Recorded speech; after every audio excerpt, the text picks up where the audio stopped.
Gods of Modern Grub Street, Impressions of Contemporary Authors ******** Gods of Modern Grub Street. Thomas Hardy Gods of Modern Grub Street, Impressions of Contemporary Authors by St. John Adcock, with 32 portraits after photographs by EOHOP publisher Mark, New York. Frederica Stokes Company, Macmixit.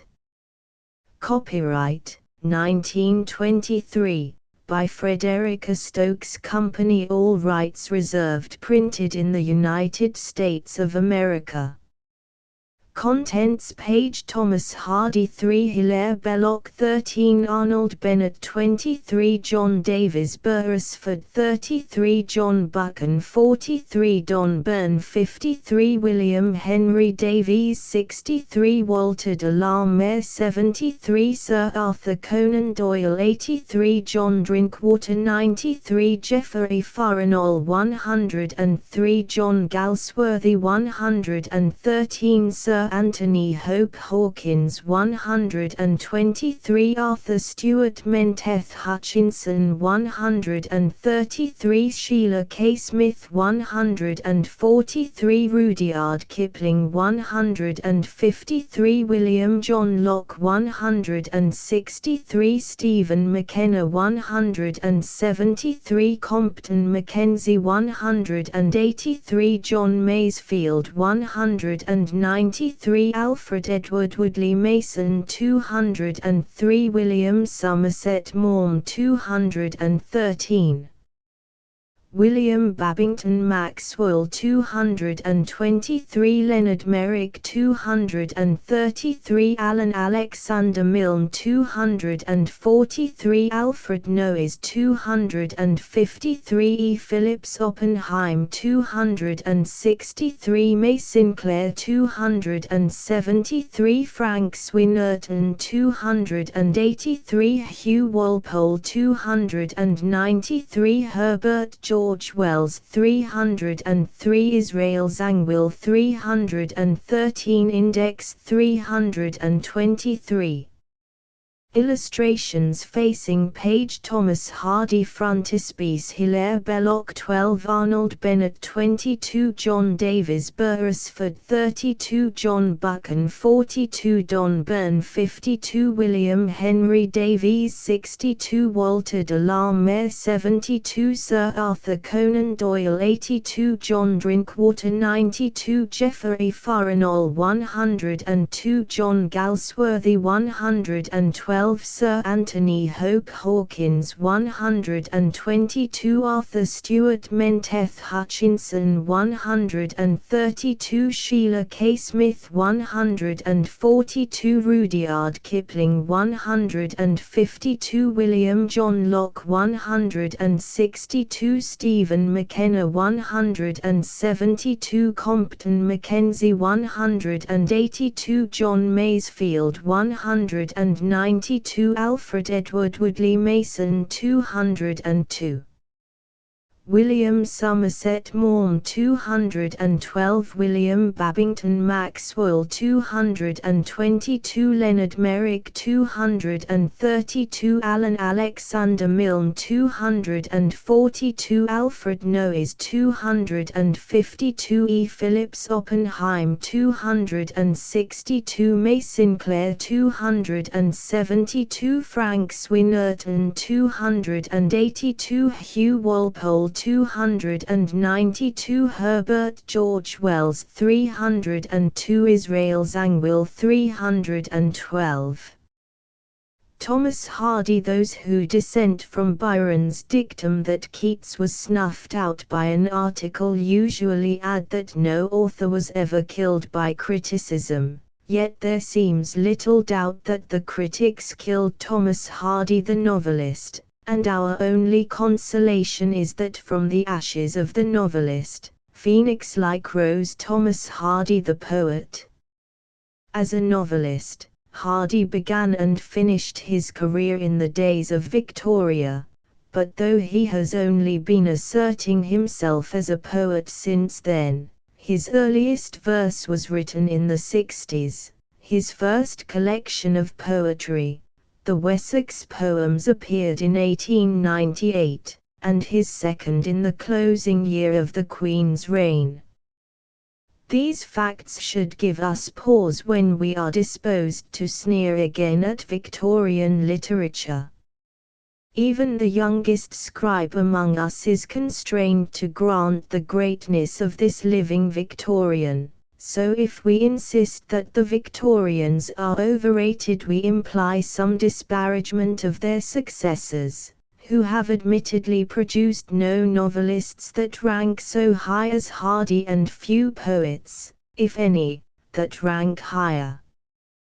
Born at Upper Bockhampton, a village near Dorchester, on the 2nd of June, 1840, Mr. Hardy passed his childhood and youth amid the scenes and people that were, in due season, to serve as material for his stories and poems. At 17, a natural bent drew him to choose architecture as a profession, and he studied first under an ecclesiastical architect in Dorchester, then, 3 years later, in London, under Sir Arthur Blomfield, proving his efficiency by winning the Tite Prize for Architectural Design, and the Institute of British Architects Prize and Medal for an essay on coloured and terracotta architecture. But he was already finding himself and realizing that the work he was born to do was not such as could be materialized in brick and stone. He had been writing verse in his leisure and, in his 20s, practiced the writing of poetry for 5 years with characteristic thoroughness, but, recognizing perhaps that it was not to be taken seriously as a means of livelihood, he presently abandoned that art, to resume it triumphantly when he was nearing 60. His first published prose was a light, humorous sketch of how I built myself a house, which appeared in Chambers's Journal for March, 1865. In 1871 came his first novel, Desperate Remedies, a story more of plot and sensation than of character, which met with no particular success. Next year, however, Thomas Hardy entered into his kingdom with that rural painting of the Dutch school under the greenwood tree, a delightful, realistic prose pastoral that has more of charm and tenderness than any other of his tales, except the Trumpet Major. The critics recognized its quality and, without making a noise, it found favor with the public. What we now know as the distinctive Hardy touches in its sketches of country life and subtle revelations of rural character, in its deliberate precision of style, its naked realism, its humor and quiet irony, and if the realism was to grow sterner, as he went on, the irony to be edged with bitterness, his large toleration of human error, his pity of human weakness, were to broaden and deepen with the passing of the years. It is said that Frederick Greenwood, then editing the Cornhill, picked up a copy of Under the Greenwood Tree on a railway bookstall and, reading it, was moved to commission the author to write him a serial, and when Far from the Madding Crowd appeared anonymously in Cornhill, its intimate acquaintance with rural England misled the knowing ones into ascribing it to George Eliot, an amazing deduction, seeing that it has nothing in common with George Eliot, either in manner or design. A pair of blue eyes had preceded Far from the Madding Crowd, and the hand of Ethelberta followed it. Then, in 1878, came The Return of the Native, which, with The Mayor of Casterbridge and The Woodlanders, stood as Hardy's highest achievements until, in 1891 and 1896, Tess of the D'Urbervilles and Jude the Obscure went a flight beyond any that had gone before them and placed him incontestably with the world's greatest novelists. Soon after Hardy had definitely turned from architecture to literature, he went back to Wessex, where he lived successively at Cranbourne, Sturminster, and Wimborne, until in 1885 he removed to Maxgate, Dorchester, which has been his home ever since. And through all those years, instead of going far afield in search of inspiration, he recreated the ancient realm of the West Saxons and found a whole world and all the hopes, ambitions, joys, loves, follies, hatreds, all the best and all the worst of all humanity within its borders. The magic of his genius has enriched the 140 square miles of Wessex, which stretches from the Bristol Channel across Somerset, Devon, Dorset, Wilts and Hampshire to the English Channel, with imaginary associations that are as living and abiding, as inevitably part of it now, as are the facts of its authentic history. A grim, stoical philosophy of life is implicit alike in Hardy's poetry and stories, giving a strange consistency to all he has written, so that his books are joined each to each by a religion of nature that is in itself a natural piety. He sees men and women neither as masters of their fate nor as wards of a beneficent deity, but as time's laughing-stocks, victims of heredity and environment, the helpless sport of circumstance, playing out little comedies or stumbling into tragedies shaped for them inexorably by some blind, creative spirit of the universe that is indifferent to their misery or happiness and as powerless to prolong the one as to avert the other. The earlier pastoral comedies and tragicomedies have their roots in this belief, which reaches its most terribly beautiful expression in the epic tragedies of Tess and Jude the Obscure. I am old enough to remember the clash of opinions over the tragic figure of Tess and the author's presentation of her as a pure woman, how there were protests from pulpits, how the critics mitigated their praise of Hardy's art with reproof of his ethics, but the story gripped the imagination of the public, and time has brought not a few of the moralists round to a recognition that if Hardy's sense of morality was less conventional, it was also something nobler, more fundamental than their own. He will not accept the dogmas of orthodox respectability, but looks beyond the accidents of circumstance and conduct to the real good or evil that is in the human heart that wrongs or is wronged. The same passion for truth at all costs underlies his stark, uncompromising realism and his gospel of disillusion, his vision of men as puppets working out a destiny they cannot control. If he has, therefore, little faith in humanity, he has infinite compassion for it, and infinite pardon. The irony of his stories is the irony he finds in life itself, and as true to human experience as are the humor and the pathos of them. Other eyes, another temperament, may read a different interpretation of it all. He has honestly and courageously given us his own. The outcry against Tess was mild compared to the babble of prudish censure with which Jude the Obscure was received in many quarters, and it is small wonder that these criticisms goaded Hardy to a resolve that he would write no more novels for a world that could so misunderstand his purposes and misconstrue his teachings.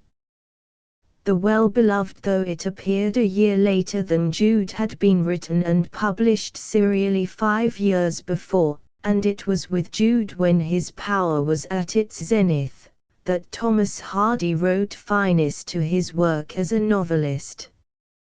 Happily his adherence to this resolve drove him back on the art he had abjured in his youth, and the last quarter of a century has yielded some half-dozen books of his poems that we would not willingly have lost. Above all, it has yielded that stupendous chronicle drama of the Napoleonic Wars, the Dynasts, which is sometimes acclaimed as the highest and mightiest effort of his genius. This drama, and his ballads and lyrics, often too overweighted with thought to have any beat of wings in them, are at one with his novels in the sincere, somber philosophy of life that inspires them, the darkling imagination with which it is bodied forth, and the brooding, forceful personality which speaks unmistakably through all. Hardy is, and will remain, a great and lonely figure in our literature. It is possible to trace the descent of almost every other writer, to name the artistic influences that went to his making, but Hardy is without literary ancestry. Dickens and Thackeray, Tennyson and Browning, had forerunners, and have left successors. We know, as a matter of fact, what porridge John Keats had, but we do not know that of Hardy. Like every master, he unwittingly founded a school, but none of his imitators could imitate him except superficially, and already the scholars are going home and the master will presently be alone in his place apart.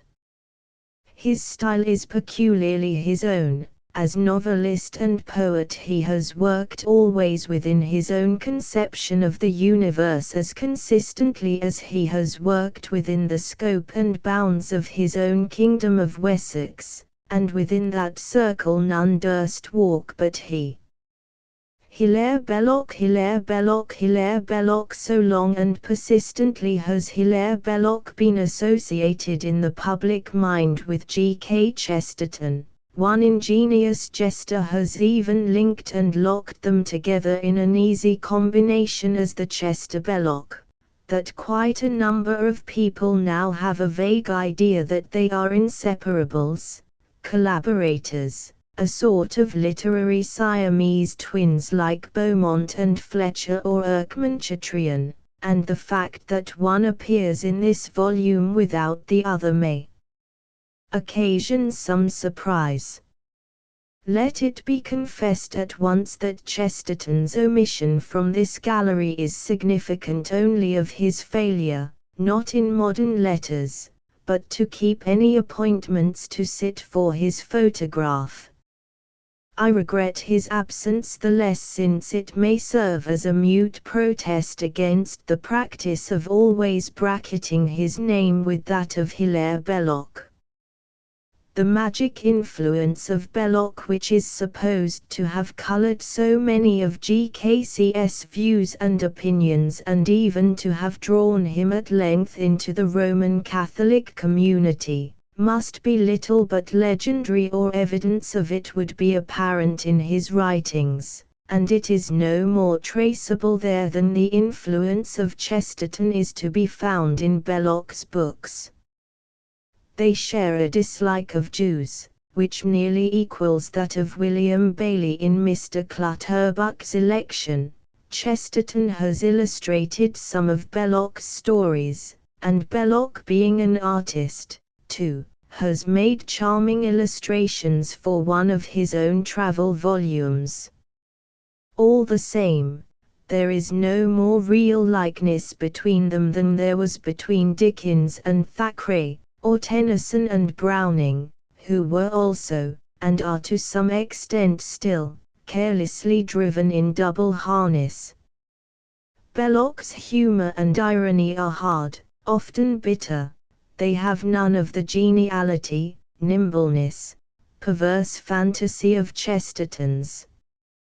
The one has a profound respect for fact and detail, and learns by carefully examining all the mechanical apparatus of life scientifically through a microscope, while the other has small reverence for facts as such, looks on life with the poet's rather than with the student's eye, and sees it by lightning flashes of intuition. When Chesterton wrote his History of England, he put no dates in it. He felt that dates were of no consequence to the story, but Belloc has laid it down that, though the human motive is the prime factor in history, the external actions of men, the sequence in dates and hours of such actions, and their material conditions and environments must be strictly and accurately acquired. There is no need to labor the argument.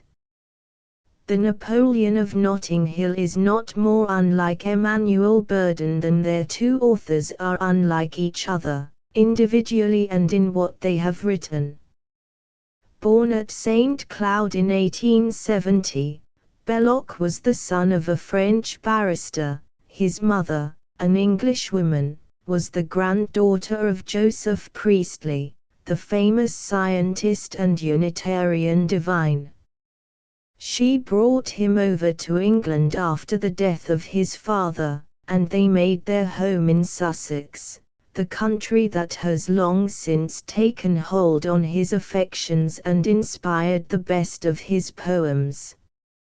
I don't know when he was living in the Midlands or thereabouts except while he was at Oxford, and earlier when he was a schoolboy at the Birmingham Oratory and came under the spell of Cardinal Newman, and I don't know when he wrote The South Country, but not even Kipling has crowned Sussex more splendidly than he crowns it in that vigorous and poignant lyric, "When I am living in the Midlands, that are sodden and unkind, I light my lamp in the evening, my work is left behind, and the great hills of the South Country come back into my mind.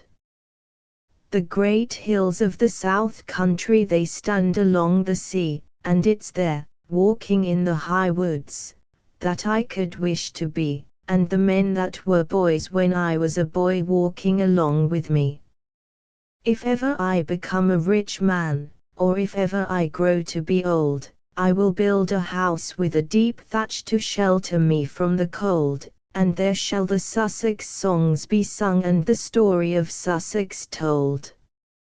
I will hold my house in the high wood, within a walk of the sea, and the men that were boys when I was a boy shall sit and drink with me." Nowadays, he has to some extent realized that desire, for he is settled at Horsham, in Sussex again, if not within a walk of the sea. But we are skipping too much, and will go back and attend to our proper historical sequence in dates.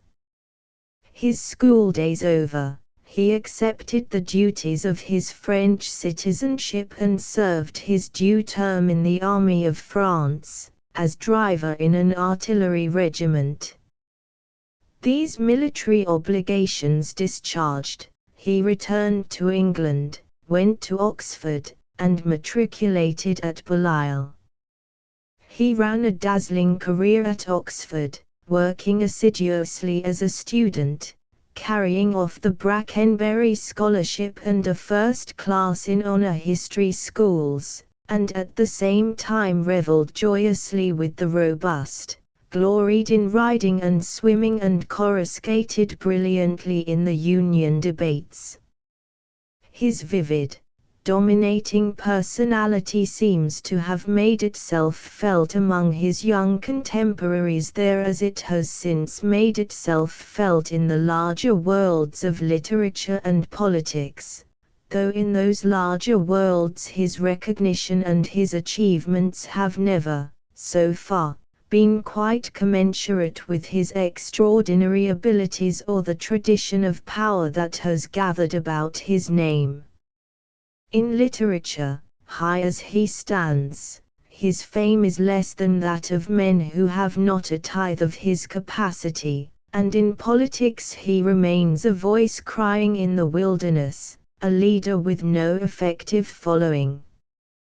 Perhaps in politics his fierce sincerity drives him into tolerance. He burns to do the impossible and change human nature at a stroke, and is too far ahead of his time for those he would lead to keep pace with him.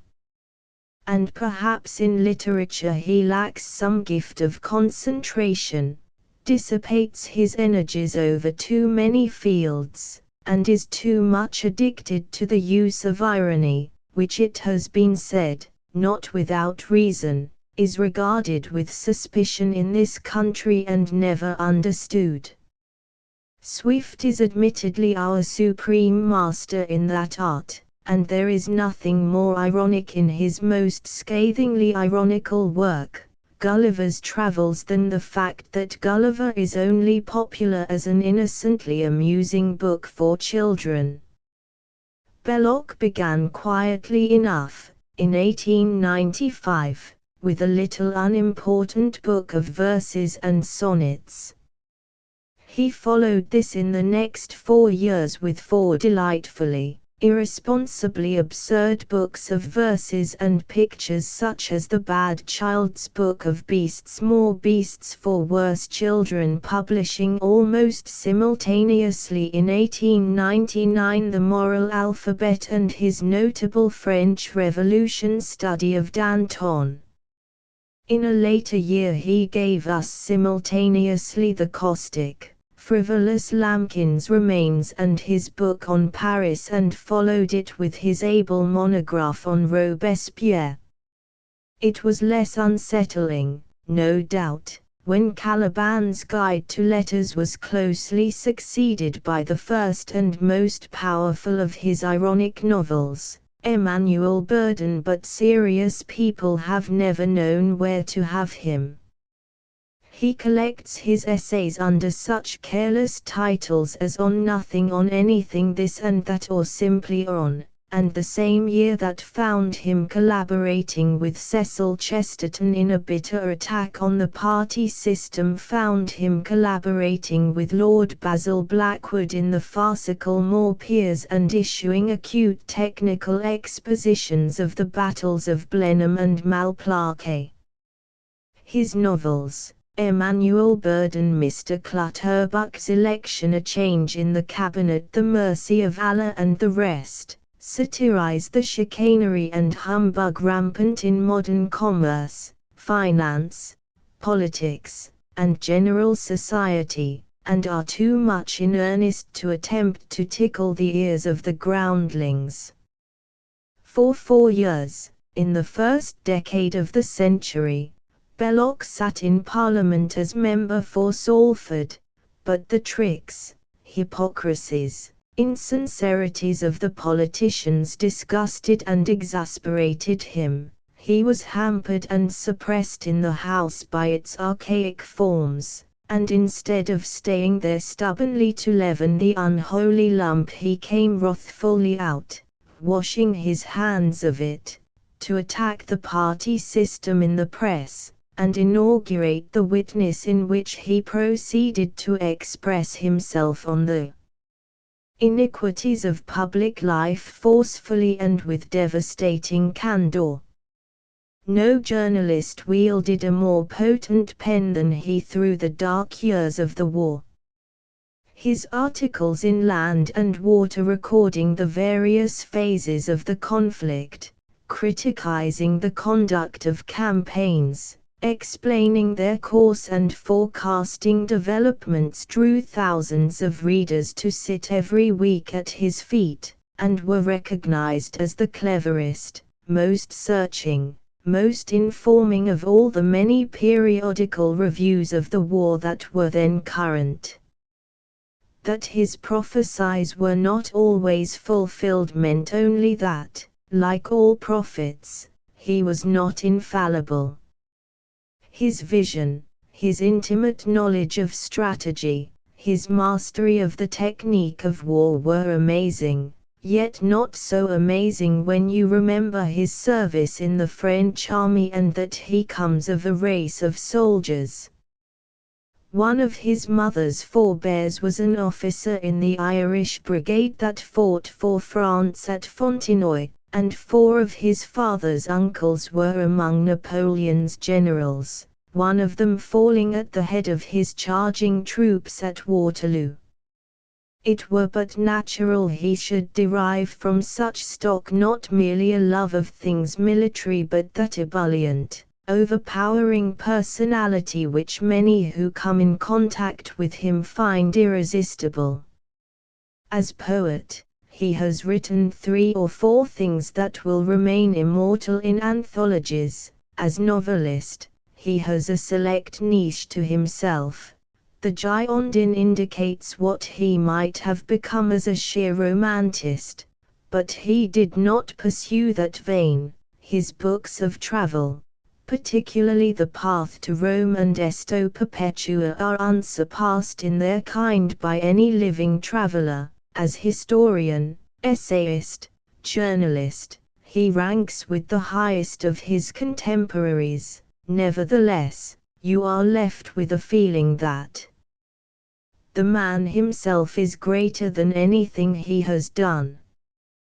You feel that he has been deftly modeling a motley miscellany of statuettes when he might have been carving a statue, and the only consolation is that some of the statuettes are infinitely finer than are many statues, and that, anyhow, he has given, and obviously taken delight in the making of them.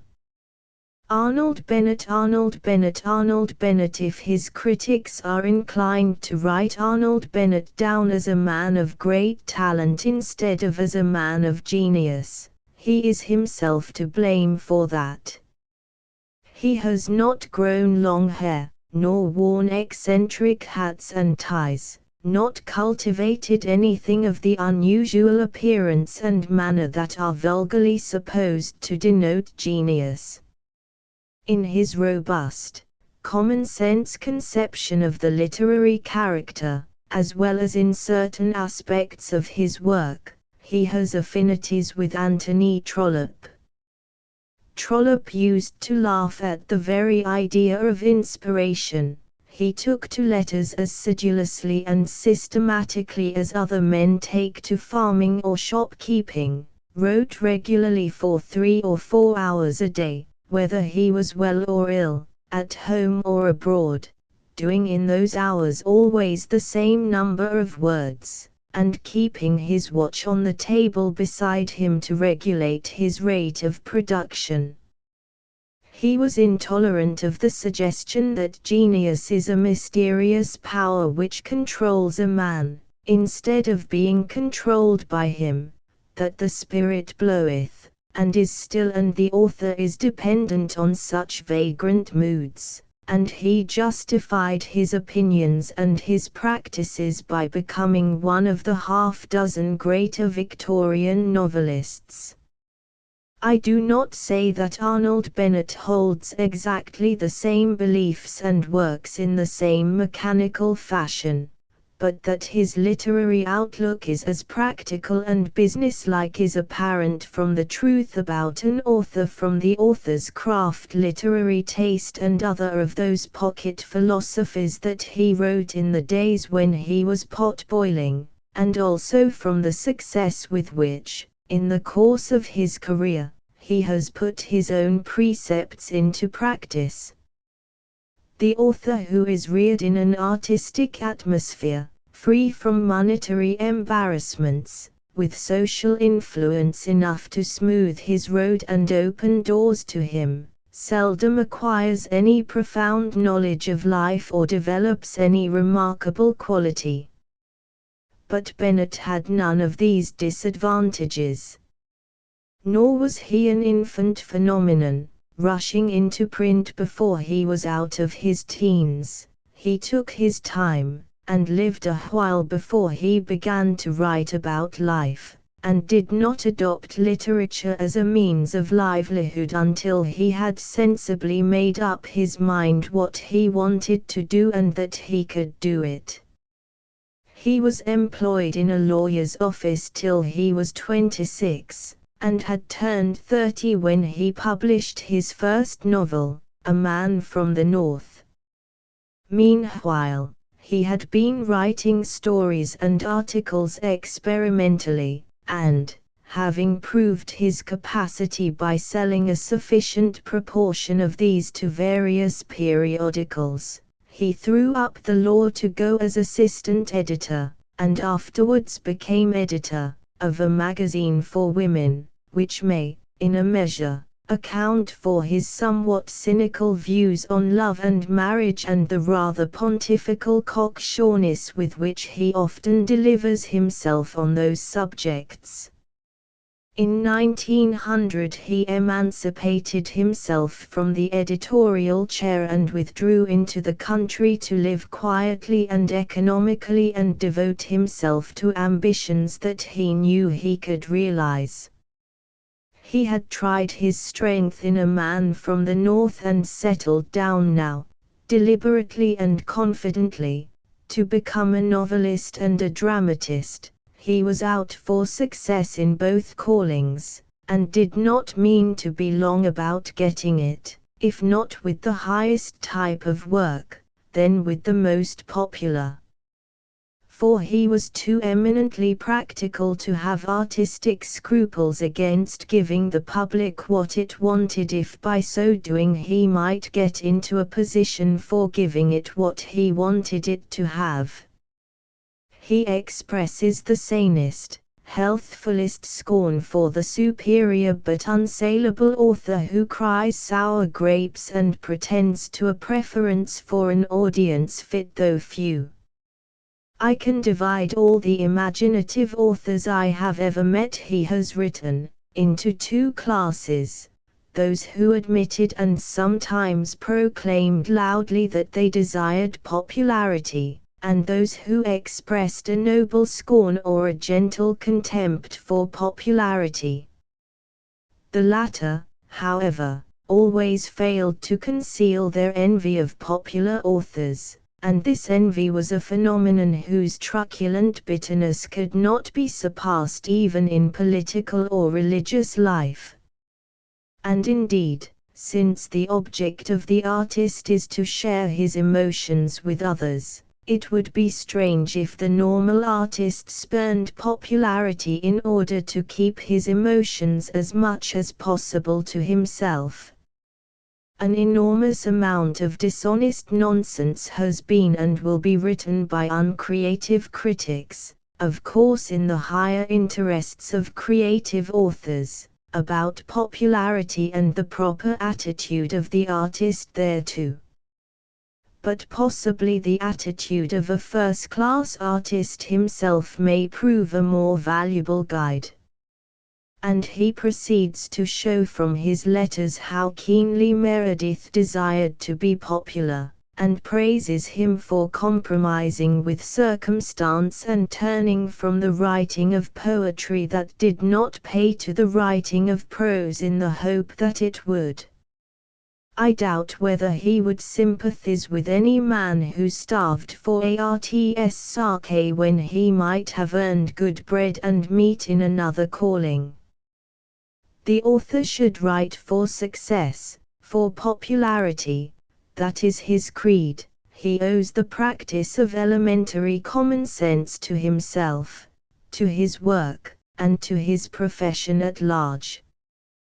Bennett was born in 1887, and not for nothing was he born at Hanley, one of the 5 towns of Staffordshire that he has made famous in his best stories. A sombre, busy, smoky place bristling with factory chimneys and noted for its potteries. How susceptible he was to the spell of it, how it made him its own, and how vividly he remembers traits and idiosyncrasies of local character, and all the trivial detail in the furnishing of its houses and the manners and customs of its Victorian home life are evident from his books. He came to London with the acute common sense, the mother wit, the shrewd business instinct and energy of the Hanley manufacturer as inevitably in his blood as if he had breathed them in with his native air, and he adapted himself to the manufacture of literature as industriously and straightforwardly as any of his equally but differently competent fellow townsmen could give themselves to the manufacture of pottery. He worked with his imagination as they worked with their clay, and it was essential with him, as with them, that the goods he produced should be marketable. There is always a public for a good story of mystery and sensation, so, in those days when he was feeling his way, he wrote the Grand Babylon Hotel and did it so thoroughly, so efficiently that it was one of the cleverest and most original, no less than one of the most successful things of its kind. In the same year he published Anna of the Five Towns, which was less popular but remains among the best 6 of his finer realistic tales of his own people. He followed this with 3 or 4 able enough novels of lesser note, with a wholly admirable collection of short stories. The Grim Smile of the Five Towns was busy with those astute, provocative pot-boiling pocket philosophies, journalism for women, how to become an author, how to live on 24 hours a day and the rest, writing dramatic criticisms, plays, such as Cupid and Common Sense, What the Public Wants, and, over the signature of Jacob Tonson, one of the most brilliant and entertaining of weekly literary causeries. Then, in 1908, he turned out another romance of mystery and sensation, Buried Alive, and in the same year published The Old Wives' Tale, perhaps the greatest of his books, and one that ranked him unquestionably with the leading novelists of his time. A year later came Clayhanger, the first volume in the trilogy, which was continued, in 1911, with Hilda Lessways, and completed, after a delay of 5 years, with They Twain. This trilogy, with The Old Wives' Tale and the much more recent Mr. Prohack, are Arnold Bennett's highest achievements in fiction. The first 4 are stories of disillusion. The romance of them is the drab, poignant romance of unideal love and disappointed marriage, and the humor of them is sharply edged with irony and satire. In Mr. Prohack, Bennett returns to the more genial mood of the Card, 1911. Prohack is a delightful, almost a lovable creation, and the Card, with his dry, dour humor, for all his practical hard-headedness, is scarcely less so. Unlike most men, who set out to do one thing and end by doing another, Bennett laid down the plan of his career and has carried it out triumphantly. He is a popular novelist, but, though he cheerfully stooped to conquer and did a lot of miscellaneous writing by the way, while he was building his reputation, the novels that have made him popular are among the masterpieces of latter-day realistic art. And with milestones, in collaboration with Edward Knobloch, and The Great Adventure, to say nothing of his 7 or 8 other plays, he is a successful dramatist. His versatility is as amazing as his industry. It may be all a matter of talent and common sense perseverance, but he seems to do whatever he chooses with an ease and a brilliance that is very like genius. His list of nearly 60 volumes includes essays, dramas, short stories, several kinds of novel, books of criticism and of travel. He paints deftly and charmingly in watercolors, and if he has written no poetry it is probably because he is too practical to trifle with what is so notoriously unprofitable, for if he decided to write some you may depend upon it he could. He has analyzed mental efficiency and the human machine in 2 of his little books of essays, and illustrated both in his life. John Davies Beresford John Davies Beresford John Davies Beresford There seems to be something in the atmosphere of the manse and the vicarage that has a notable effect of developing in many who breathe it a capacity for writing fiction. Not a few authors have been cradled into literature by the law, medicine and the army, but as a literary incubator no profession can vie with the church. If it has produced no poet of the highest rank, it gave us Donne, Herrick, Herbert, Crashaw, Young, Crabbe, and a multitude of lesser note, and if it has yielded no greater novelists than Sterne and Kingsley, it has fostered a vast number that have, in their day, made up in popularity for what they lacked in genius. Moreover, when the parsons themselves have proved immune to that peculiarity of the clerical environment, it has wrought magically upon their children, and an even longer list could be made, including such great names as Goldsmith, Jane Austen and the Brontes, of the sons and daughters of parsons who have done good or indifferent work as poets or as novelists.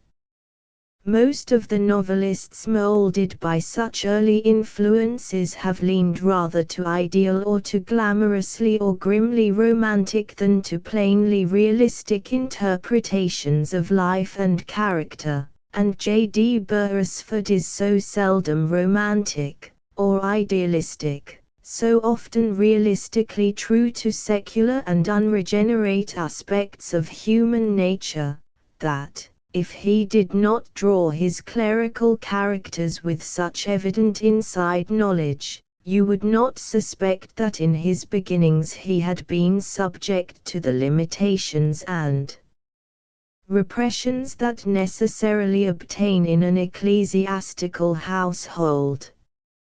He was born in Castor Rectory, and his father was a minor canon and precentor of Peterborough Cathedral, and, if it pleases you, you can play with a theory that the stark realism with which he handles the facts, even the uglier facts, of modern life is either a reaction from the narrow horizon that cramped his youthful days, or that the outlook of the paternal rectory was broader than the outlook of rectories usually is. After an education at Oundle, and at King's School, Peterborough, he was apprenticed, first to an architect in the country, then to one in London, but before long he abandoned architecture to go into an insurance office, and left that to take up a post with W. H. Smith and Son, in the Strand, where he became a sort of advertising expert and was placed at the head of a bookselling department with a group of country travellers under his control. Before he was halfway through his teens, he had been writing stories which were not published and can never now be brought against him, for he is shrewdly self-critical and all that juvenilia has been ruthlessly destroyed. He was contributing to Punch in 1908, and a little later had become a reviewer on the staff of that late and much lamented evening paper, the Westminster Gazette. Among the destroyed juvenilia was more than one novel. In what leisure he could get from his advertising and reviewing, he was busy on another which was not destined to that inglorious end.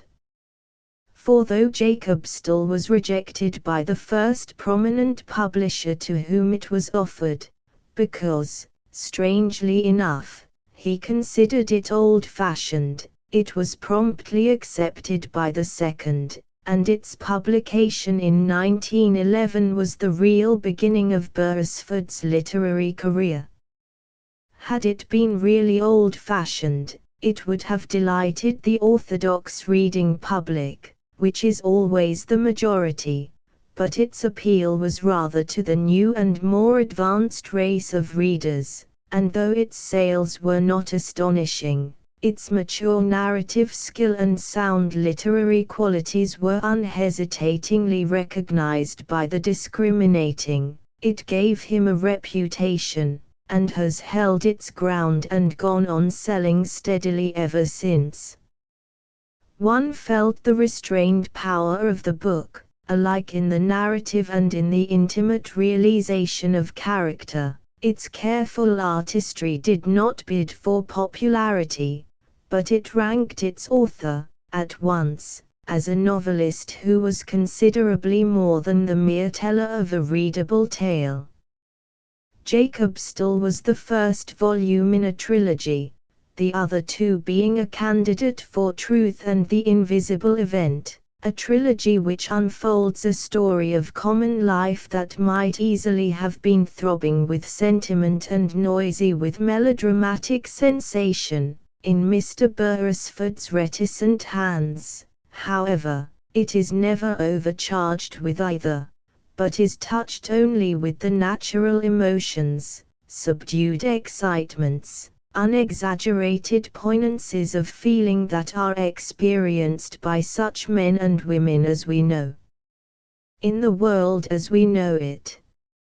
Meredith, in The Invisible Event, rather grudgingly praises Jacob Still's first novel, John Tristram, as good realistic fiction of the school of Madame Bovary.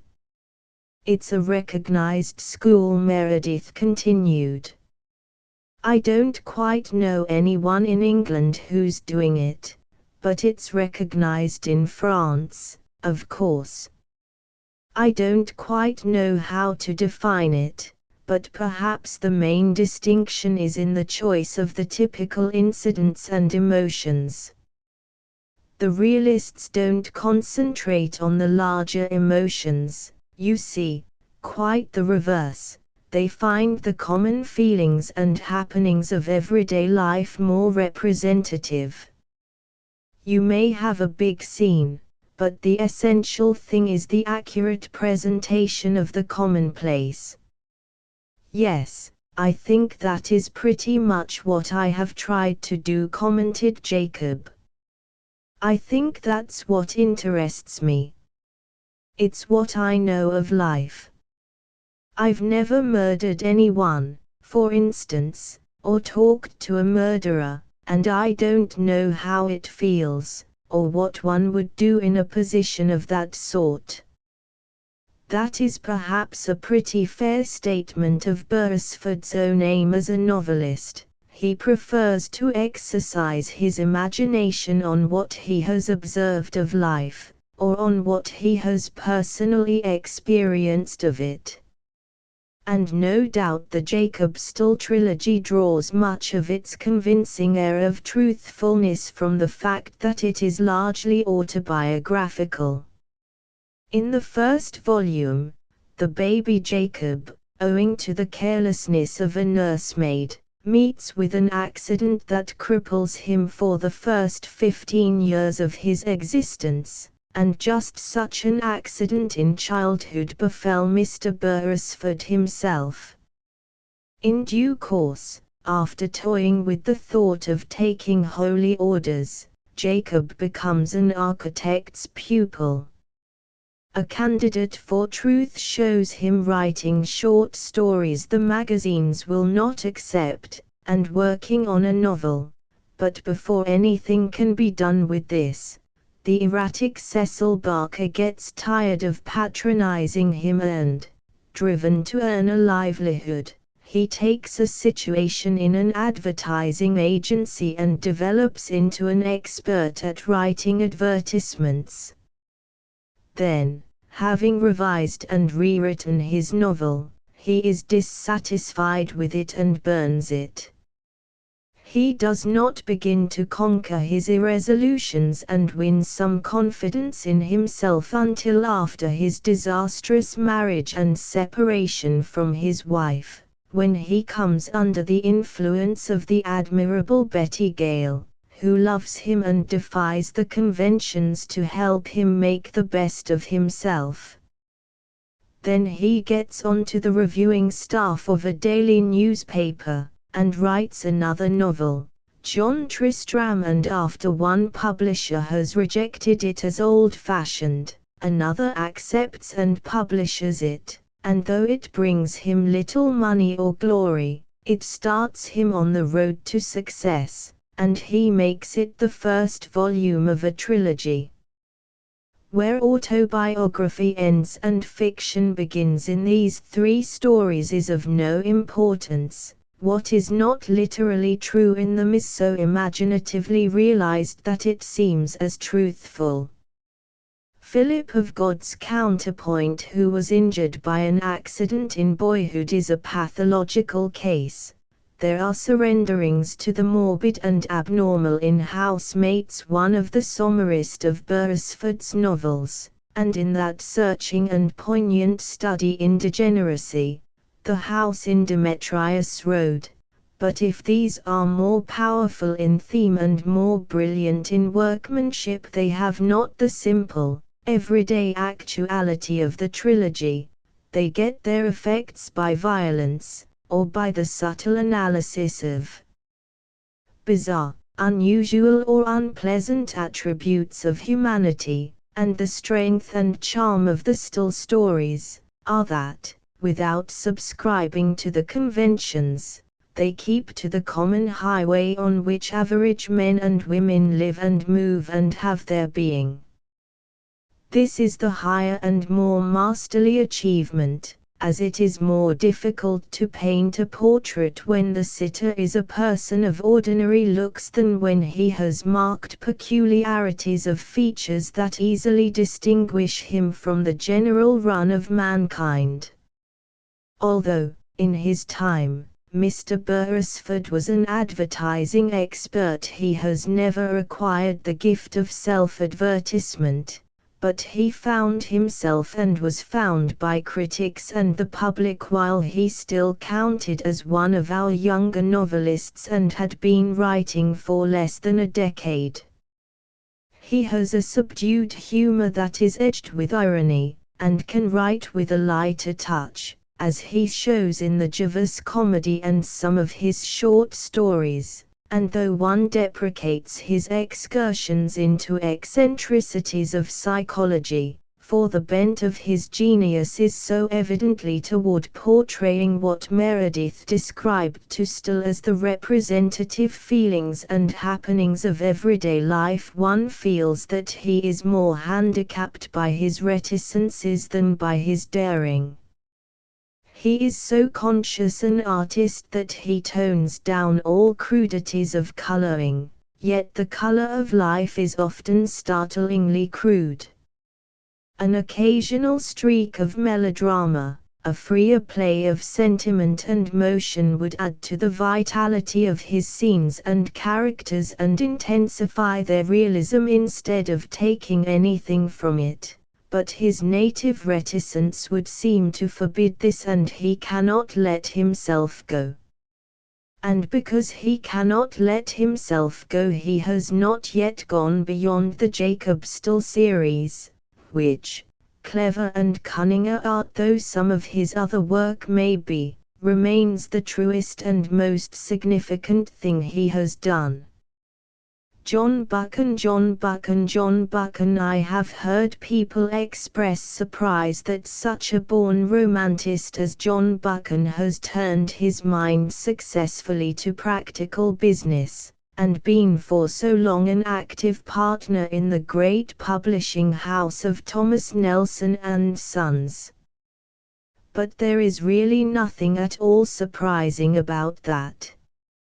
One of the essays in his some 18th century byways speaks of the incarnation of youth and the eternal quixotic which, happily for Scotland, lie at the back of all her thrift and prudence, and in another, on Mr. Balfour as a man of letters, he says, "The average Scot, let it never be forgotten, is incorrigibly sentimental. At heart he would rather be kindly and innerly than canny, and his admiration is rather for Burns, who had none of the reputed national characteristics, than for Adam Smith, who had them all." He adds that though Scotsmen perfectly understand the legendary Caledonian, though in theory they are all for dry light a hard, gem-like flame, in practice they like the glow from more turbid altars. Having that dual personality himself, it is not incongruous that John Buchan should be at once a poet, a romantic and a shrewd man of affairs. But he is wrong in thinking the nature he sketches is peculiar to his countrymen, the Scots. It is as characteristically English. Indeed, I should not count him among practical men if he had not proved himself one by doing more practical things than publishing, for publishing is essentially a romantic calling, as you may suspect if you consider the number of authors who have taken to it, and the number of publishers who have become authors.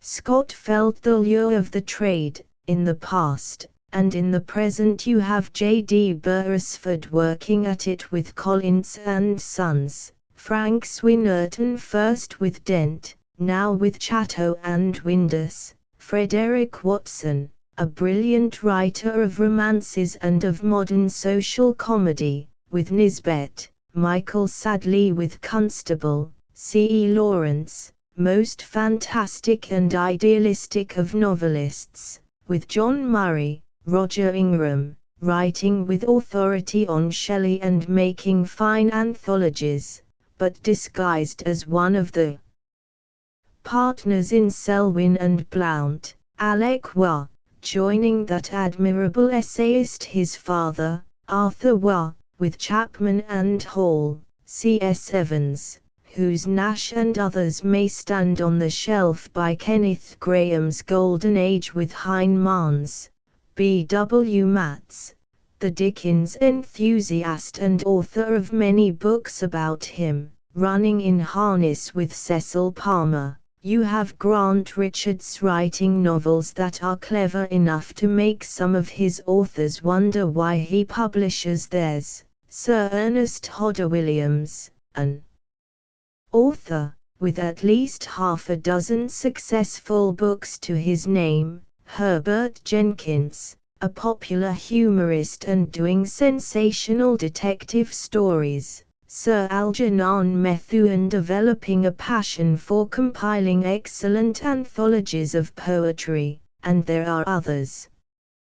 But here is enough to show that Buchan need not think he is demonstrating his Scottish practicality by going in for publishing. As a fact, I have always felt that publishing should be properly classed as a sport.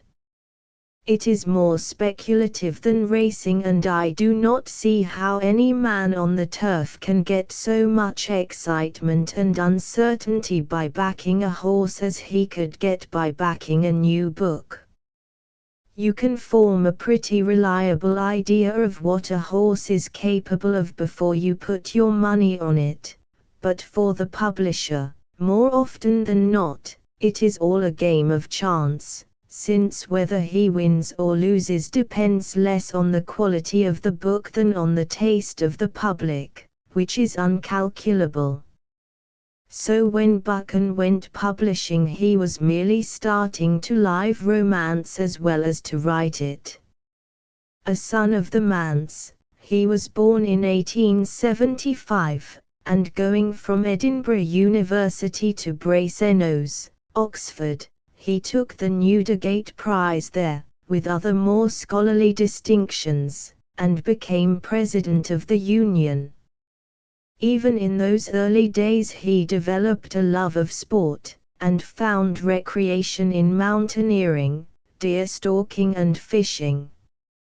His enthusiasm for the latter expressed itself in the delightful verses of Musa Piscatrix which appeared in 1896, while he was still at Oxford. His first novel, Sir Quixote, a vigorous romance somewhat in the manner of Stevenson, who was then at the height of his career, having given him prominence among new authors a year earlier.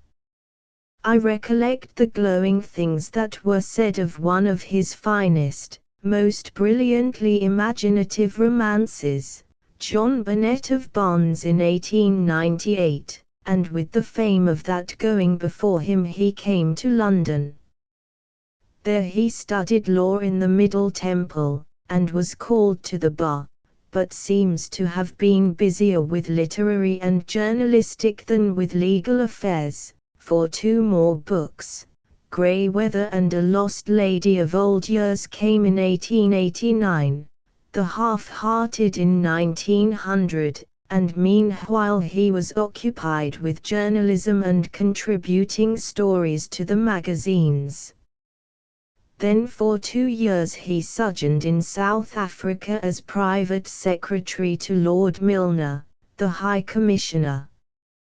2 books about the present and future of the colony were the outcome of that excursion into diplomacy, and better still, his South African experiences prompted him a little later to write that remarkable romance of Prester John, the cunning, clever Zulu who, turned Christian evangelist, professes to be the old legendary Prester John reincarnate. And while he is ostensibly bent on converting the natives, is fanning a flame of patriotism in their chiefs and stirring them to rise against the English and create again a great African empire. Here, and in John Burnet of Barnes, and in some of the short stories of The Watcher by the Threshold and The Moon Endureth, John Buchan reaches, I think, his high-water mark as a weaver of romance. After his return from South Africa he joined the staff of The Spectator, reviewing and writing essays for it and doing a certain amount of editorial work. At least, I deduce the latter fact from the statement of one who had the best means of knowing. If you look up The Brain of the Nation by Charles L. Graves, who was then assistant editor of The Spectator, you will find among the witty and humorous poems in that volume a complete biography of John Buchan in neat and lively verse, telling how he came up to town from Oxford, settled down to the law, went to Africa, returned and became a familiar figure in The Spectator's old offices in Wellington Street, every Tuesday morn careering up the stairs with flying feet, you'd burst in upon us, cheering Wellington's funereal street. Pundit, publicist and jurist, statistician and divine, mystic, mountaineer, and purist in the high financial line, prince of journalistic sprinters, swiftest that I ever knew, never did you keep the printers longer than an hour or two. Then, too, when the final stages of our weekly task drew nigh, you would come and pass the pages with a magisterial eye, seldom pausing, save to smoke a cigarette at 1:30, when you quaffed a cup of mocha and devoured a penny bun. The war turned those activities into other channels, and after being rejected by the army as beyond the age limit, he worked strenuously in Kitchener's recruiting campaign, then served as lieutenant colonel on the British headquarters staff in France, and subsequently as Director of Information. The novels he wrote in those years, The Powerhouse, The 39 Steps, Greenmantle and Mr. Standfast, were written as a relief from heavier duties. They are stories of mystery and intrigue as able and exciting as any of their kind. Greenmantle, he says in a preface, was scribbled in every kind of odd place and moment, in England and abroad, during long journeys, in half hours between graver tasks. He was present throughout the heroic fighting on the Somme, and his official positions at the front and at home gave him exceptional opportunities of seeing things for himself and obtaining first-hand information for his masterly history of the war, which will give him rank as a historian beside Kinglake and Napier. With The Path of the King and more so with Huntington, he is back in his native air of romance, and one hopes he will leave the story of plot and sensation to other artists and stay there. Like all romancists, he is no unqualified lover of the democracy. It is too lacking in picturesqueness, in grace and glamour to be in harmony with his temperament. He belongs in spirit to the days when heroism walked in splendor and war was glorious. He has laid it down that the denunciation of war rests at bottom upon a gross materialism. The horrors of war are obvious enough, but it may reasonably be argued that they are not greater than the horrors of peace. The true way in which to ennoble war is not to declare it in all its forms the work of the devil, but to emphasize the spiritual and idealist element which it contains. It is a kind of national sacrament, a grave matter into which no one can enter lightly and for which all are responsible, more especially in these days when wars are not the creation of princes and statesmen but of peoples. War, on such a view, can only be banished from the world by debasing human nature. That is the purely romantic vision. Since 1914, Buchan's experiences of war and the horrors of peace that result from it may have modified his earlier opinions. Anyhow, it is a wonderful theme for romance when it is far enough away.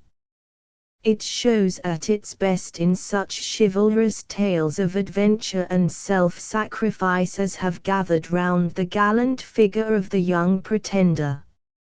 You know from his books that John Buchan is steeped in the lore of the Jacobites and sensitive to the spell of old songs and lost romances.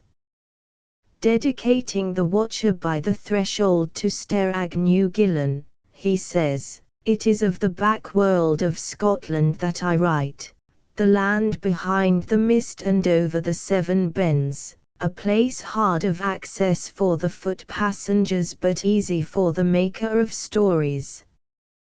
One owns to a wish that the author of John Barnett of Barnes would now set his genius free from the squabble and squalor of present-day politics. By the way, he once put up for Parliament but fortunately did not get in, and write that great story of the 45 which he hints elsewhere has never yet been written. Don Burn, Don Burn, Don Burn. There are more gods than any man is aware of, and there is really more virtue in discovering a new one, and catching him young, than in deferring your tribute until he is old, and so old established that all the world has recognized him for what he is. You may say that Don Burn is not a god of modern Grub Street, but you can take it from me that he is going to be. He has all the necessary attributes and is climbing to his due place in the hierarchy so rapidly that he will have arrived there soon after you are reading what I have to say about him. There is a general idea that he is an American. Unless an author stops at home, mistakes of that kind are sure to happen. People take it for granted that he belongs where he happens to be living when they find him. Henry James had lived among us so long that he was quite commonly taken for an Englishman even before he became naturalized during the war. The same fate is overtaking Ezra Pound. He is the chief writer of a sort of poetry that is being largely written in his country and in ours, and because he has made his home with us for many years he is generally regarded here as a native. On the other hand, Richard Le Gallienne left us and has passed so large a part of his life in the United States that most of us are beginning to think of him as an American. The mistake is perhaps more excusable in the case of Don Byrne, for he was born at New York in 1889, but before he was 3 months old he was brought over to Ireland, which ought to have been his birthplace, since his father was an architect there. He was educated at Trinity College, Dublin, and when he was not improving his mind was developing his muscles, he went in enthusiastically for athletics, and in his time held the lightweight boxing championships for Dublin University and for Ulster. He knows all about horses, too, and can ride with the best, and has manifested a more than academic interest in racing. In fact, he has taken a keen interest in whatever was going on in the life around him wherever he has been, and he has been about the world a good deal, and turned his hand to many things.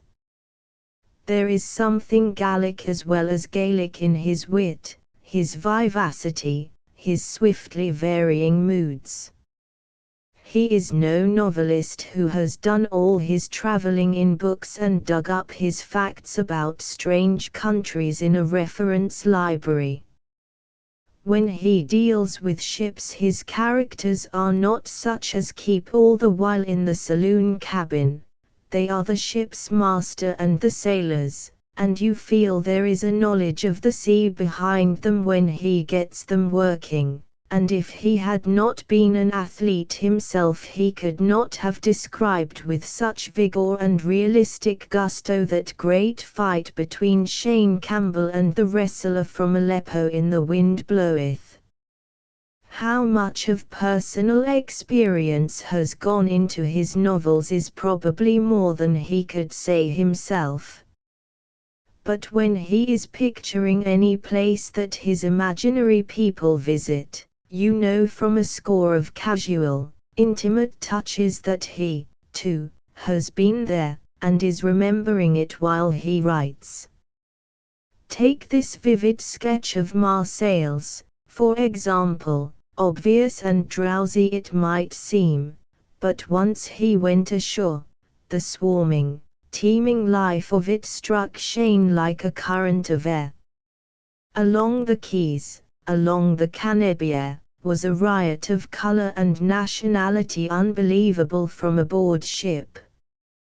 Here were Turks, dignified and shy. Here were Greeks, wary, furtive. Here were Italians, Genoese, Neapolitans, Livonians, droll, vivacious, vindictive.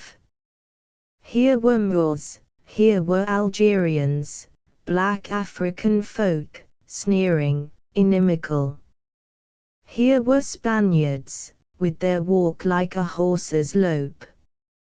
Here were French businessmen, very important. Here were Provençals, cheery, short, tubby, excitable, olive-colored, black-bearded, calling to one another in the langue d'oc of the troubadours, te, mon bon. Come on as. Quizzacco. There is that same sense of seeing things in the glamorous description of the Syrian city where Shane lived with the Arab girl he had married, and in the hasty outline of Buenos Aires. Here now was a city growing rich, ungracefully, a city of arrogant Spanish colonists, of poverty-stricken immigrants, of downtrodden lower classes, a city of riches, a city of blood. Here mud, here money. Into a city half mud hovels, half marble-fronted houses, gauchos drove herd upon herd of cattle, baffled, afraid. Here Irish drove streams of grey bleating sheep. Here ungreased bullock carts screamed. From the bluegrass pampas they drove them, where the birds sang and waters rippled, where was the gentleness of summer rain, where was the majesty of great storms. And by their thousands and their tens of thousands they drove them into Buenos Aires, and slew them for their hides. That was the Buenos Aires of Shane's day, in the Victorian era, but in essentials it was probably as Don Byrne saw it. For when he was about 22 he quitted Ireland and went back to America, and presently made his way to Buenos Aires to get married. His wife is the well-known dramatist Dolly Byrne, who wrote with the actress Gilda Versailles, the delightful comedy Enter Madam, which has had long runs in London and in New York. It was during this second sojourn in the States that Don Byrne settled down seriously to literary work. He says he began by contributing to American magazines some of the world's worst poetry, which he has never collected into a volume, but he is given to talking lightly of his own doings, and you cannot take him at his own valuation. One of the poems, at least, on the San Francisco earthquake, appropriately enough, made something of a noise and was reprinted in the United Irishman, but Ireland had not then become such a furious storm centre, and an earthquake was still enough to excite it. Before long he was making a considerable reputation with his short stories, and a collection of these, Stories Without Heroes, was his first book. But he will tell you he does not like that book and will not have it reprinted. He says the same about his first novel, The Stranger's Banquet, though it met with a very good reception and had a sale that many successful authors would envy. Then followed in succession 3 novels that are original enough in style and idea and fine enough in quality to establish the reputation of any man, The Wind Bloweth, Messer Marco Polo, and The Foolish Matrons. These were all written and published in America, and America knew how to appreciate them. The third enjoyed such a vogue that we became aware of him in England, and the second, then the first, in quick succession, were published in this country, and The Foolish Matron is, at this writing, about to make its appearance here also. And with his new one fame Don Byrne came home and is settled among his own people, unless a wandering fit has taken him again before this can be printed. The beauty and charm of that old-time romance of the great Venetian adventurer, Messer Marco Polo, are not easily defined. Different critics tried to shape a definition of it by calling it fascinating, fantastic, clever, witty, strangely beautiful, a thing for laughter and tears, and I think they were all right, and that the book owes its success as much to the racy humor, the vision and emotional power with which it is written as to the stir and excitement of the story itself. Half the books you read, even when they greatly interest you, have a certain coldness in them, as if they had been built up from the outside and drew no warmth from the hearts of their writers. But Messer Marco Polo glows and is alive with personality. It is not written after the manner of any school, but it is as full of eager, vital, human feeling as if the author had magically distilled himself into it and were speaking from its pages. That is part of the secret, too, of the charm of his more realistically romantic The Wind Bloweth. You are convinced, as you read, that those early chapters telling how the boy Shane gets a holiday on his 13th birthday and goes alone up into the mountains to see the dancing town in the haze over the sea, are a memory of his own boyhood in Ireland. From the peace and fantasy of that beginning in the Ulster Hills, from an unsympathetic mother and his two quaint, lovable uncles, Shane, at his own ardent desire, goes to knock about the world as a seafarer, and, always with the simplicity and idealism of his boyhood to lead and mislead him, is by and by tricked into marrying the cold Southern Irish girl who dies after a year or so, and, his love for her having died before, he can feel no grief but only a strange dumb wonder. Then, while his trading ship is at Marseilles, he meets the beautiful, piteous Claire Anne, and their lawless, perfect love ends in tragedy. After another interval, comes the episode of his charming little Moslem wife, and he loses her because he never understands that she loves him not for his strength but for his weakness. Thrice he meets with disillusion, but retains his simplicity, his idealism throughout, and is never really disillusioned. And it is when he is in Buenos Aires again that the kind, placid, large-hearted easy Swedish woman, Hedda Hags, gives him the truth, and makes clear to him what she means when she says, "No, Shane, I don't think you know much about women." And it is not till his hair is graying that he arrives at the true romance and the ideal happiness at last. The story is neither planned nor written on conventional lines. You sense the tang of a brogue in its nervous English, which is continually flowering into exquisite felicities of phrase, and it lays bare the heart and mind of a man with a most sensitive understanding. It is a sort of Pilgrim's Progress, and Shane Campbell is a desperately human pilgrim, who drifts into danger and disasters, and stumbles often, before he drops his burden and finds his way, or is led by strange influences, into the city beautiful. I dare say Don Byrne will laugh to discover that I have put him among the gods. He is that sort of man. But it is possible for others to know him better than he knows himself. Abou Ben Adhem was surprised, you recollect, when he noticed that Gabriel had recorded his name so high in the list of those that were worthy, and though I am no Gabriel, I know a hawk from a handsaw when the wind is in the right quarter.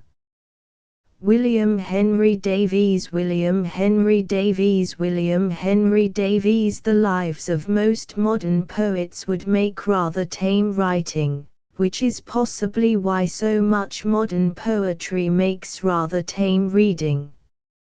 It is a pleasant enough thing to go from a public school to a university, then come to London, unlock at once a few otherwise difficult doors with the open sesame of effective introductions, and settle down to a literary career, but it leaves one with a narrow outlook, a limited range of ideas, little of personal experience to write about. Fortunately W.H. Davies never enjoyed these comfortable disadvantages. He did not come into his kingdom by any nicely paved highroads, but over rough ground by thorny ways that, however romantic they may seem to look back upon, must have seemed hard and bitter and sufficiently hopeless at times while he was struggling through them. There is nothing to say of his schooling, except that it amounted to little and was not good, but later he learned more by meeting the hard facts of life and by desultory reading than any master could have taught him. Born at Newport, Monmouthshire, in 1870, he was put to the picture frame making trade, and went from that to miscellaneous farm work. But work, he once confessed to me, is among the things for which he has never had a passion, and a legacy from a grandfather gave him an interval of liberty. This grandfather, with a sensible foresight, left him only a small sum in ready cash, but, in addition, the interest on an investment that produced a steady 8 shillings a week. With the cash Davies went to America, and saw as much of that country as he could as long as the money lasted. Then he subdued his dislike of manual labor and did odd jobs on fruit farms, wearied of this and went on tramp, and picked up much out-of-the-way knowledge of the world and of men from the tramps he fell in with during his roamings. Presently, he got engaged as a hand on a cattle boat, and as such made several voyages to England and back. At length, getting back to America just when the gold rush for Klondike was at its height, he was seized with a yearning to go north and try his luck as a digger. The price of that long journey being beyond his means, he followed a common example and tried to jump a train, fell under the wheels in the attempt and was so badly injured that he lost a foot in that enterprise and had to make a slow recovery in hospital. When he was well enough, his family sent out and carried him home into Wales. But he could not be contented there. Although he says himself that he became a poet at 34, when his first book was published, the fact is, of course, he has been a poet all his life and through all his wanderings was storing up memories and impressions of nature and human nature that live again now in vivid lines and phrases of his verse and prose. He had already written poems, and sent them to various periodicals in vain, and had a feeling that if he could be at the center of things, in London, fortune and fame as a poet might be within his reach.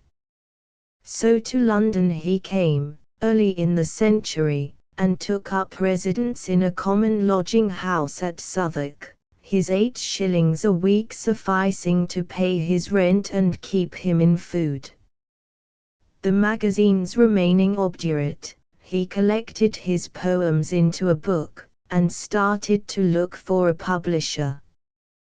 But the publishers were equally unencouraging, till he found one who was prepared to publish provided Davies contributed £20 toward the cost of the adventure. Satisfied that, once out, the book would quickly yield him profits, he asked the trustees who paid him his small dividends to advance the amount and retain his income until they had recouped themselves. They, however, being worldly wise, compromised by saying that if he would do without his dividends for some 6 months, when £10 would be due, they would pay him that sum and advance a further 10.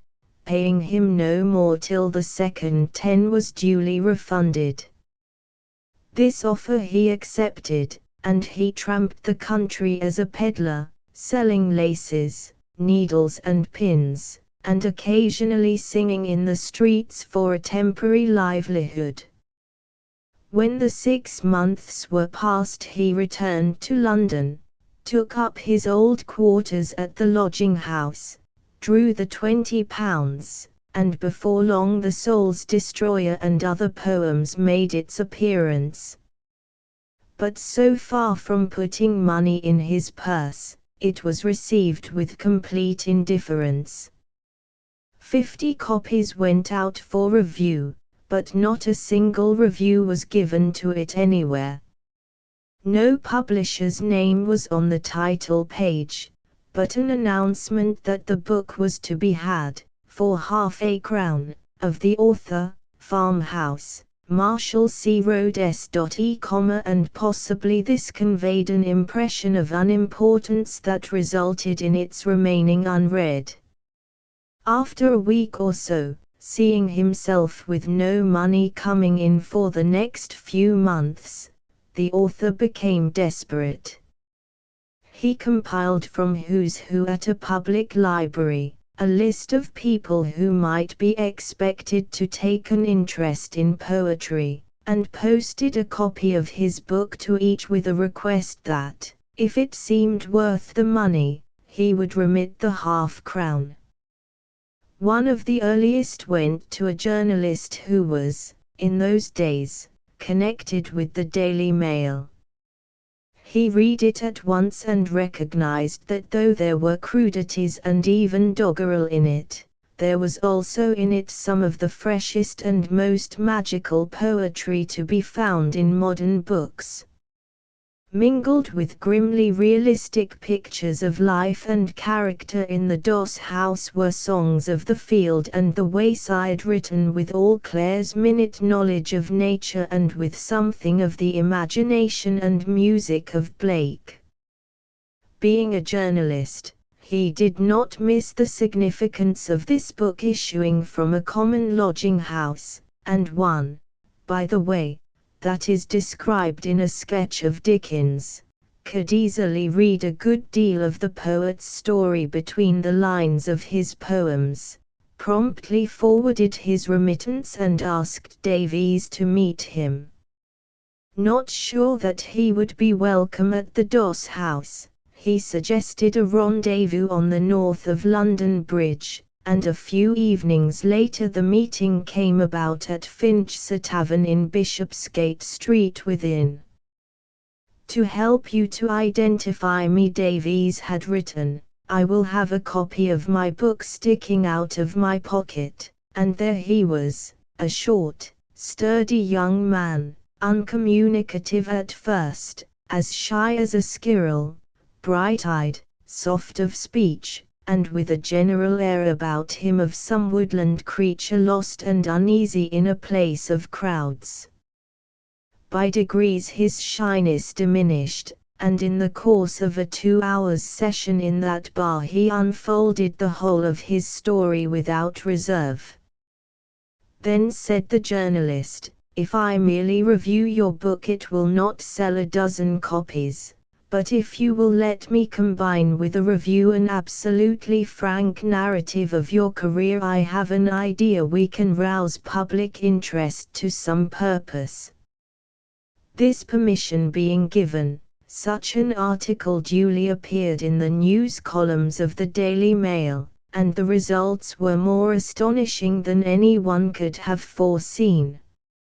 Not only did the gentle reader begin to send in money for copies, but ladies called at the Doss House and left at home cards which their recipient was much too reticent to act upon. Editors who had ignored and probably lost their review copies sent postal orders for the book and lauded it in print. Illustrated papers sent photographers and interviewers. A party of critics, having now bought and read the poems, made a pilgrimage to the farmhouse, and departed to write of the man and his poetry. After a second article in the Mail had recounted these and other astonishing happenings, a literary agent wrote urging Davies to entrust him with all his remaining copies and he could sell them for him at half a guinea and a guinea apiece. His advice was taken, and the last of the edition of 500 copies went off quickly at these prices. So enriched, the poet quitted his lodging-house and went home into Wales for a holiday, and while there began the first of his prose books, the autobiography of a supertramp, which was published in 1908 with an introduction by George Bernard Shaw. Meanwhile, Davies had written 2 other volumes of verse, and his recognition as one of the truest, most individual of living lyrists was no longer in doubt. Mr. Shaw notes of his prose that it has not the academic correctness dear to the perfect commercial letter writer, but is worth reading by literary experts for its style alone, and much the same may be said of his poetry. It is not flawless, but its faults are curiously in harmony with its unstudied simplicity and often strangely heighten the beauty of thought and language, to which verses flower as carelessly as if he thought and said his finest things by accident. He has the countryman's intimacy with nature. Not for nothing did he work on farms, tramp the open roads, sleep under the naked sky, knows all her varying moods, has observed trivial significances in her that the deliberate student overlooks, and he writes of her with an Elizabethan candor and fantasy and a natural, simple diction that is an art in Wordsworth. He has made a selection from his several volumes in a collected edition, but has published other verse since. For some years after his success he lived in London, but never seemed at home. He has no liking for streets and shrinks from crowds, and now has withdrawn again into the country, where our ultra-modern Georgian poets who, despite the fact that he is in the tradition of the great lyrists of the past, were constrained to embrace him as one of themselves, are less likely to infect him with their artifices. Walter de la Mare, Walter de la Mare, Walter de la Mare, except in the personal sense, and the charm of his gracious personality would surely surround him with friends, whether he wanted them or not. Walter de la Mare is, like Hardy, a lonely figure in modern English poetry. No other poet of our time has a place more notably apart from his contemporaries. You might almost read an allegory of this aloofness into his Myself. There is a garden grey with mists of autumntide, under the giant boughs, stretched green on every side, along the lonely paths, a little child like me, with face, with hands like mine, plays ever silently. And I am there alone, forlornly, silently, plays in the evening garden myself with me, only that one knows he is happy enough and not forlorn in his aloneness. You may trace, perhaps, here and there in his verse elusive influences of Coleridge, Herrick, Poe, the songs of Shakespeare, or, now and then, in a certain brave and good use of colloquial language, of T.E. Browne. But such influences are so slight and so naturalized into his own distinctive manner that it is impossible to link him up with the past and say he is descended from any predecessor, as Tennyson was from Keats. More than with any earlier poetry, his verse has affinities with the prose of Charles Lamb, of the Lamb who wrote the tender, wistful dream children and the elvishly grotesque, serious humorous New Year's Eve, who was sensitively wise about witches and night fears, and could tell daintily or playfully of the little people, fairy or mortal. But the association is intangible, he is more unlike Lamb than he is like him. And when you compare him with poets of his day, there is none that resembles him. He is alone in his garden. He has had imitators, but they have failed to imitate him, and left him to his solitude. It is true, as Spenser has it, that sheep herd together, eagles fly alone, and he has this in common with the Lord of the Air, that he has never allied himself with any groups or literary cliques, yet his work is so authentic and so modern, so free of the idiosyncrasies of any period, that our self-centered, self-conscious school of new poets, habitually intolerant of all who move outside their circle, are constrained to keep a door wide open for him and are glad to have him sitting down with them in their anthologies. But he did not enter into his own promptly, or without fighting for it. He was born in 1873, and had known nearly 20 years of that dry drudgery at the desk Steadwood in a city office, before he shook the dust of such business from his feet and began to win a livelihood as a freelance journalist. One is apt to speak of journalism as if it were an exact calling, like that of the watchmaker, but journalism is a portmanteau word which embraces impartially the uninspired records of the junior reporter and the delightful social essays and sketches of Robert Lynd, the witty gossip of A. Beachcomber and the dull but very superior oracles of A. Spender. Not any of these, but reviewing was the branch of this trade to which de la Mare devoted himself, and his reviews in the Saturday Westminster, Bookman, Times Literary Supplement, and elsewhere, clothed so fine a critical faculty in the distinction of style which betrays his hand in all he has written that, his reputation growing accordingly, the reviewer for a time overshadowed the poet, for though he did much of it anonymously, his work could be identified by the discerning as easily as can the characteristic, unsigned paintings of a master. Too often, in such a case, the journalist ends by destroying the author, dulls his imagination, dissipates his moods, replaces his careless raptures with a mechanical efficiency, makes him a capable craftsman, and unmakes him as an artist. But de la Mare seems to have learned how to put his heart into journalism without letting journalism get into his heart. I have seen no review of his that has the mark of the hack upon it. His mind was not like the dyer's hand subdued to what it worked in. Fleet Street might echo his tread, but his spirit was away on other roads in a world that was beyond the jurisdiction of editors. He was not seeking to set up a home in that wilderness, but was all the while quietly paving a way out of it, and in due season he has left it behind him.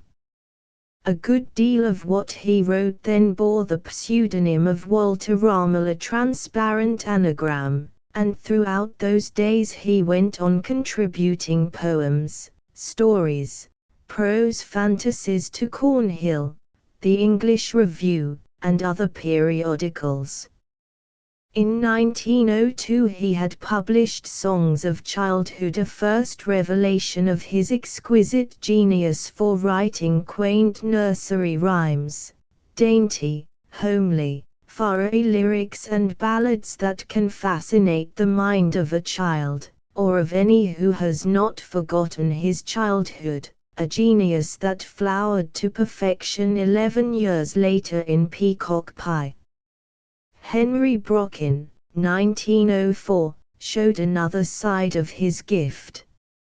It is a story, you cannot call it a novel, that takes you traveling into a land unknown to the map makers, that is inhabited by people who have never lived and will never die.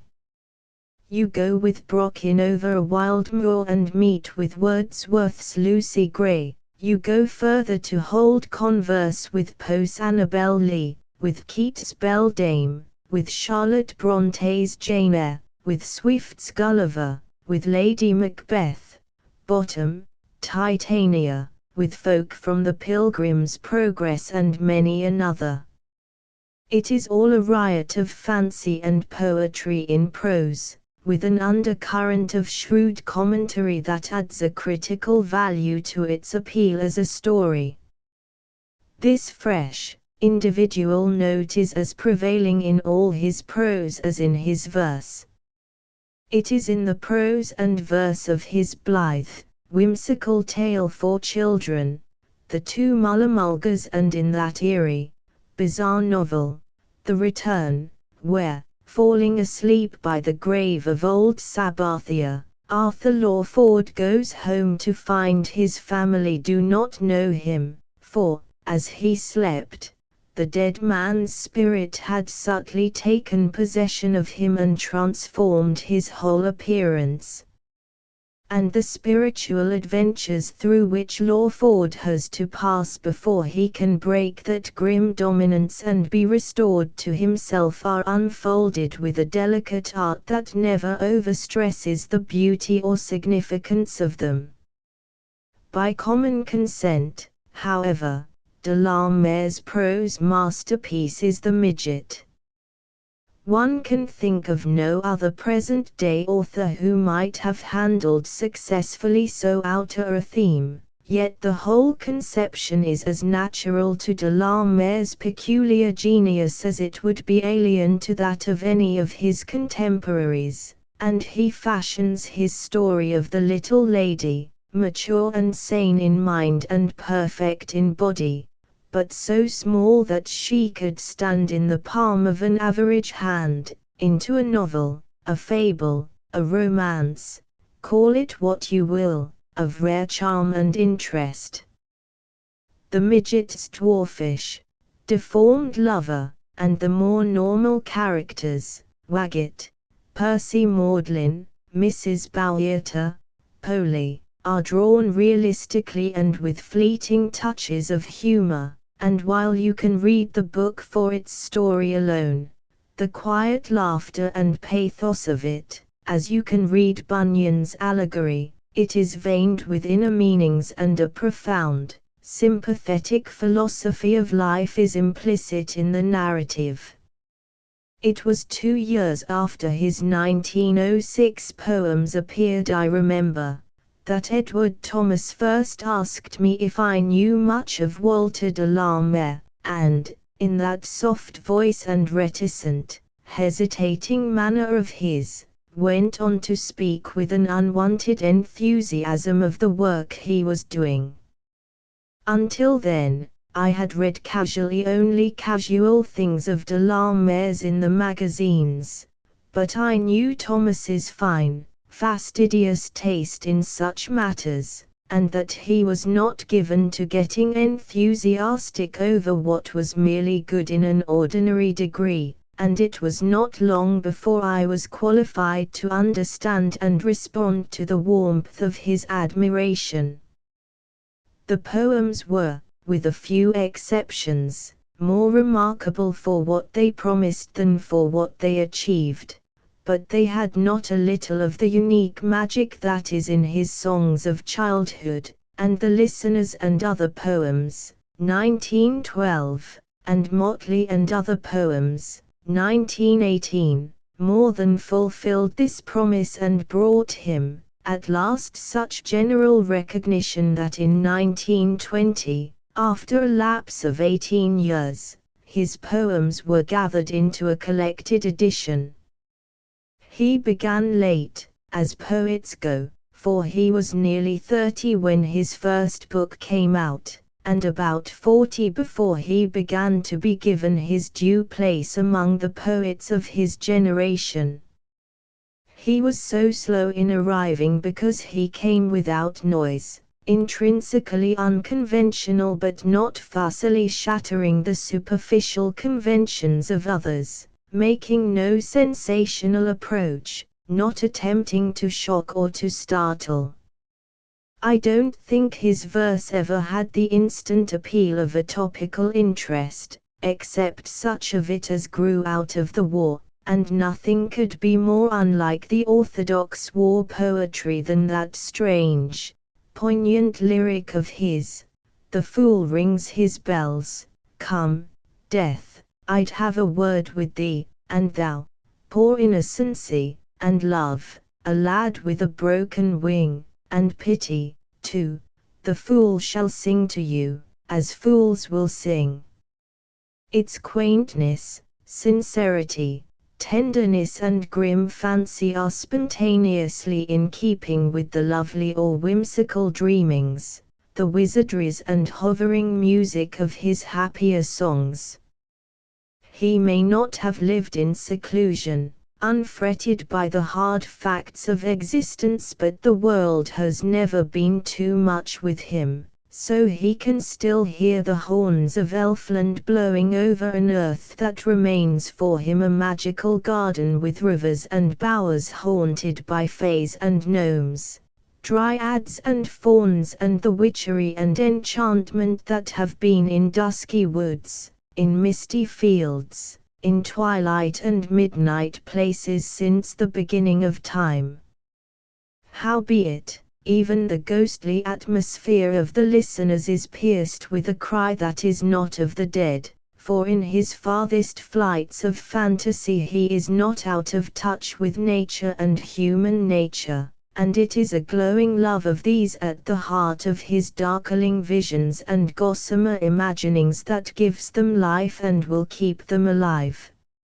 Sir Arthur Conan Doyle, Sir Arthur Conan Doyle, Sir Arthur Conan Doyle. If Sir Arthur Conan Doyle were more of a conventional man of letters, had he been just a book in breeches as Sidney Smith said Macaulay was, it would not be so difficult to know where to make a beginning when one sits down to write of him. But no author could be farther from being all author. He is much too keenly interested in life to do nothing but write about it, and probably shares Byron's scorn of the mighty stir made about scribbling and scribes and his preference of doers to writers. He has read much, but lived more, as a novelist ought to, giving freely of his time and thought and sympathy to lives outside his own.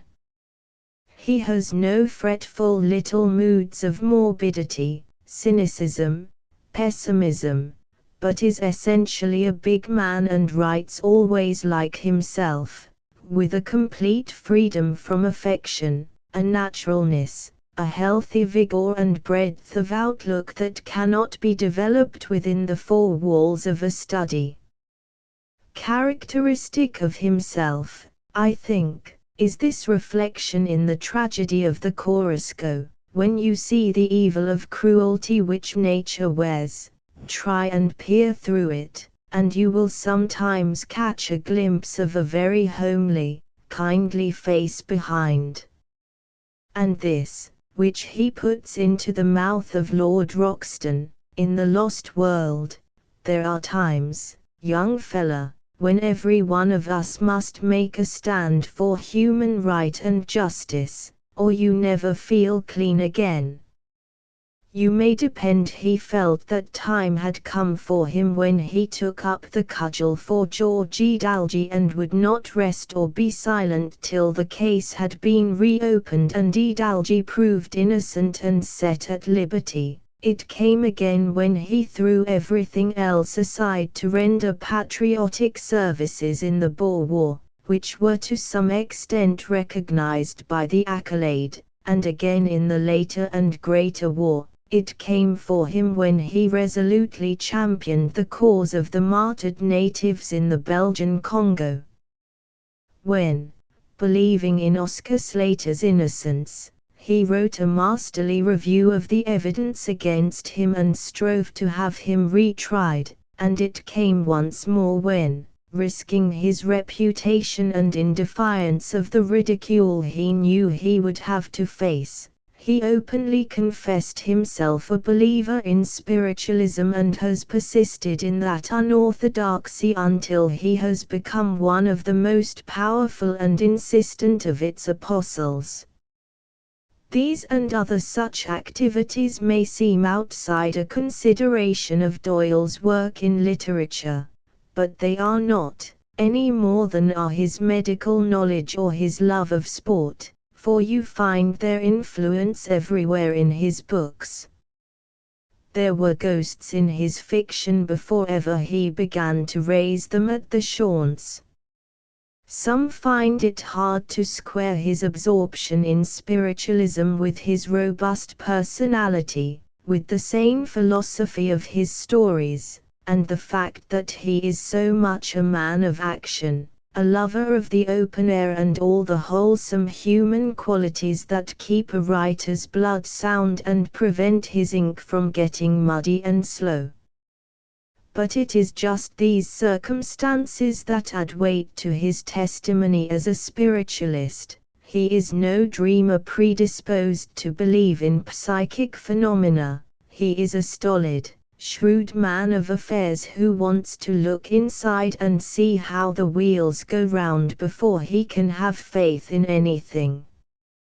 He has played as strenuously as he has worked. He has tasted delight of battle with his peers at football, cricket, golf.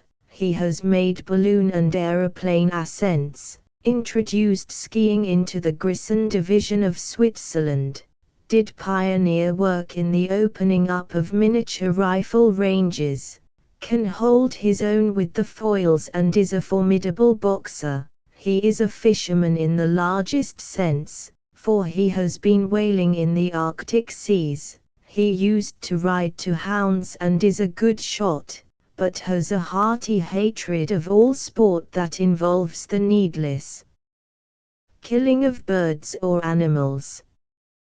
Born at Edinburgh, in 1859, Conan Doyle commenced writing tales of adventure when he was about 6. And it was natural that he should illustrate these with drawings of his own, for he was born into a very atmosphere and world of art. His grandfather, John Doyle, was the well-known political caricaturist who for over 30 years concealed his identity under the initials H.B. His father, Charles Doyle, and 3 of his uncles were artists. One being that Richard Doyle, whose name is inseparably associated with the early days of Punch. The remarkable watercolors of Charles Doyle, which I have seen, have a graceful fantasy that remind one of the work of Richard Doyle, but at times they have a grimness, a sense of the eerie and the terrible that lift them beyond anything that the Punch artist ever attempted. And you find this same imaginative force, this same bizarre sense of the weird and terrible in certain of the stories of Charles Doyle's son, in The Hound of the Baskervilles, in some of the shorter Sherlock Holmes tales, in many of the Round the Fire stories, and in some of those in Round the Red Lamp. In 1881, by 5 years of medical studentship at Edinburgh University, Doyle secured his diploma and, after a voyage to West Africa, started as a medical practitioner at Southsea. But all through his student days he was giving his leisure to literary work, and in one of the professors at Edinburgh, Dr. Joseph Bell, a man of astonishing analytical and deductive powers, he found the original from whom, in due season, Sherlock Holmes was to be largely drawn. His first published story, a Kaffir romance, appeared, like Hardy's, in Chambers's journal. That was in 1878, and it brought him 3 guineas, but it was not until 9 years later, when a study in Scarlet came out in Beeton's Annual for 1887, that Sherlock Holmes and Dr. Watson made their first appearance in print, and laid the foundation of his success.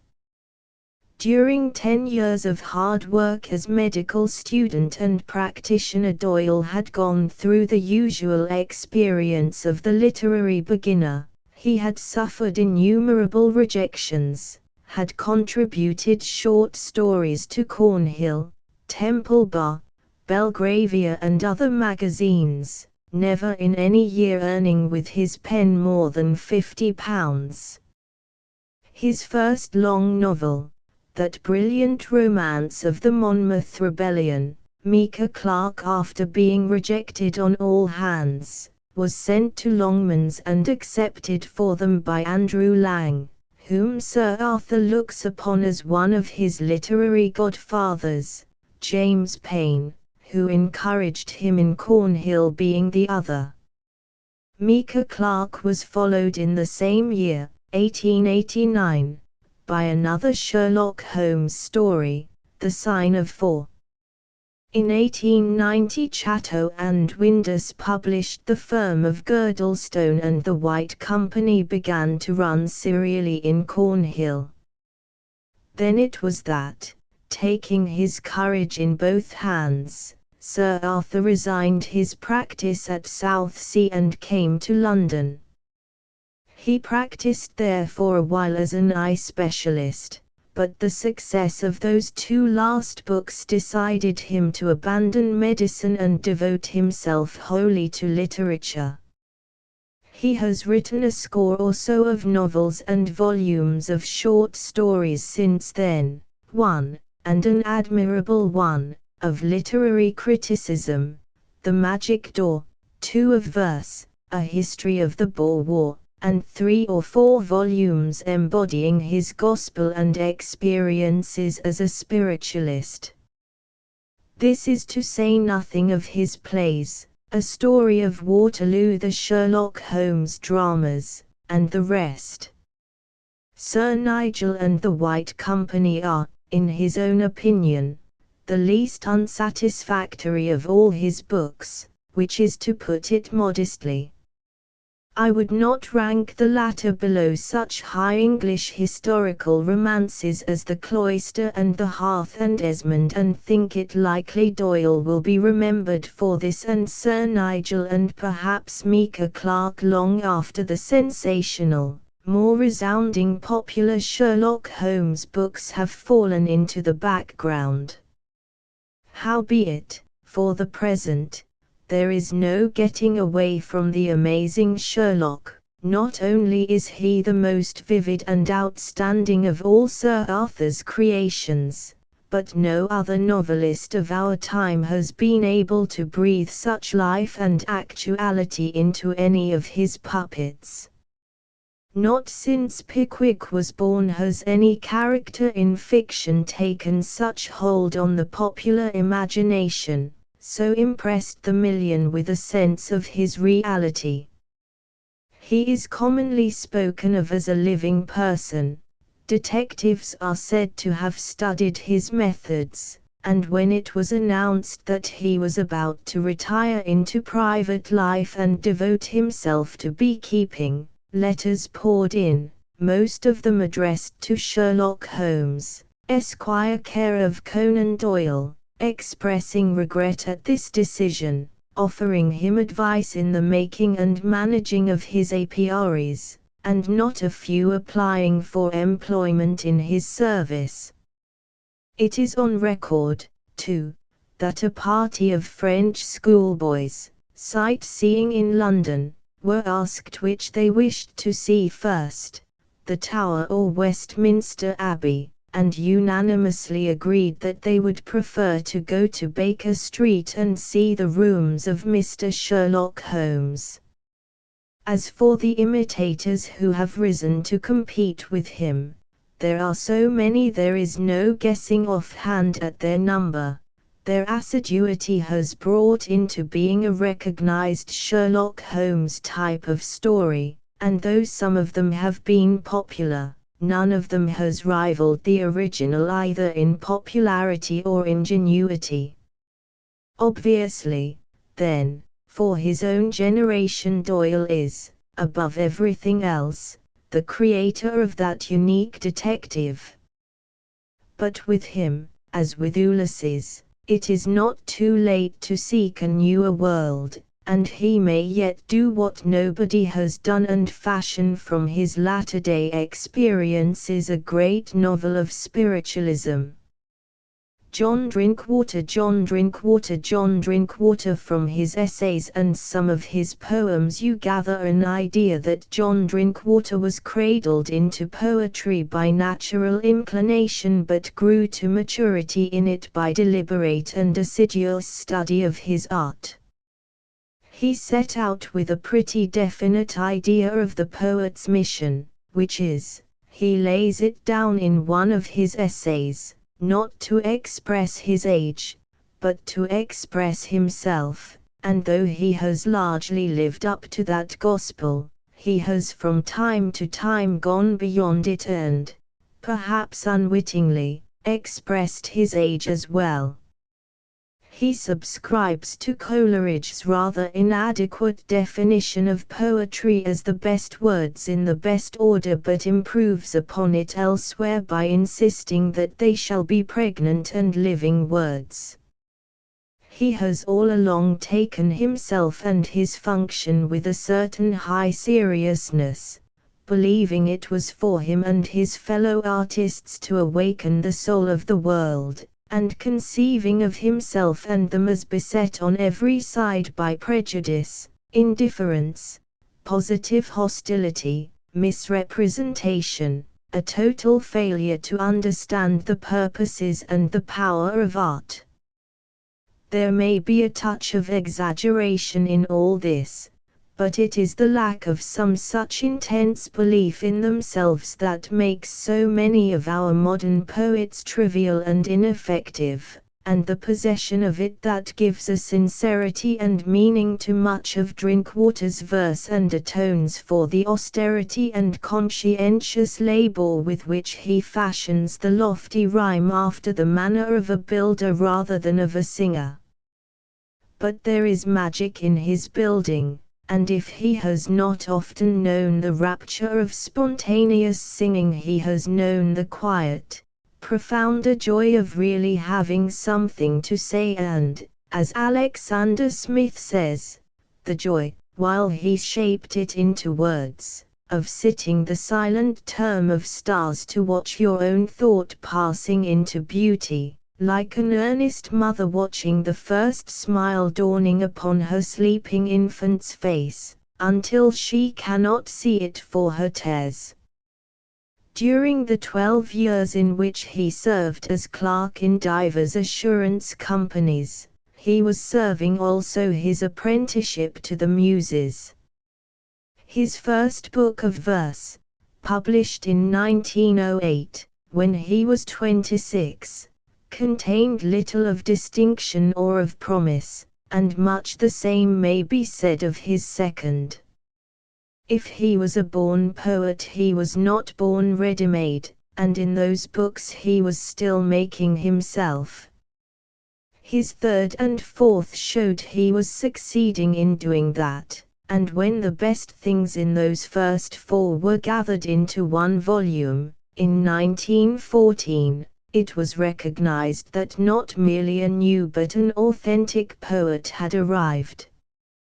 One might have recognized that if this little collection had contained nothing but the four poems, January Dusk in Lady Street Reckoning and a prayer in which he has finely expressed so much of himself, his own outlook and aspirations, Lord, not for light in darkness do we pray, not that the veil be lifted from our eyes, nor that the slow ascension of our day be otherwise.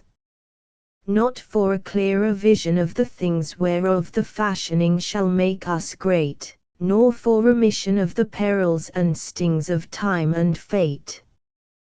Grant us the will to fashion as we feel, grant us the strength to labor as we know, grant us the purpose, ribbed and edged with steel, to strike the blow.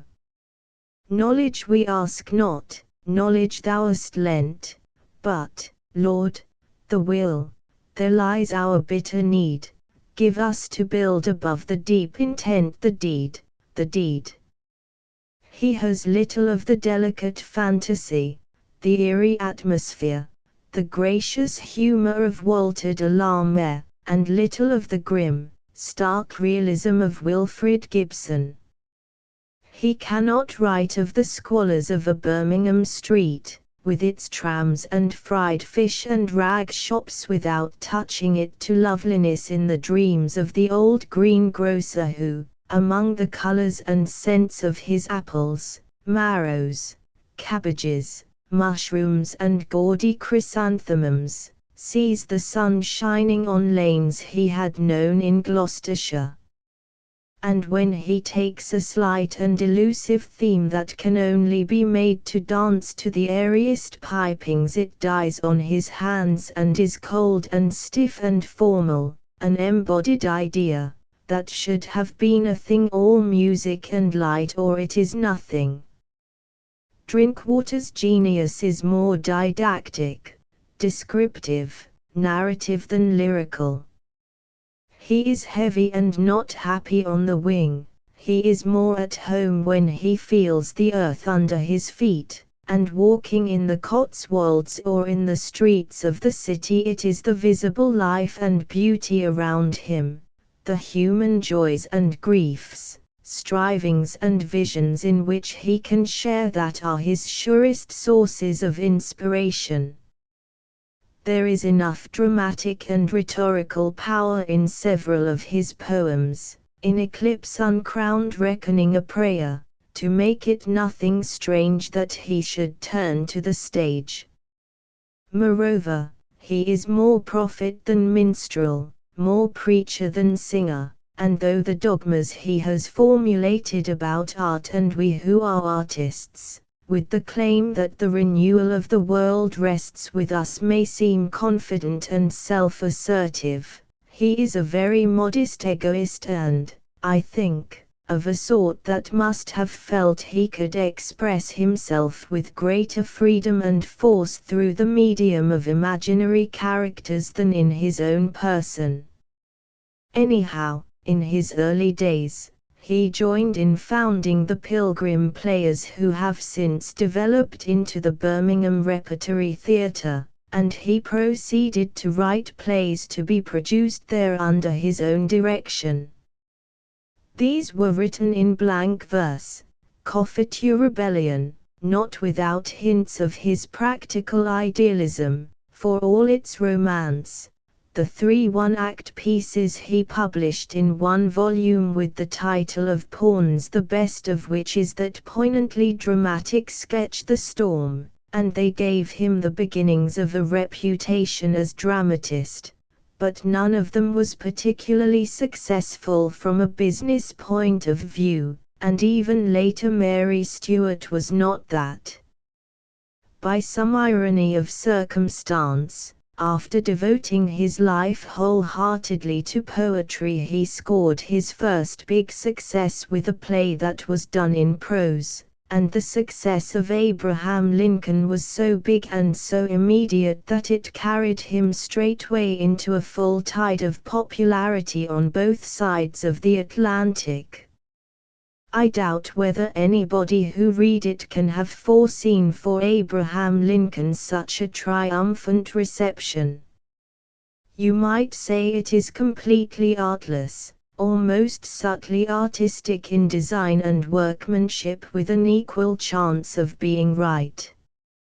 Its structure is so simple, its dialogue cast in such natural, everyday language that you easily may overlook its bold originality of invention, overlook that it ignores theatrical technique and traditions and in the quietest way makes a drastically new departure.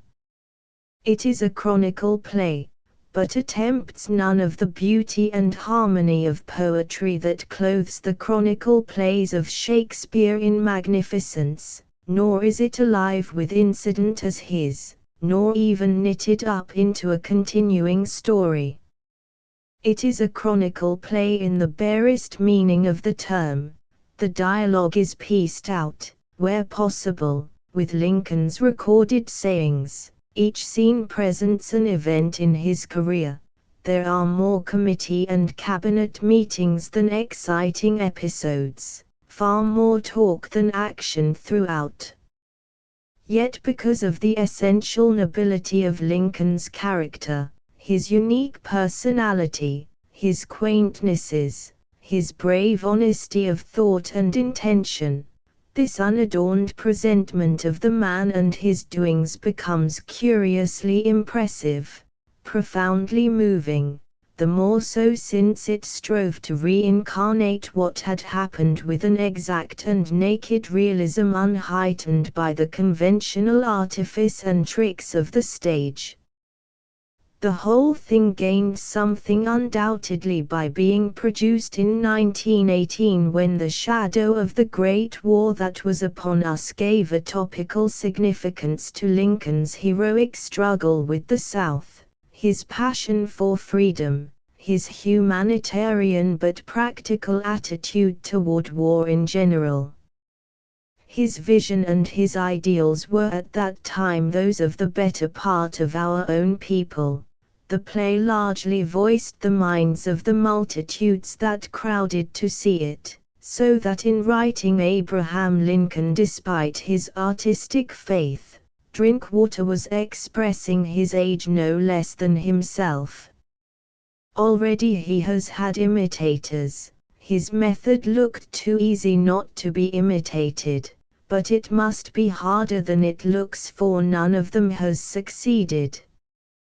Perhaps he cannot do it twice himself, for his Oliver Cromwell fashioned on similar lines, does not, in my thinking, reveal so true and convincing a portrait of the man. Nearly 10 years earlier Drinkwater had tried his hand on the great protector in a blank verse poem sympathetically and dramatically conceived but not altogether rising to the height of its subject. Like Abraham Lincoln, the later Oliver Cromwell is a chronicle play, but he has allowed himself more latitude in this than in that. He has less warrant for some of his incidents. The pathos he introduces into Cromwell's home life is occasionally just a trifle stagey, and he has sentimentalized Oliver himself, made him less of the sturdy, bluff, uncompromising Roundhead that we know from his letters and speeches and the researches of Carlyle. But it is a vivid, vital piece of portraiture and so often catches the manner and spirit of the original as to leave a final impression of likeness in which its unlikelier aspects are lost. I am told it does not act so well as it reads, but if it does not rival Lincoln on the boards, one has to remember that it has not the advantage of timeliness that Lincoln had. I have said nothing of John Drinkwater's excursions into criticism, his studies of Swinburne and Morris, of the lyric the way of poetry, for what he has written about poetry and the drama is of small importance in comparison with the poetry and the dramas he has written. As poet and dramatist he has developed slowly, and it is too soon yet to pass judgment on him. Plenty of men spend their lives in trying vainly to live up to a brilliant first book, but he began without fireworks and has grown steadily from the start, and is still young enough not to have done growing. Geoffrey Farrenall had it been, as some believe it is, an irrevocable law that a man's mind and temperament are naturally molded by his early environment, Geoffrey Farnall ought to have been an uncompromising realist.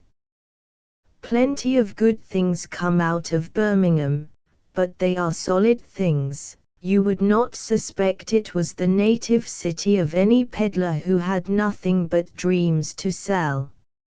Scott, Ballantyne and Stevenson were all born in Edinburgh, a very haunt of romance. Mayne Reid came from Ireland which, though Shakespeare does not seem to have known it, is where fancy is bred. Stanley Weyman hails from just such a quaint little country town as he brings into some of his stories. Manchester nursed Harrison Ainsworth, and even Manchester carries on business as usual against a shop-soiled background of fantasy and the black arts. But Birmingham, well, Birmingham forgets that it was visited by the Normans and sacked by the Cavaliers. It has made itself new and large and is as go-ahead and modern as the day after tomorrow, a place of hard facts, factories, practical efficiency, profitable commerce, achievement in iron and steel, and apparently has no use for fancy and imagination except on strictly business lines. When it manufactures idols for the heathen and jewelry that is not what it seems. Nevertheless, a fig from a thorn, a grape from a thistle, in Birmingham Geoffrey Farnall was born, and it would not have been surprising if he had grown up to put present-day Birmingham and its people into his novels, as Arnold Bennett has put the Five Towns and their people into his. But instead of doing that he has perversely developed into one of the most essentially romantic of modern novelists. He was writing stories when he was 19, and some of them found their way into the magazines. For a while, feeling after a source of income, he coquetted with engineering, and there is some romance in that, but not of the sort that could hold him. He experimentalized in half a dozen trades and professions, and presently looked like becoming an artist with brush and pencil rather than with the pen. In those uncertain years, when he was still dividing his leisure between writing tales and painting landscapes and drawing caricatures, he came to London and spent his spare time at the Westminster Art School, where the now distinguished Japanese artist, Yoshio Makino, was one of his fellow pupils. Then, in 1902, he cut the painter in one sense, though not in another, and grown more enterprising went adventuring to America, where, having married the youngest daughter of Housen Hawley, the American scenic artist, he took to scene painting himself and did it diligently for 2 years at the Astor Theatre, New York. When he was not busy splashing color on back cloths, he was working strenuously at the writing of fiction, and if his first novel smacks somewhat of the conventions and artificialities of the theatre in whose atmosphere he was living, his second, The Broad Highway, is as untrammeled by all such influences and as breezily, robustly alive with the wholesome, free air of the countryside of 18th-century England and the native spirit of romance as if he had never heard of Birmingham or been within sight of a stage door. With The Broad Highway he found himself at once, but he did not at once find a publisher with it. Often enough an author who has been rejected in England has been promptly received with open arms by a publisher and a public in America. Then he has come home bringing his sheaves with him and been even more rapturously welcomed into the households and circulating libraries of his penitent countrymen. But in Farinol's case the process was reversed. America would have none of the broad highway. Her publishers returned it to him time after time, as they had returned Mr. Tornish, which he had put away in despair.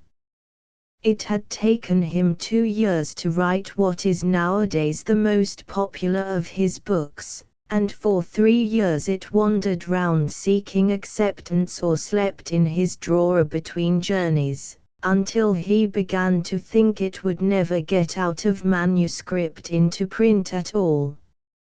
It was looking travel-worn and the worse for wear, and had been sleeping neglected in his drawer for some months, when his wife rescued it and, on the off chance, sent it over to England to an old friend of Farinol's who, having read it with enthusiasm, passed it on to Sampson Low and Company, and it came to pass that the Broad Highway was then published immediately and as immediately successful.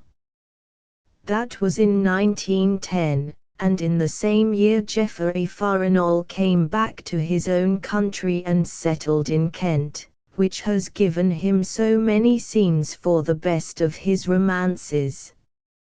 Strange, you may say, that a novel so wholly and peculiarly English should have been written so far away from its proper setting and in such unpropitious surroundings, especially while Farinol had all the glamorous adventure and lurid, living romance of the American outlands waiting, as it were, at his elbow.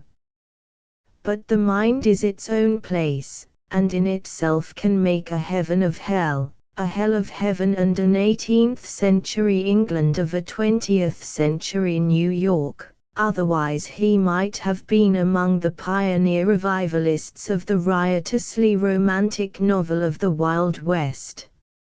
Stranger still that when the Broad Highway recrossed the ocean it was no longer rejected and had soon scored an even larger success with American than with English readers.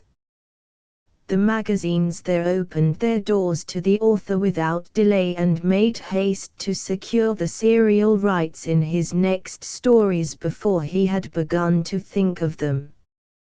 Within the next 3 years, The Money Moon and The Amateur Gentleman had increased and firmly established his reputation, and the earlier Mr. Tornish came out on the strength of their abounding popularity, which was more than strong enough to carry the tale of that elegant and honorable person much farther than it might have gone if it had not had such bestsellers and long-runners to set the pace for it. Romance is Farinol's native air, and he does not breathe happily in any other. When he tells a story of the trousered, railway-riding life round him he is like a wizard who has turned from his spells and incantations to build with mundane bricks and mortar instead of with magic. He does the ordinary thing capably but in the ordinary way. The chronicles of the imp is an entertaining trifle, and the definite object is a clever, exciting story of a young millionaire's adventures in New York's underworld, but they lack his distinctive touch, his individual manner. He is not himself in them. He is the antithesis of Antaeus and renews himself when he reaches, not the solid earth, but the impalpable shores of old romance.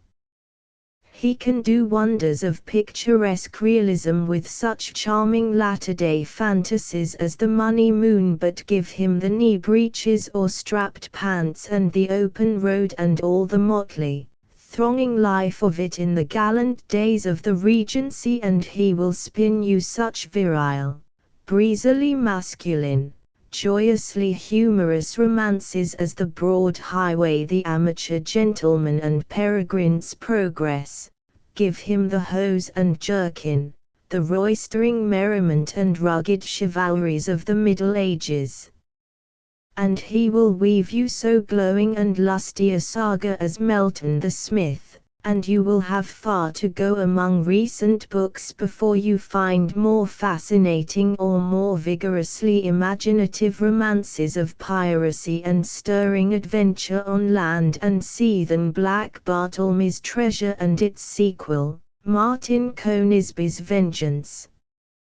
He gives away the recipe for his best romance in that talk between Peter V. Bart and another wayfarer which preludes the broad highway. As I sat of an early summer morning in the shade of a tree, eating fried bacon with a tinker, the thought came to me that I might some day write a book of my own, a book that should treat of the roads and byroads, of trees and wind in lonely places, of rapid brooks and lazy streams, of the glory of dawn, the glow of evening, and the purple solitude of night.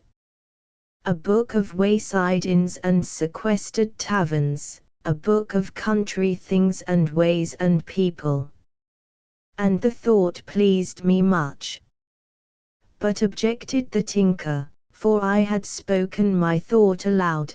Trees and such like don't sound very interesting, leastways, not in a book, for after all a tree's only a tree and an inn an inn. No, you must tell of other things as well.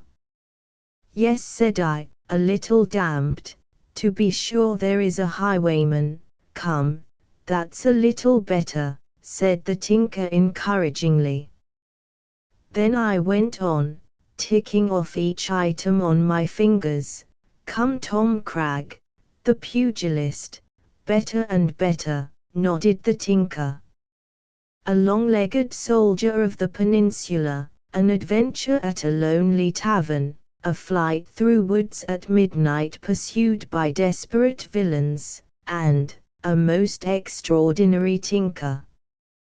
The tinker approves of all these things, but urges that there must also be in the story blood, and baronets, and, above all, love and plenty of it. And though Peter V. Bart is doubtful about these ingredients because he lacks experience of them, as he goes on his journey he makes acquaintance with them all, and they are all in the story before it ends.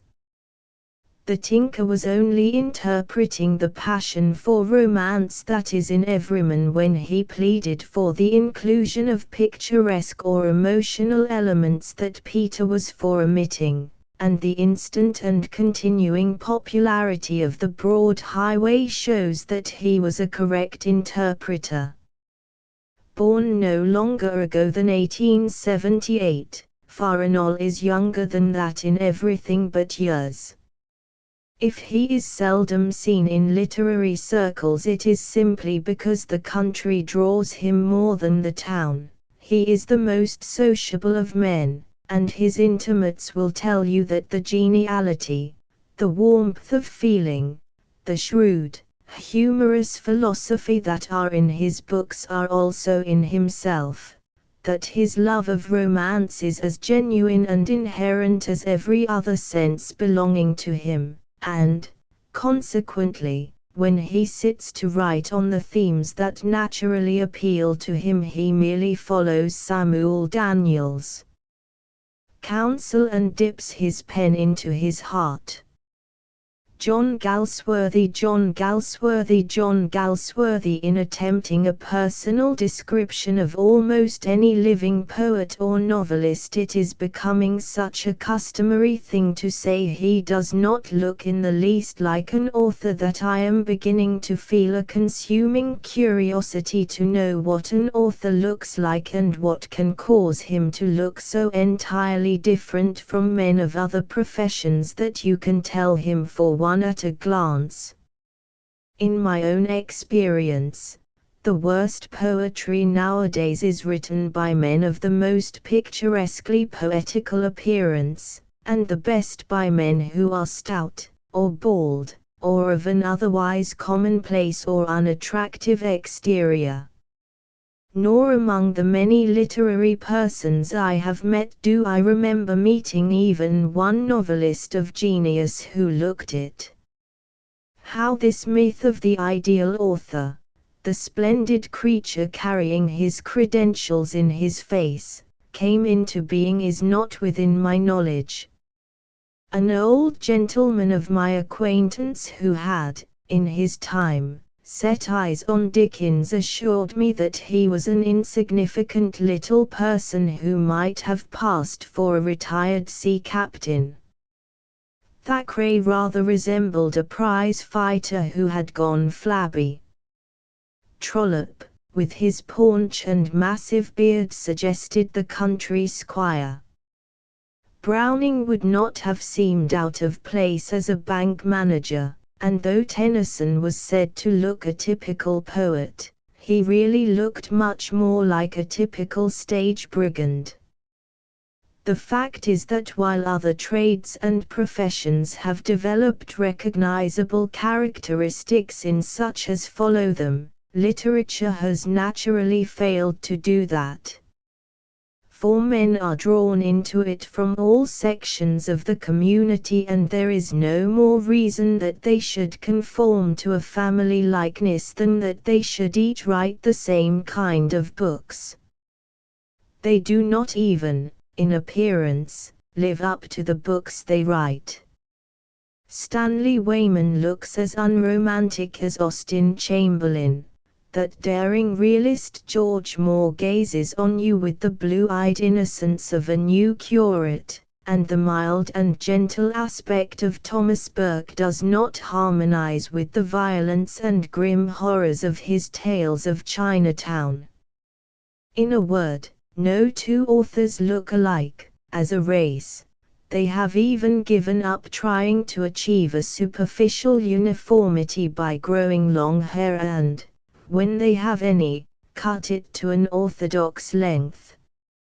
A few cultivate the mustache, not many indulge in whiskers, the majority are clean-shaven, and in this they are not peculiar, for the same, in the same proportions, may be said of their readers.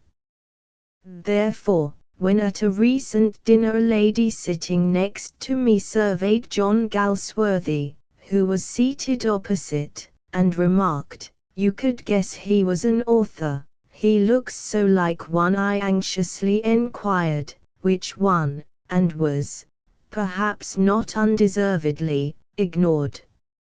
If she had said he looked like an indefinite intellectual, that his countenance was modelled on noble and dignified lines, that it expressed at once shrewdness and benignity, I could have understood and agreed with her. But these qualities are so far from being infallibly the birthright of the author that they are seldom apparent in him.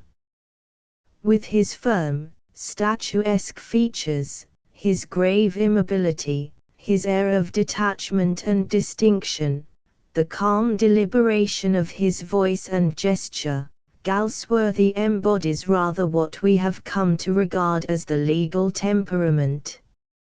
It is not difficult to imagine him in wig and gown pleading earnestly, impressively, but without passion, or, appropriately robed, summing up from the bench sternly, conscientiously, and with the most punctilious impartiality. Consequently, it was without surprise I heard the other day, for the first time, that he had studied for the bar and became, in his early years, a barrister, though he did not practice.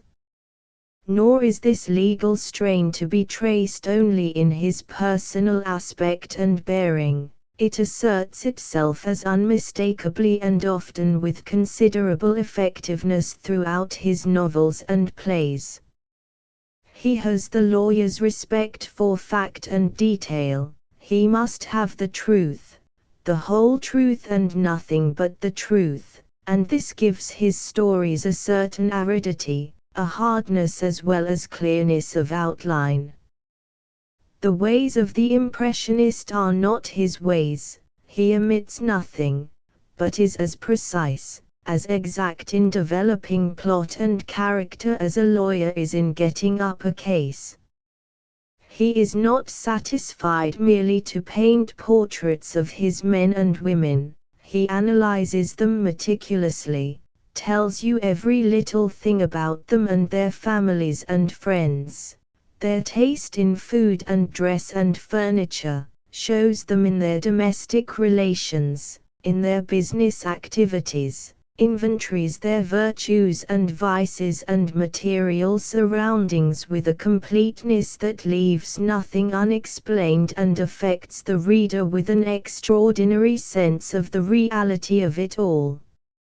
If he is recording a funeral, he will take care to tell you the hearse started at a foot's pace, the carriages moved slowly after.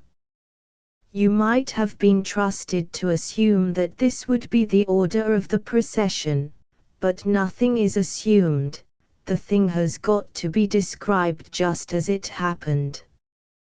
You are then told who was in each carriage, and note is made of the 13th carriage which follows at the very end containing nobody at all.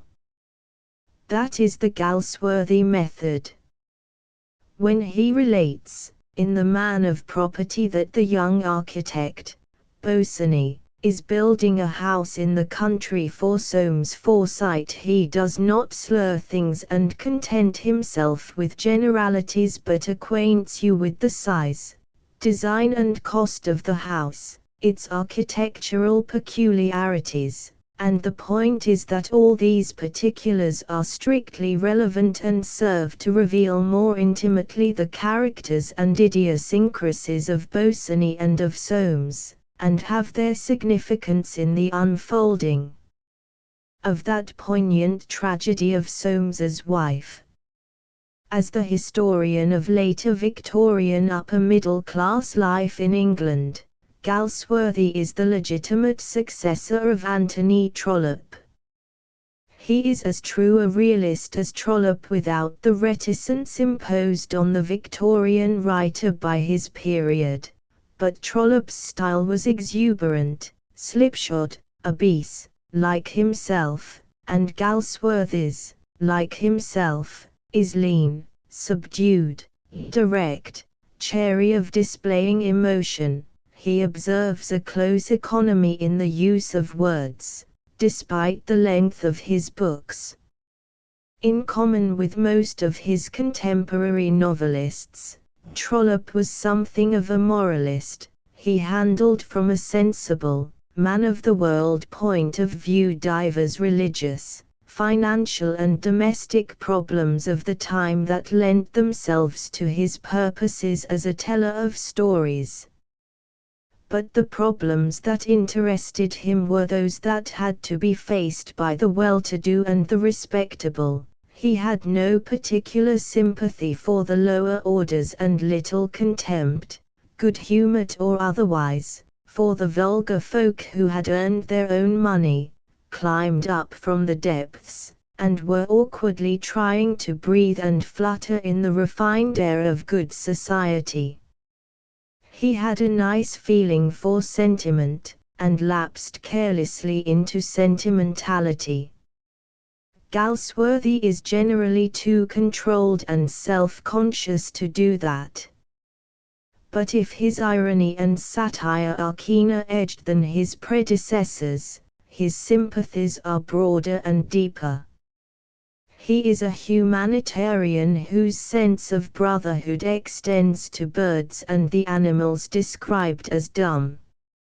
On the one hand, he understands and has compassion for the underdog, the poor, the humble, and on the other, though he can smile, as in the three novels that make up his greatest achievement, the Forsyte Saga and elsewhere, and smile with a sardonic humor at the outlook and pretensions of those old prosperous families who move in the best circles and, comfortably materialistic, have, in place of a sense of brotherhood, acquired an ineradicable sense of property in their wives, money, houses. He is not blind to the finer human qualities that underlie their inherited social conventions.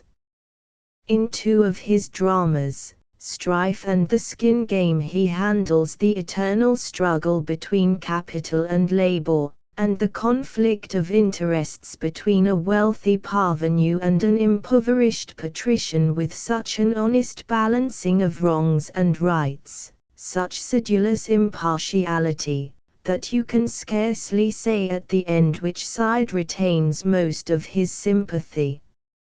He takes life too seriously, it seems, to be able to write stories or plays for their own sake. He writes them to expose moral or economic evils of his time, to advocate reforms in our social organization, the crude barbarity of our prison system, the tyranny of the marriage law, the hypocrisies of religion and orthodox morality, the vanity of riches, the fatuity of all class inequalities, with him the creation of character, the fashioning of a tale of individual love, rivalry, ambition, triumph, or disaster are generally more or less subordinate to communal or national issues such as these.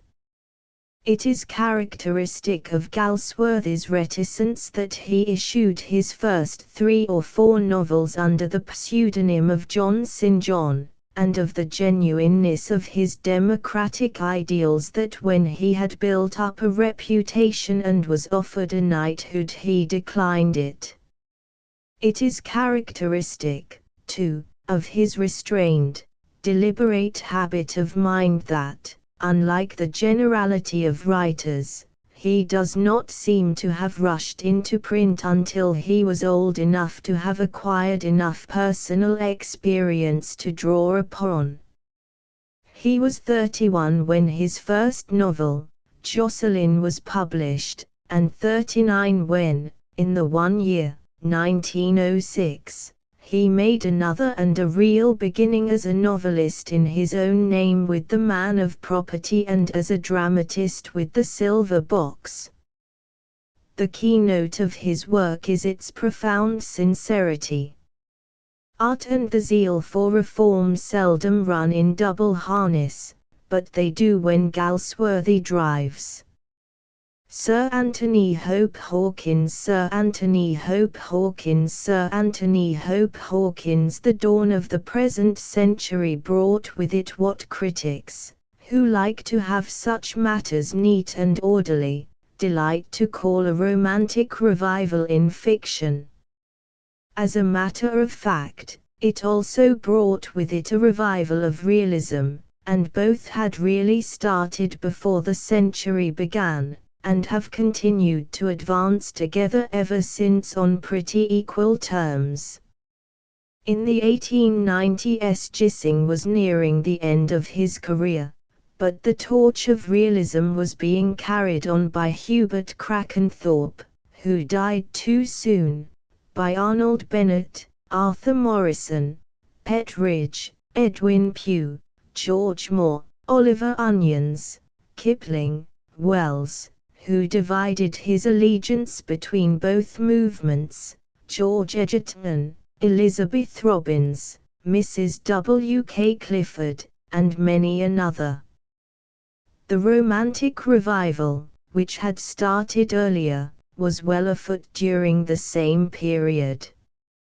Stevenson died in 1894. Rider Haggard's best romances were out in the 1880s. Doyle's Micah Clarke and the White Company belonged to 1888 and 1890. Sir Gilbert Parker came soon after. Stanley Weyman and Anthony Hope arrived in the movement together, when the century was still in its infancy. All these were in the same boat but, to adopt Douglas Jerrold's pun, with very different sculls, How they are to take rank in the hierarchy of letters is not my concern at the moment. I am only saying they were all romantics.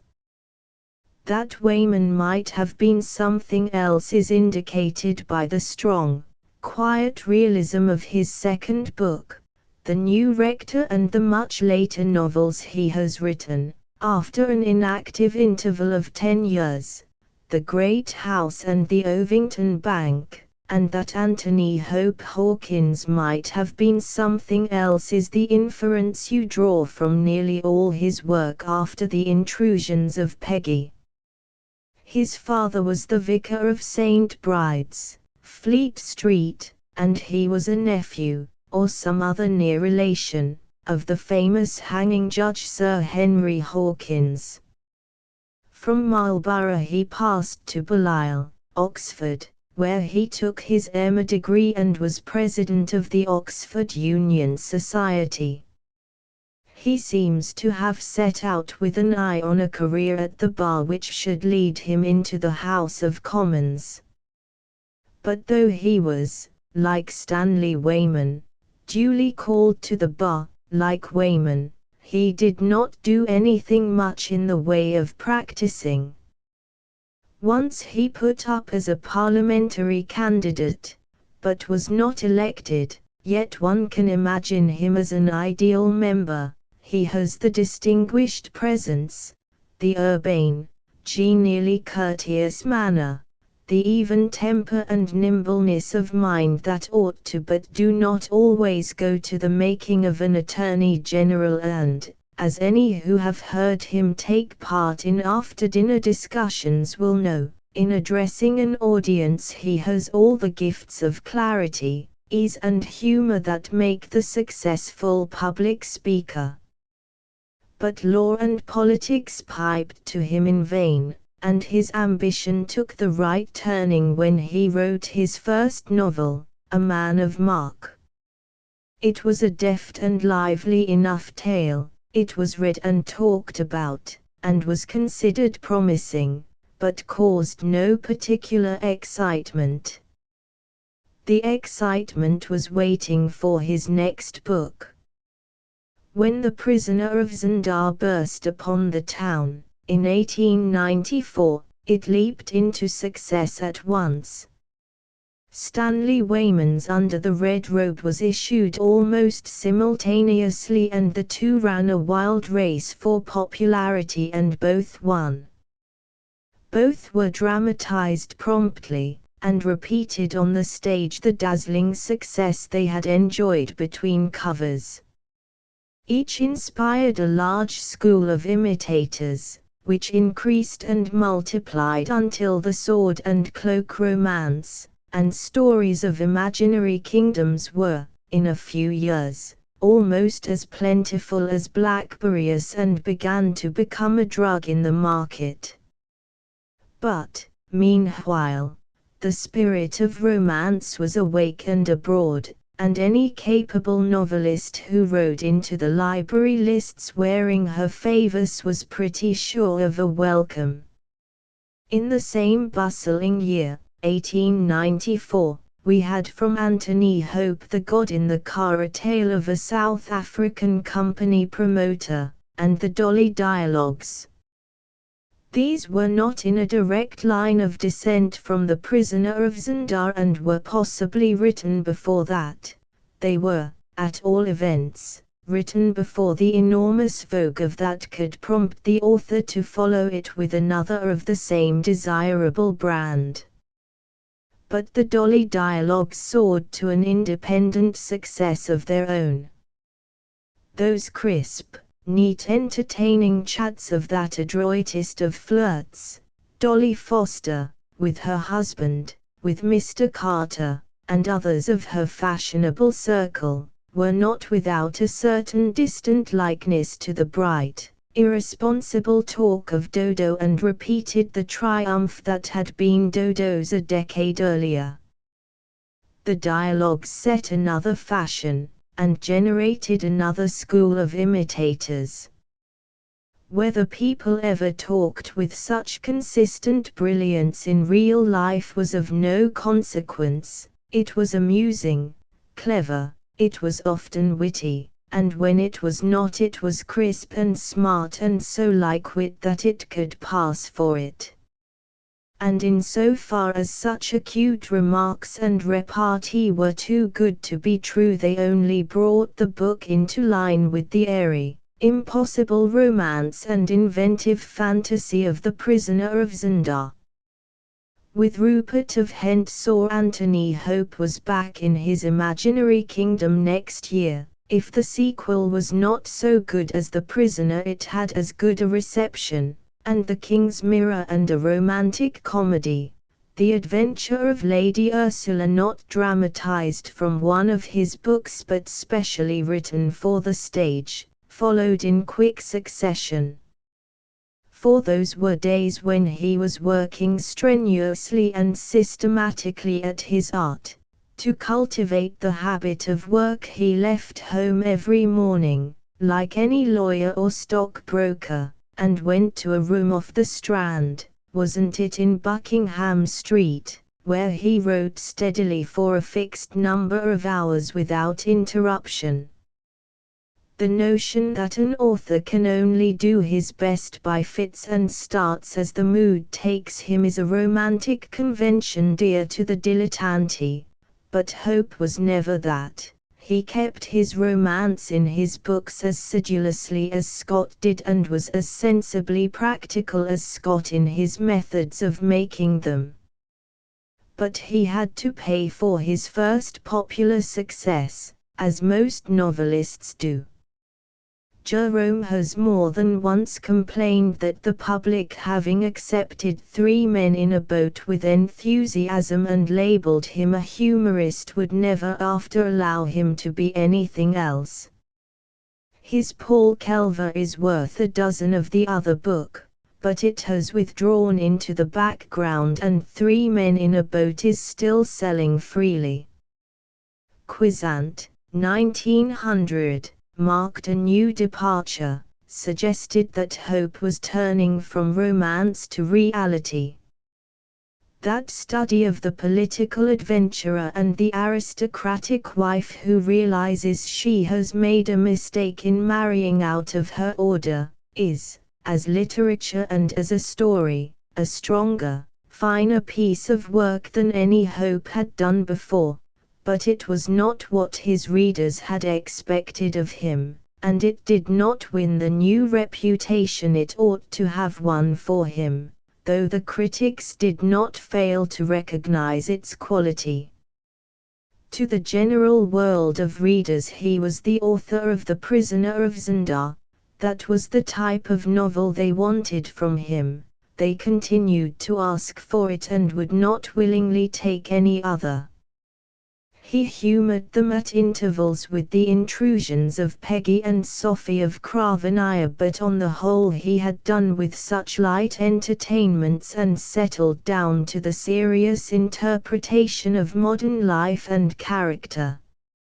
Next to Quizzant I would place his poignant and dramatic handling of the marriage problem in Double Harness, the study, in a servant of the public, of a temperament that is only baffling by reason of its elemental simplicity, the masterly realistic presentment of a capable, courageous, unconventional, attractive woman in The Great Miss Driver, and the brilliant treatment again of the problem of marriage and disillusion in Mrs. Maxon Protests. These five, subtle in characterization and fashioned of the comedy and tragedy of actual human experience, these and not his more notorious trifles are the true measure of Anthony Hope's achievement as a novelist.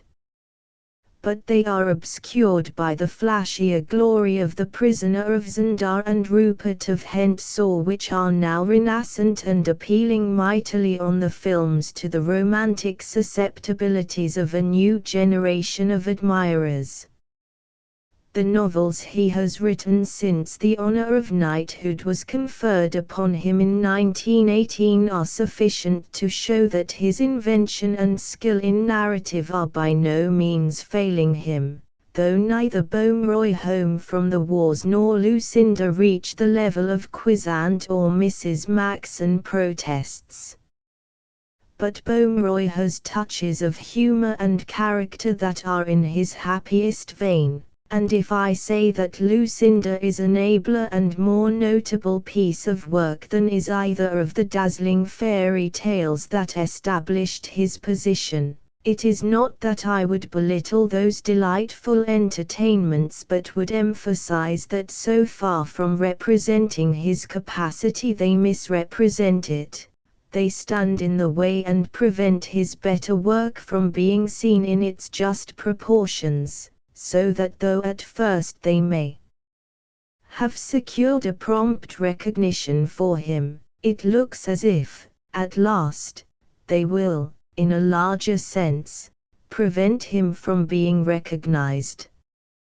Arthur Stewart Menteth Hutchinson Arthur Stewart Menteth Hutchinson Arthur Stewart Menteth Hutchinson Success is good for people when they do not get too much of it too soon. Failure is even better for them, when they do not get more than enough of it for too many years. Hardship, difficulty, failure, these knock the nonsense out of a man and teach him his art or his business. There is something lacking from the character and work of one who has never known them. Many authors recover at last from their failures, but an instant and early success is generally fatal. It makes them take themselves too seriously and their work not seriously enough. Their vogue dwindles, in consequence, and the publishers who began to run after them begin to run away from them.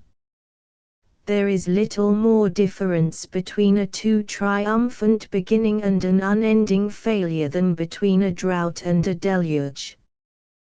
The two extremes are equally devastating, and S.M. Hutchinson is among the luckier ones who have been destined to a middle course. He has not won his pearl without diving for it, but he has not had to dive and come up empty-handed. Those who imagine, as some do, that, with if winter comes he simply came, and saw, and conquered, imagine a vain thing. He had come 3 times before that, and had, moreover, toiled at the oar as a very miscellaneous journalist, a writer of articles and short stories that editors too frequently rejected. If he never exactly lived in Grub Street, he sojourned for a few years in a turning out of it. He had no literary or journalistic ancestry, and was originally dedicated to another profession, but he did not drift into journalism, that not being his way, he walked into it deliberately, having made up his mind to go there. His father is a general in the Indian Army, and S.M. was born in India, in 1880. But his grandfather was a doctor of medicine, and at an early age Hutchinson was settled in London, beginning a career of his own as a medical student. To this day, he has a quiet, kindly, sympathetic bearing that would have served him as an excellent bedside manner, if he had taken his MD and put up a brass plate. But he is one of the shyest, most retiring of men. You cannot associate him with any sort of brass, and even while he was trying apprentice hand in medicine and surgery at St. Thomas's Hospital, a private ambition was drawing him in another direction. I always intended to earn my living with my pen, he told me, some years ago. I was writing then in my leisure, sending out all kinds of MSS and getting most of them back, and at length I took the plunge when I had about one short story accepted by a magazine, 2 articles by Punch and some verses by Scraps. I did not know a soul who had the remotest connection with literary work, but I chanced it, and threw physic to the dogs. He did not limit himself to any working hours, but by writing hard all day contrived to pick up a regular 5 shillings a week from Scraps for comic verse, and, augmenting this from a precarious sale of articles and tales to various publications, compiled a weekly income of about £1 sterling.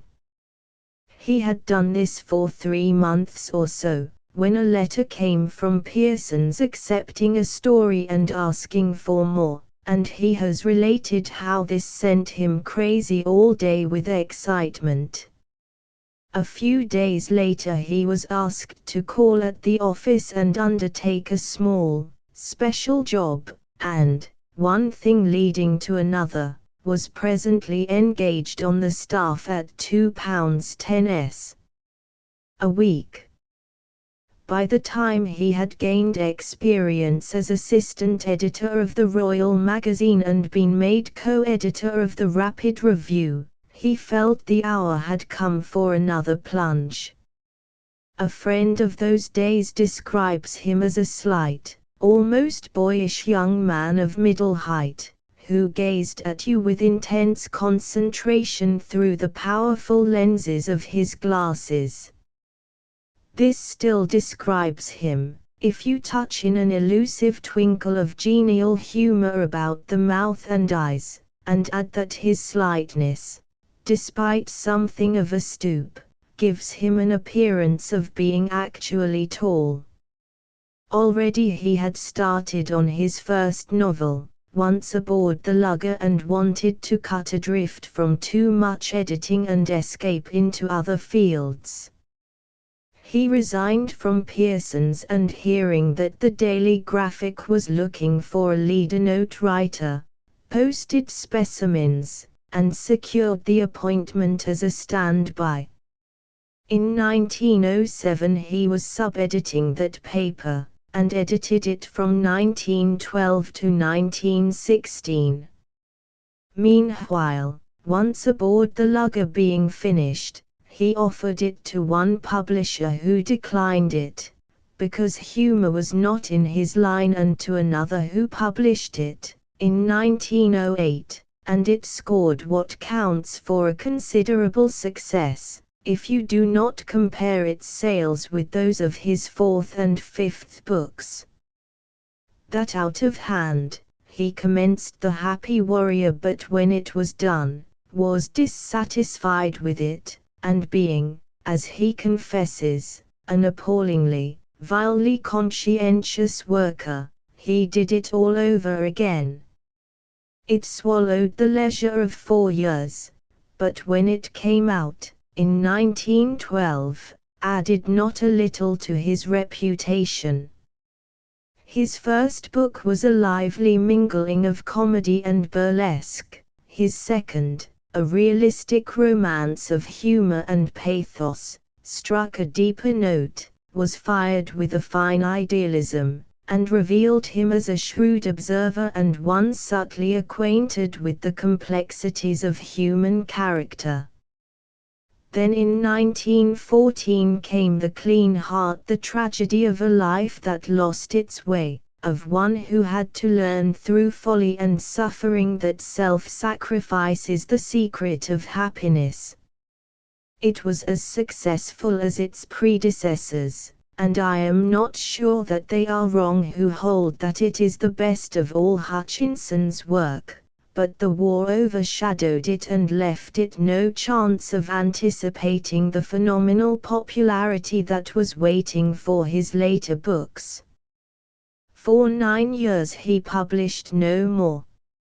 He was serving as a lieutenant of the Royal Engineers, attached to the Canadian Forces, and, after the peace, went as a captain of the RE, with the Army of Occupation, into Germany.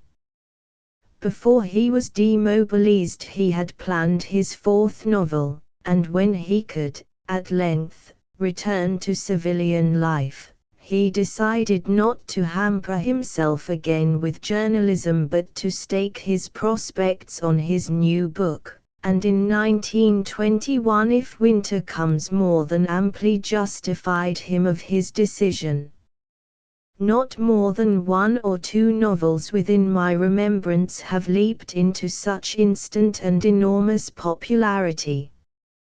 For a few weeks it was praised by the reviews, but there was no particular stirring of the waters till a boom broke out in America.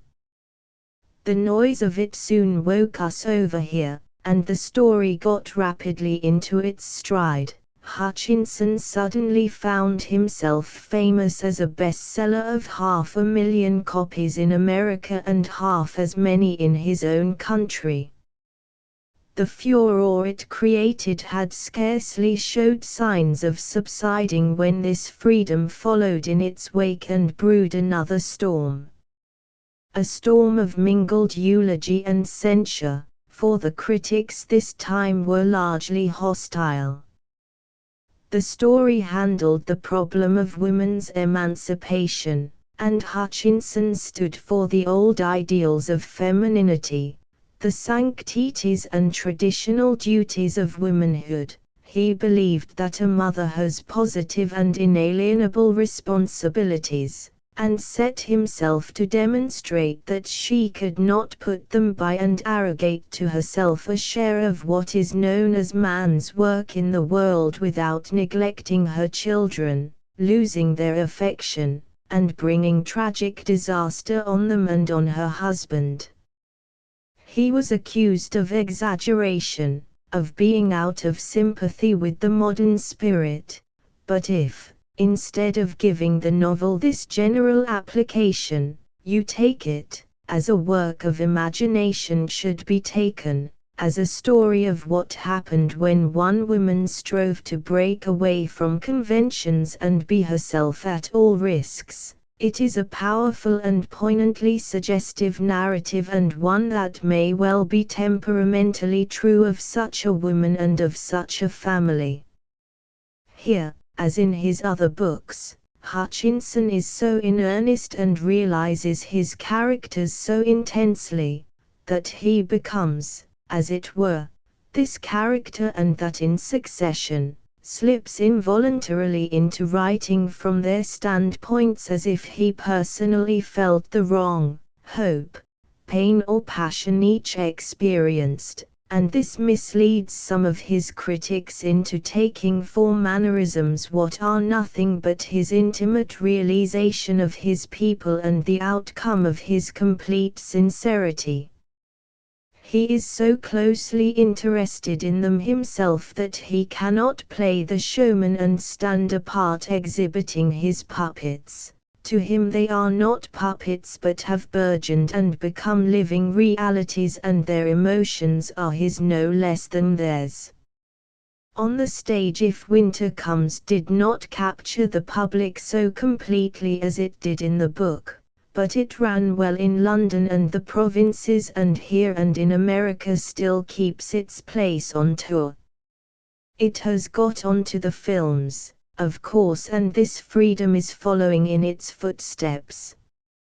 Hutchinson took his first successes with a tranquility that seemed like indifference, and his later and larger triumphs and the denunciations he has endured, have, I think, moved him as little.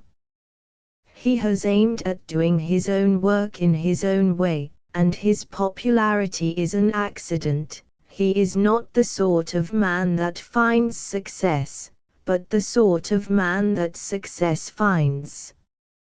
Sheila K. Smith, Sheila K. Smith, Sheila K. Smith, talking of Charlotte Bronte, in a novel of Sheila K. Smith's that goes back to mid-Victorian days, a hairy young man, with a mustache, in addition to the whiskers of the period, agrees that she is crude and outlandish, and adds, that always comes when women write books. They are so frightened of being called feminine that they bury what talent they may have under a mountain of manliness, and manliness for them consists entirely of oaths and violence and scarlet sin. Whether you agree or disagree with him, the hairy young critic was expressing an opinion that was common among his contemporaries, who have handed it down to a large number of their successors. It was probably half true, and is not so true now as it was. The women novelists now who specialize in scarlet sin have no particular use for oaths and violence. Moreover, though it would be easy to name several who have a tendency to color their pages with sin of all colors, there is nothing exclusively masculine in that, and their novels remain essentially feminine. It would be easy to name others who are much addicted to violent scenes and characters, but I doubt whether that is any conscious attempt on their part to be manly. On the contrary, it arises from an inherent, very feminine admiration of that barbaric strength and muscular vigor which the average woman is supposed to find so splendid and so attractive in the average man. It is such an orthodox feminine conception of the ideal male that its presence in a story almost inevitably betrays the sex of the author. All which means no more than that the woman novelist quite legitimately does her best to draw a man, as the man novelist does his best to draw a woman, and she succeeds nearly as often, and no woman novelist, past or present, has been more uniformly and extraordinarily successful in this difficult application of her art than Sheila K. Smith. It is usual for the male author to excuse his artistic shortcomings by insisting that woman is a mystery and it is impossible to comprehend her, but it seems likely that he may himself be as much of a mystery to women, and that is why, in fiction, the men she depicts so often seem like women in masquerade. Two of our leading women writers, who can analyze and reveal characters of their own sex with an almost uncanny insight, lose that power when they try to exercise it on the male of the species, and he thinks, feels and talks in their pages more or less after the manner of women. They are brilliantly clever in every other way, but can only make man in their own image. But the men in Miss K. Smith's novels are the real thing. They are the unqualified male in whom male readers unhesitatingly recognize their kind. Not because they are harsh or brutal, though some of them are that, not because they are susceptible to the lure of the other sex and masterfully override the laws of conventional morality, though some of them do that. Not because they are heavy drinkers and lusty fighters with their fists, though some of them are this and some that, but simply because in their general habits, their ordinary everyday behavior, in what they say no less than in what they think, they are obviously of the masculine gender. It is easy to create an illusion that your character is a man if you call him a soldier and describe him as acting with vigor or daring. But take this fragment of conversation, chosen at random from the Challenge to Sirius between Frank Rainger and the retired studious Mr. Belloc. Frank is the son of an embittered gentleman who has withdrawn from the struggle of life. He works, from choice, on the farm where he and his father live, and goes daily to the rectory to take lessons with Mr. Belloc, but has come to hesitate between his love of working on the land and a desire to go away somewhere and know more of life, and asks his tutor to advise him, The question is, which is the best, happiness or experience? If it's experience, you had better get out of this hole as quickly as possible. If it's happiness, you had better stay where you are. Which do you think it is, sir? My good boy, how can I tell you? Personally, I would rather you did not go to London and take your chances there, as I feel that, though you have brains and certain rudimentary gifts, it is not the kind of life you are cut out for, and that you will probably fail and be wretched. On the other hand, never renounce what seems to you a good opportunity and a fine experience because an old chap like me hints at trouble ahead. Besides, your father would rather see you starve as a journalist than grow fat as a farmer. Perhaps he is right, perhaps I am. Did you ever have to make a choice of your own, sir? Certainly I did, and I chose to be rector of Wittersham with an income of 200 a year, no congenial society, a congregation of hop-sacks, and for my sole distraction the teaching of a muddle-headed boy who, at the age of 19, is still undecided as to how he shall live the rest of his life. So you chose wrong, I reckon. How do you reckon any such thing? You don't know what my alternative was. Besides, you may be sure of this, no matter which way you choose you will never definitely know whether you were wrong or right. The great question of all choosers and adventurers is, was it worthwhile? And whatever else you may expect of life, don't expect an answer to that.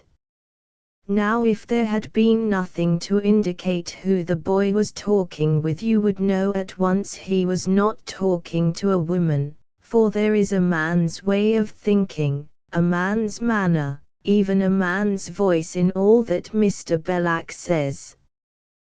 There is always this subtle, easy, truthfully realistic presentation of Miss K. Smith's male characters, of the mild, unassertive, commonplace, as well as the aggressive and more virile of them. Her rustic clowns are as roughly human and racy of the soil as Hardy's. Robert Fuller, half animal, half saint, in Green Apple Harvest, Moneypenny, the practical idealist of Tamarisk Town who, ambitious to develop and popularize a seaside resort, triumphs over all obstacles, carries his schemes through, rises to wealth and dignity, and, sacrificing to his ambition the woman he loves, finds himself lonely and unhappy on his height and turns remorsefully and madly to destroy all he has so laboriously built, Miles, in star brace with his strangely varying moods.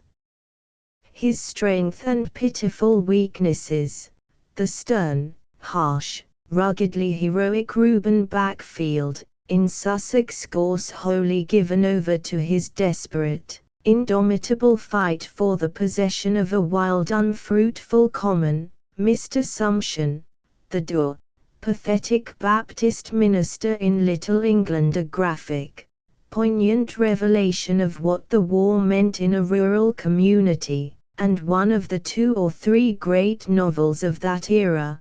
These and, in their differing class and degree, all the men who belong to her stories are real, authentic, humans, are men in flesh and bone and spirit, easy, natural, alive.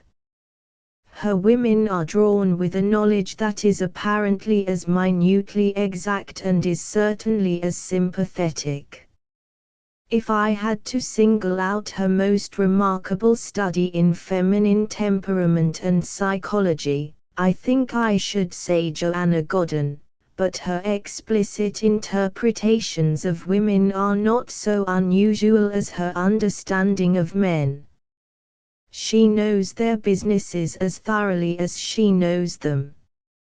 If, like Colbrand or Backfield, they are farmers and working on the land, she is not contented with vivid generalities but makes the varied, multifarious circumstance of farming and cattle raising, and the whole atmosphere and environment that has molded their lives part of her story. When Moneypenny devotes himself to the development of Tamarisk Town, you are not asked to take anything for granted but are shown how he financed his scheme, acquired land, carried out his building operations, how the borough was formed, and the elections conducted. You follow the growth of the place through its various stages, and Moneypenny's own story grows with and through it.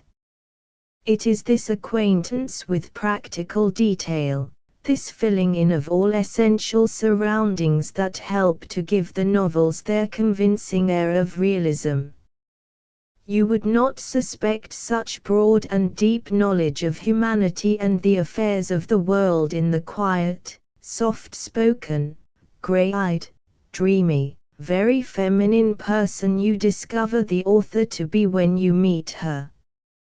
At a little distance, too, with her slight figure and bobbed hair, you might take her for a mere schoolgirl.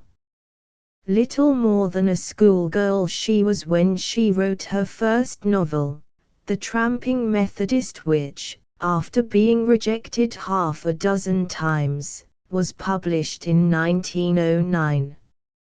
She had no further difficulties with publishers, however, for this and her second book, Starbrace next year, put her on sure ground with critics and public, though she had to wait for the beginnings of popularity until Tamarisk Town came out in 1919. She was born at Hastings, her father being a doctor there, and has passed all her life in Sussex. Her first two novels are of the 18th century, one or two are of mid-Victorian times, the rest are of our own day. Occasionally she brings her people to London, but nearly always they are at home in Kent or Sussex. In The Challenge to Sirius and The End of the House of Allard they are on the borderland of the two counties, but mostly her scenes are in the county where she was born. In her books she has become its interpreter and made it her own. She has put something of her love of it and of the rugged lives and passions of its folk into the poems in Willow Forge and Saints in Sussex, but her best poetry is in her novels. If you can compare her with some of her leading women contemporaries, you have a sense of as much difference between them as there is between the collector of insects and the hunter of big game. Those others take you into a study and scientifically exhibit curious specimens under a microscope. She is too warmly human for such pedantries and takes you where there is sky and grass and a whole ordinary world full of mortal creatures and shows you them living and working in the light of common day. I believe the secret of her power is largely in her complete unself-consciousness. She has no affectations. The charm and strength of her style is its limpid simplicity. She seems, while you read, to be merely letting her characters act and think, to be thinking of her work and never of her own cleverness, as if she were too sure and spontaneous an artist to be even aware of the fact. Rudyard Kipling, Rudyard Kipling, Rudyard Kipling. It is usual to write of the 1890s as the days of the decadence, but I never see them so labeled without being reminded of the Hans Bryat Man ballad, Hans Bryat Man Giffer Barty, Veer is. Barty now. For though Wild and Beardsley remain, the rest of their hectic group have either gone home or are going, and, from this distance it is possible to focus that decade and realize that its prevailing influences were Henley and Stevenson, and that the true glory of the 90s is that they were the flowering time of Shaw, Barrie, Wells and Kipling. Kipling, indeed, began his literary career in the 80s, and by the end of the 90s was the most popular, the most belauded and decried of living authors. After being sent home to Westwood Ho, in Devon, to be educated at the school he has immortalized in Storkey and Company, he went back to India, where he was born in 1865, and served successively on the staffs of the Lahore Civil and Military Gazette and the Allahabad Pioneer from 1882 to 1889. The satirical verses, sketches of native character, stories of Anglo-Indian life, with their intriguings and their shrewd understandings of the shabbier side of human nature, that he contributed to those papers between the age of 17 and 25, rather justified Barrie's dictum that he was born bliss. But when they were collected into his first 8 or 9 small books, Departmental Ditties, Plain Tales from the Hills in Black and White, Soldiers 3 Under the Deodars and the rest, they capped an instant boom in India with an even more roaring success in England and America. The vogue of the shilling shocker was then in its infancy, and Kipling's insignificant-looking drab-covered booklets competed triumphantly with that showy ephemeral fiction on our bookstalls for the suffrage of the railway traveller. From the start, like Dickens, he was no pet of a select circle but appealed to the crowd. While his contemporaries, the daintier decadents, issued their more perishable preciosities in limited editions elegantly bound, he carelessly flung his pearls before swine, and the maligned swine recognized that they were pearls before the critics began to tell them so. And when he came to England again, a youth of 25, his fame had come before him. He settled down from 1889 to 1891, on an upper floor of a gloomy building squeezed between shops, at 19 Villiers Street, Strand, and in that somewhat squalid London thoroughfare were written some of the best stories in life's handicap and 2 of his comparative failures, The Record of Bedelia Herdsfoot and his first novel, The Light That Failed. Stevenson in his letters, about then, deplored his copiousness and haste, said, "He is all smart journalism and cleverness. It is all bright and shallow and limpid, like a business paper, a good one, entendu, but there's no blot of heart's blood and the old knight. I look on and admire, but in a kind of ambition we all have for our tongue and literature, I am wounded." But, naturally, Stevenson, conjuring fastidiously with words, like a lapidary with jewels, felt that his literary ideals were outraged by this exuberant, amazing young man who, coming with a banjo for a lyre, took the sacred temple of the Muses by violence and disturbed it with raucous echoes of the music hall, who brought the manners and speech of the canteen into the library, made free use of slang and ugly colloquialisms with the most brilliant effectiveness, and in general strode roughshod over so many accepted artistic conventions. It was easy to say his verse was meretriciously catchy, but its cleverness, the bite of its irony and humor were indisputable, that his Anglo-Indian stories were marred by vulgarities and crudities of characterization, that the riotous humors of Mulvaney and his soldier chums showed nothing but a boisterous, schoolboyish sense of fun, but there was no denying the originality of mind, the abounding genius that was experimentally at work in all these things.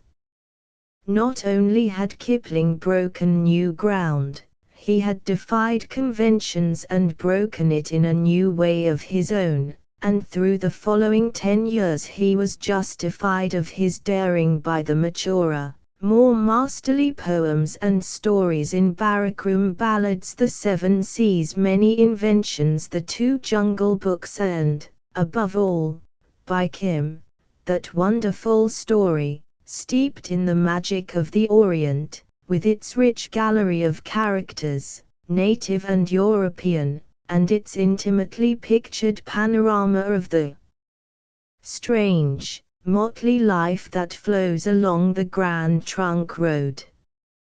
He was a born storyteller, and could interest you as keenly in ships, bridges, machinery and mechanical objects as in the human comedy and tragedy.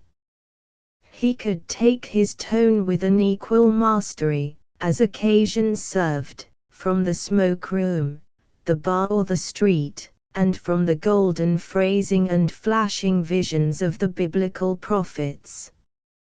However much the critics might qualify and hesitate, the larger world of readers, men and women, cultured and uncultured, took him to their hearts without reserve.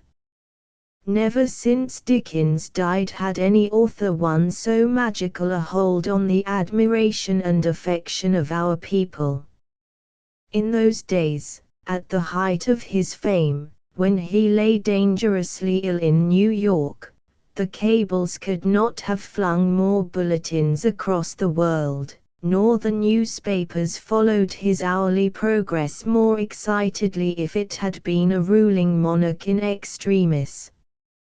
The Kaiser cabled enquiries, all England and America stood in suspense, as it were, at the closed door of that sick chamber, as those who loved Goldsmith lingered on his staircase, when he was near the end, waiting for news of him. Yet, curiously enough, in the personality of Kipling, so far as it has revealed itself to his readers, there is little of the gentleness and lovableness of Goldsmith, nor of the genial, overflowing kindness that drew the multitude to Dickens. It was the sheer spell and brilliance of his work, I think, that drew them to Kipling more than the lure of any personal charm. During the Boer War he developed into the poet and apostle of imperialism, became our high priest of empire, colonial expansion, commercial supremacy and material prosperity. You may see in some of his poems of that period and in his recently published letters of travel how he has failed to advance with the times, how out of touch he is with the spirit of modern democracy. A certain arrogance and cocksureness had increased upon him. His God was the old Hebrew God of battles, his the chosen race, and even amid the magnificent contritions of the recessional he cannot forget that we are superior to the lesser breeds without the law. He is no idealist and has no sympathy with the hopes of the poor and lowly. There is scornfulness in his attitude toward those who do not share his belief that the present social order cannot be improved, who do not join him in worshipping the God of things as they are but pay homage rather to the God of things as they ought to be. And yet I remember the beauty, the wisdom and whimsical understanding there is in his stories for children. I remember that children's song in Puck of Pook's Hill, Teach us the strength that cannot seek, by deed or thought, to hurt the weak, that, under thee, we may possess man's strength to comfort man's distress.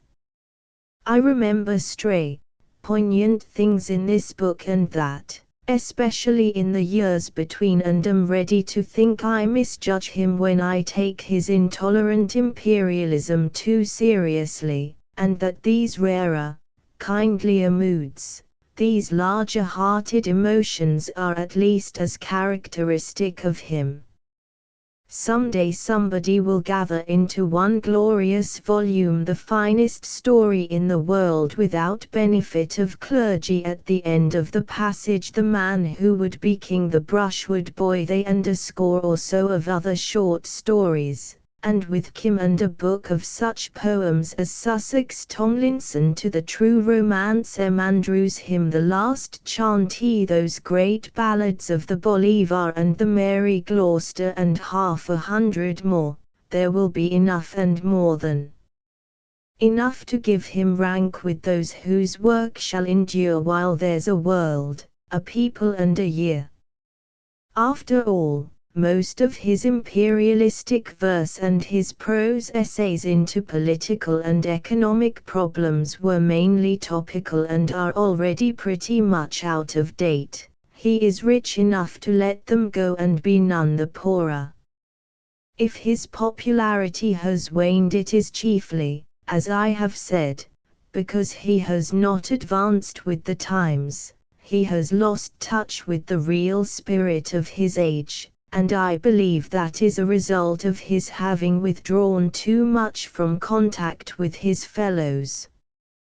Dickens did not immure himself at Gad's Hill. He was always returning to those plains where ordinary folk do congregate and found inspiration, to the last, out among the stir and business of the world.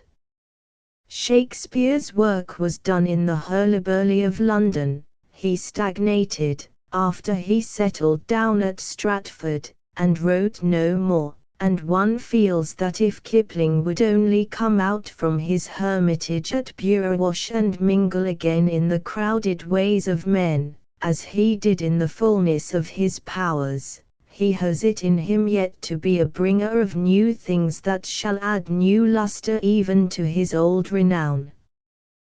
William John Locke, William John Locke, William John Locke. You can account for almost every other sort of sudden outbreak, but why an author of W. J. Locke's unquestionably popular appeal should have had to write 8 novels in 9 years and only achieve popularity all of a sudden with a 9th in the 10th is one of those mysteries that baffle even the wisest. There is no reason why any one out of 6 of those earlier books should not have done as much for him, for they have the same distinction of style, the same wit and humor, gay romance and charming sentiment that captivated the reader so effectively in the morals of Marcus Aurelian. Indeed, I still think that its immediate predecessor, Where Love is at least equaled that novel in all those qualities, and in delicacy and finish of workmanship went beyond it. So I put the problem and make no pretense to offering a solution of it, but cast myself for the safer, humbler role of the chronicler of facts. The fact that nearly all his stories are sweetened with a gracious human kindness and a full allowance of love and sentiment might be traced by subtle psychologists to some benign influence that the place of his nativity had upon him, for he was born in British Guiana, at Georgetown on the Demerara, where the sugar comes from. There may or may not be something in such a theory. Anyhow, that is where he was born in 1863, and after an interval in England, he was sent to school at Trinidad, where his father was a banker. Returning to England, when he was 18, he matriculated at Cambridge, took the mathematical tripos, and, having completed his education at St. John's College, departed from it with his B.A. degree. Thereafter, he lived for a while in France. He has lived there a good deal, from time to time, since then, and if you were not aware of this you would guess as much, and that he had a warm regard for the French people, and a wide acquaintance with the literature of France, from the sympathy and intimacy with which he draws the French characters in his stories, and from a certain airy, sparkling wit and laughing, good-humored cynicism that belong to him and are commonly accepted as peculiar to the Gallic temperament. It has been said that he has affinities with Anatole France. He has none of Anatole's daring irreverences, nor his passionate revolt against the existing order of society, nor his power in social satire, but he has the sure touch that is at once light and scholarly, an abounding sense of fantasy, and a tolerant, worldly-wise philosophy that he edges with an irony often as delicately shrewd though never so bitter, so devastating as that of the great French master. But we are going ahead too fast. When Locke quitted Cambridge he was still a long way from the beginning of his literary career. I believe he was already writing stories in those days, and am told that he wrote at least one novel, moreover, of a highly melodramatic and sensational kind, but he was too severely self-critical to attempt to publish it and it remains hidden away in manuscript to this hour. Feeling it was time to turn to something for a livelihood, he put an end to holidaying in France and became for some years mathematical tutor at a school in the North Country. I have seen it suggested that his mastery of mathematics has been as valuable to him in the construction of his novels as Hardy's practical knowledge of the principles of architecture has been to him. But you are at liberty to doubt this after reading the opinion of that science which he allows Marcus Ordain to express. I earned my living at school slavery, says Marcus, teaching children the most useless, the most disastrous, the most soul-cramping branch of knowledge wherewith pedagogues in their insensate folly have crippled the minds and blasted the lives of thousands of their fellow creatures, elementary mathematics. From which you may gather also that he took little joy in those years of labor in the school up north, and the wonder is that his native urbanity and gracious personal charm should have remained completely unruffled by those uncongenial experiences. He had escaped from schoolmastering and published 4 novels before he was appointed Secretary of the Royal Institute of British Architects, and he did not relinquish that post until after his 2 most successful novels had made him famous and his position in literature was more than secure. Not as a precocious genius, but as a man of 32 who had seen enough of life to know something about it, Locke entered the publishers' list in 1895 and challenged the world at large with his first book, At the Gate of Samaria. It was by way of being a problem novel, for the problem novel was then having a day out. It was done in rather somber, more realistic colors than he was going to use in his succeeding stories, has little of the gaiety, glancing fancy and idealistic sentiment that have now become characteristic of his work. But it was a sound, capable piece of craftsmanship. The critics were on the whole appreciative, the public interested, and the sales respectable without being exciting. Following this in steady succession came the Demagogue and Lady for Error, Study in Shadows, Derelicts, Idols, The Usurper, Where Love Is, and the reviewers went on handing out laurels to him. Most of them, his circle of readers, remained loyal, and it began to look as if he were settling down among the many novelists whose unfailing public is large enough to make an author's life worthwhile but has done growing.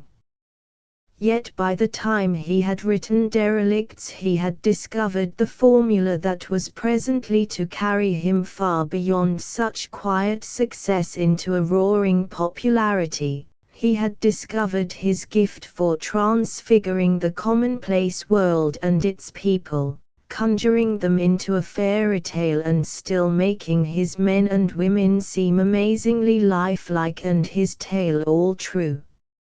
Nor is there any hint of disparagement in saying this. Hasn't Chesterton eulogistically declared that Mr. Pickwick is a fairy? Doesn't he insist that all Dickens' characters are fairies, gnomes, and his scenes laid in a fairyland of his own invention? There is a sense in which this is simple truth, a sense in which it is the simplest truth of Locke. He is an idealist, and sees that soul of goodness in things evil which remains invisible to your superficial, short-sighted, unimaginative realist. He has the imagination that creates, and therefore is not contented merely to observe and describe what any of us can see for himself, but rightly treats the visible existences around him as raw material for his art, chooses his clay puppets and somewhat etherealizes them, touches them with ideal qualities that most of us have but only exercise in our dreams, as a magician might take a dull peasant and turn him into a prince, not making him less human but more finely human in the process. For 10 years he wove his spells adroitly, and that circle of the faithful was susceptible to them. Then he did it once again and, in 1905, with the morals of Marcus Aurelian, did it so triumphantly that Marcus was soon the talk of the town, the book of the year, and not only a special section but a wide world of all sorts and conditions was at his feet. Yet there is nothing in the story to justify the miracle. It is a typical Locke fantasy, and certainly not superior in theme or treatment to its immediate forerunner. Sir Marcus, you remember, meets on the Thames embankment the lost, helpless, pretty Carlotta, who has been brought from a Turkish harem by a rescuer who has deserted her. He takes pity on the child, adopts her, devotes himself to her training and upbringing with, after many tribulations, the only ending that could have pleased everybody. Nothing here for which one would prophesy a boom. But the book was full of character, its various characters were all alive. Such human traits were touched into them so subtly that you could not disbelieve in them while the author had his spell on you, and the whole thing was told with a wit and humor so lively and so delicate, a sentiment so irresistibly alluring that you surrendered yourself to the sheer delight of it without thinking what you were doing. I recollect how one critic began by saying the plot was crude and ridiculous, and ended by confessing his enjoyment, his admiration of the artistic finish with which even the slightest characters were drawn, and praising without stint the cleverness and brilliant ease of the narrative throughout. That was the kind of hold it took upon its readers. It gave Locke a vogue in America too, and being dramatized filled a London theatre for many nights and toured the provinces for years. Next year Locke clinched his success with the greatest of his books, The Beloved Vagabond, which eclipsed The Morals of Marcus as a novel if not as a play, and still remains the high-water mark of his achievement. It is the outstanding picaresque romance of our day. Mr. Locke has a special weakness for such delightful, irresponsible, romantic, golden-hearted rascals as Parago, who could so easily have been a squalid, unmitigated bounder in the hands of a plodding realist. Sebastian Pasquale, in The Morals of Marcus Aurelian, is a lesser member of the same family, so is that later, slighter, joyous heathen Aristide Pujol, and there are other such in other of his books. The driving force behind his stories is their sincerity, their sympathy with the sins, follies, vanities, errors of the motley human multitude is his own. They are idealistic because he is himself an idealist and in some ways almost as quixotic as any of his favorite heroes. He puts himself into his books, and you find him there, scholarly, kindly, witty, unaffected, and so much a man of the world that he no more feels it necessary to write like one than a millionaire feels it necessary to prove he is rich by talking all the time about his money. Stephen McKenna, you would think it should be easy, far easier than writing a novel, for any man of literary capacity to sit down and write the story of his own life, bring into it, instead of imaginary characters, the real men and women he has known, and so make a great autobiography. Yet there are fewer great books in autobiography than in any other form of literature. Some years ago I was remarking on this to Keble Howard, and he accounted for the deficiency by laying it down that hardly any man started to write his memoirs till his memory was failing and he was getting too old to work. It is supposed to be presumptuous, a little self-conceited, for a celebrity of any sort to publish his private history until he is so far advanced in years that, even if he has done nothing else respectable, he can claim to be respected on account of his age. Howard contended, and I agree with him, that a man of 70 or so has generally forgotten as much of the earlier half of his life as he remembers, and often misinterprets what he does remember because he looks back on it from a wholly different standpoint, misses the importance of things that were important when they happened, feels for his young self now as he did not feel at the time, makes tragedies of what then seemed comedies, and comedies of what seemed tragedies, and gets the whole picture out of focus. I have lived long enough since then to have been able to prove for myself that all this is accurate, for I have read divers memoirs of men whom I knew when they were middle-aged and I was youthful, noting how much they omitted, incidents they have warped in the telling, events to which they have given an emotional significance that never really belonged to them.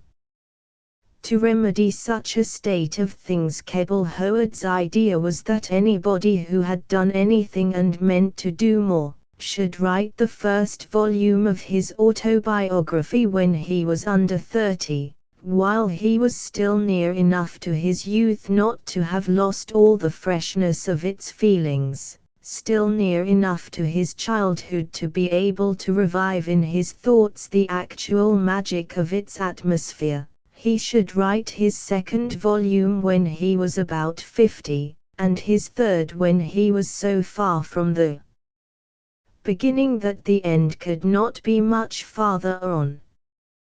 That is the only way, I believe, to do the thing perfectly. We have so few great autobiographies because most of them are more or less imaginary, so few of them are true. Possibly Stephen McKenna arrived independently at the same conclusion, for in 1921, when he was 33, he published While I Remember, which is in effect the first volume of his autobiography. But he reveals less of himself in this than of his surroundings. He is too much of what is commonly described as a gentleman of the old school to indulge in personalities and give away unpleasant facts about his friends, or even about his enemies. He will criticize their public life with devastating wit and epigrammatic satire, but he betrays no intimacies, will have nothing to say of their private characters or conduct, and he is almost as reticent in talking of himself as of others. You gather from his first autobiographical fragment that before he went to Oxford, of which he gives some delightful impressionistic sketches, he went to Westminster School, and was for a while a teacher there, and perhaps the most personal note in the book is in a greeting to some of his old pupils, which owns that he blushes to recall the lessons he taught them. My incompetence was incurable, he says. I should be well pleased to think that your memories of me are 100th part as kindly as my memories of you. Does it comfort you to know that my awe of you continued for 3 terms? If ever the prayer bell had not rung before I showed that I could not solve some diabolical equation. If you could have seen into my mind during the first week when I ranged you in alphabetical order and guided myself despairingly by the 2 red heads in the form. If he does not fill his pages with careless and indiscreet gossip of all sorts of well-known people, it is not for lack of material, but simply that he has a conscience and a strict code of honor that makes such chatter impossible to him. He will tell you of his experience, during the war, in the intelligence section of the War Trade Department, and, briefly, of his experiences with the Balfour Mission in America, but though he has mixed largely in modern society and the world of letters and, as nephew of one of the ablest of latter-day Chancellors of the Exchequer, has been a good deal behind the scenes in political circles, he does not, after the manner of the usual sensational diaries and memoirs, nowadays, scarify individual members of any circle, but reserves his commentary and condemnation for the changes and degeneration that have come over our general social habits and behavior, limits his discussion of contemporary writers to their works, and his criticism of famous politicians, and this is drastic enough, to their doings and misdoings in the political scene. All which reticences are natural to him and exactly characteristic. They seem to denote an austerity that is in keeping with his somewhat ascetic appearance. But if in profile, as somebody has suggested, he curiously resembles the portraits of Dante, there is more of the graciousness than of the gloom and bitterness of the Somma Florentine in his composition. You may realize that if you read Tex, the charming memorial volume he produced after the death of Teixeira de Mattos. It is a collection of his dead friends' letters linked together with explanatory notes of his own, and in these letters, and indirectly in the notes, I think you get more intimate glimpses of the real McKenna than anywhere else, and find him, behind the polite mask and settled air of restraint, often irresponsibly outspoken, always sympathetic, warm-hearted, and with a very genius for friendship. If he has studiously avoided personalities in his memoirs, he has, of course, drawn freely in his novels on his knowledge of political and social life and people, though even there nobody has, so far, pretended to recognize living originals of any of his characters. He began his career as a novelist with two artificial comedies, The Reluctant Lover in 1912, and Sheila Intervenes in 1913. They had some affinity with the romantic fantasies of W. J. Locke and the sparkling talk of Dodo and the Dolly dialogues. The story in each was told with the lightest of light touches, and the conversations were punctuated with smart epigrams. Their cleverness was undeniable, and already, in Sheila he was making play with his knowledge of political affairs. They were brilliantly clever, but ran entertainingly on the surface of things. He was learning to use his tools, feeling his way. In the sixth sense he was beginning to find it, and he found it triumphantly in Sonia, or Between Two Worlds. Sonia is one of the notable things in fiction that came out of the war. It appeared in 1917, when we were all uplifted to high ideals and sustained by a fine belief that a new and nobler world was to rise, phoenix-like, out of the ashes and chaos into which the old world had been resolved. The atmosphere of that time, all its surge of altruistic emotion, are so sensitively and realistically preserved in the story that one cannot reread it now without a sense of regret that we have forgotten so much of our near past and failed so meanly to realize the better state that, in those dark days, we were all so sincerely confident of building. Beginning in the decadent world of the late 90s and the dawn of the century, the story comes down, or goes up, into the miraculously new world that the war made, and glances optimistically into the future. Most of its characters are drawn from the higher classes of society, and the love romance of Sonia and David O'Rain, the most charming and glowingly human hero McKenna has ever given us, has the social and political history of the period for its setting. Never before or since has he shown himself so much of an idealist nor handled great issues with such mastery and imaginative insight. Sonia has been ranked with the great political novels of Disraeli, and I doubt whether Disraeli ever did anything so fine in poignancy of feeling and delicacy of style. 96 Hours Leave, his other war novel, was a lively tale written for amusement only, and Sonia Married maintained the tradition attaching to sequels and did not rise to the level of Sonia. The biggest of his other novels are, I think, Midas and Son, a masterpiece of irony, a mordant satire on the vanity of riches, and that brilliant study of the snobbishness, shallowness, cynicism, social ambition of the unpleasant Lady Anne Spenworth, The Confessions of a Well-Meaning Woman. It blends a maturer philosophy of life with the vivacity and sparkle of his early conversational novels.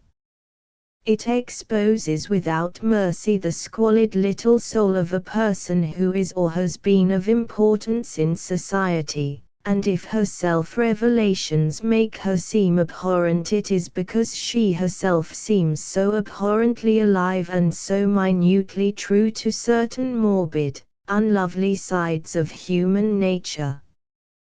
You would not guess from the abounding vitality he puts into his novels that McKenna was by no means of the robust kind. In winter he generally escapes from our unsatisfactory climate, and you hear of him voyaging to remote parts of Asia or South America, or somewhere where the sun shines. But when he is at home, there is an hour before lunch, at the end of the morning's work, that is given over to any friends who may drop in at his pleasant Lincoln's Inn chambers, to find him the most genial and interested of hosts, with as neat a hand for mixing a cocktail as any in London. Compton Mackenzie from a literary and dramatic point of view, Compton Mackenzie may almost be said to have been born in the purple. Even a quite modest minor prophet who had stood by his cradle at West Hartlepool, in January, 1883, might have ventured to predict a future for him. For his father was the well-known actor Edward Compton, author of several plays and founder of the Compton Comedy Company, and his aunt was Leah Bateman, one of the most famous Lady Macbeths who ever walked the stage. His uncle C.G. Compton was a novelist of parts, and he numbers among his distant relations the poet and critic John Addington Symonds and that brilliant and, nowadays, too little appreciated novelist and playwright George Parston, Miss E. M. Symonds.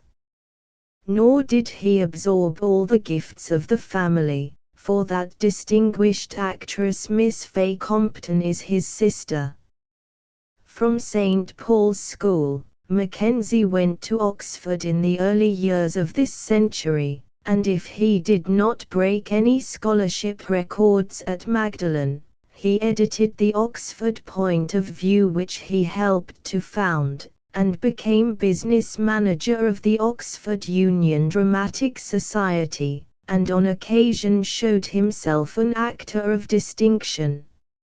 After leaving Oxford he married and withdrew into the wilds of Cornwall, where he seems to have written industriously for some years with no immediate results, beyond the publication of a book of verse in 1907, and a play, The Gentleman in Grey, which was produced at the Lyceum Theatre, Edinburgh, but did not stay there long enough to matter. Also in his Cornish retirement he wrote his first novel, The Passionate Elopement, but it took him longer to get it published than to write it. When it had been up to London and back again 3 or 4 times it began to look so worthless and he grew so indifferent toward it that he would not waste more money than necessary on it but let it go wandering unregistered up and down and take its chance of being lost in the post. 7 publishers had rejected it before. In a happy hour, he sent it to Martin Secker, who was then about setting up in business, and when he published it, early in 1911, it sold so well that within 3 weeks it had to be reprinted. The story is of the 18th century. The scene is laid at Curtain Wells, a gay and fashionable spa, where Beau Ripple reigned supreme as Beau Nash used to reign at Bath. The characters are as gracefully artificial as if they had walked out of an 18th century pastoral. The pretty blue-eyed Phillida, the chivalrous Charles Lovely, who loves her in vain, and the dashing, rascally card sharper, Vernon, who wins her and carries her off in the end. They live gracefully, and their tale is all told, and they smile and sigh and mince and bow their ways through it, with the charm and fragile daintiness that belongs to old minuets and Dresden china shepherds and shepherdesses. Mackenzie has never done another such light and exquisite caprice, though he had every encouragement to repeat the experiment, for the passionate elopement pleased the public as well as the critics and had run through 4 editions by the end of the year. Just before or immediately after this success, he came from his Cornish fastness up to London, settled in Westminster, and turned his hand to potting plays, writing lyrics and reviews for Pellicer, whose follies were then at the height of their popularity. But in spite of these distracting employments, he found time for a good deal of more important work during the brief period that Westminster's stayed. Old World North Street numbered him among its tenants. There he wrote his second novel, Carnival, and had prepared a dramatic version of it before it was published in 1912. He collected a second volume of his verse, Kensington Rhymes, since when he has done no other, and it appeared in the same year, and he had begun on the writing of Sinister Street but had to lay it aside to cross the water and superintend the production of Carnival at a New York theatre. He never set up his tent again in London, partly, I believe, because its atmosphere had affected his health unfavorably, partly, I suspect, because the social interruptions to which a town dweller is subject interfered too much with his working arrangements.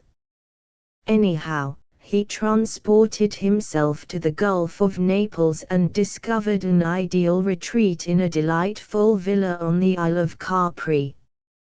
In these latter days, as if the love of solitude had grown upon him, he has acquired one of the smaller of the Channel Islands and made himself lord of Herm, and now divides his year between that remote and rocky islet and his villa at Capri.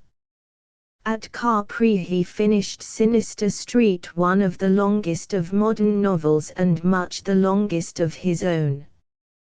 Some of De Morgan's were nearly as long, and some by Dickens and Thackeray were longer, but a book of 250,000 words is apt to daunt the degenerate reader of today, so Sinister Street was published in 2 volumes with half a year's interval between, and nobody was daunted. No book of Mackenzie's had a more enthusiastic reception. His readers are uncertain whether this or Guy and Pauline is his highest, most artistic achievement, and I am with those who give first place to Sinister Street. If there has ever been a more revealing study of the heart and mind and everyday life of a boy than that of Michael Fane, I have never read it. He and his sister Stella, the Carthew family and the miscellaneous characters gathered about them in their early years are drawn with such sympathy and insight, such a sense of actuality, that not a few have professed to identify living originals from whom certain of them were modeled. The war had broken out between the appearance of Sinister Street and Guy and Pauline, and Mackenzie had gone on the Dardanelles expedition as a lieutenant, shortly to be promoted to a captaincy, in the Royal Marines. He was invalided out of this business and presently made successively military control officer at Athens, and director of an intelligence department at Syria, and in due course received various honors for his war services. There is little or no trace of the war in his subsequent books, unless you ascribe to its disturbing influences the facts that neither the early life and adventures of Sylvia Scarlett nor Sylvia and Michael, admirable and vivid picturesque stories as they are, will compare, either in subtlety of characterization or in grace and strength of style, with the best of his pre-war work. Neither rich relatives nor poor relations marked much of a recovery, and the Vanity Girl, in which he uses the war for the purpose of getting rid of a bad character, is not saved by occasional flashes of narrative power and brilliant descriptive passages from being an essay in picturesque and rather cheap melodrama. But with the altar steps in 1922, he returned to higher levels. His hand was never more cunning in the portrayal of character, and there is enough in this story of the growth of Mark Lidderdale's soul and his progress toward the religious life to indicate that the author of Sinister Street and Guy and Pauline is not yet to be put aside with those whose future is behind them. I have seen it said that 2 or 3 of Mackenzie's novels are largely autobiographical. Certainly he puts into them scenes and places that were associated with his youth and early manhood, life at Oxford, Cornwall, the theatre and theatrical people, and goes on developing 3 or 4 of his characters in successive novels, bringing them into this, that and the other story as if he were giving them their proper place in episodes that had really happened. Sylvia Scarlett reappears in The Vanity Girl, Maurice Avery of Carnival flits through Sinister Street, and Guy Hazelwood, who is at Oxford in that novel, is the hero of Guy and Pauline, in which also Michael Fane, the principal figure in Sinister Street, plays a very minor part. Thackeray, Trollope and others practiced the same device, and there is no reliable significance in it, except that it helps the reader, and probably the author himself, to an easier sense of the reality of such persons. Something of Mackenzie's childhood has gone, no doubt, into his Kensington rhymes, and he, like Michael Fane, spent his boyhood at Kensington, attended a big public school in London, and, like Michael, went to Oxford, and may have given Michael throughout some of his own experiences. You may fancy resemblances between his withdrawing into Cornwall and publishing a book of verse, and Guy Hazelwood going, as his father has it, to bury yourself in a remote village where, having saddled yourself with the responsibilities of a house, you announce your intention of living by poetry. There may be personal touches in this, and in Guy's effort to find a publisher for his book of poems, but who shall say where autobiography ends and fiction begins? Naturally, every novelist works with his experience as a potter works with clay, but he usually transfigures that raw material and molds it into new shapes of his own invention. The truest, most living characters in fiction are those that draw their vitality from the author's self.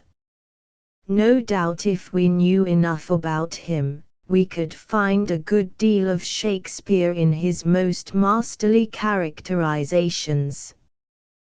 There is a lot of solemn and pretentious nonsense talked in the name of psychology.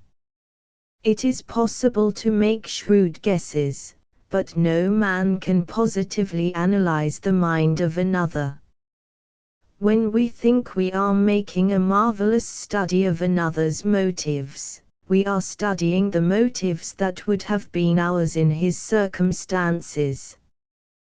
Professor Freud, with his doctrine of psychoanalysis, has turned the head and choked the narrative vein of many an otherwise capable novelist who has felt a spurious sense of superiority in trying to graft the art of medicine on the art of fiction.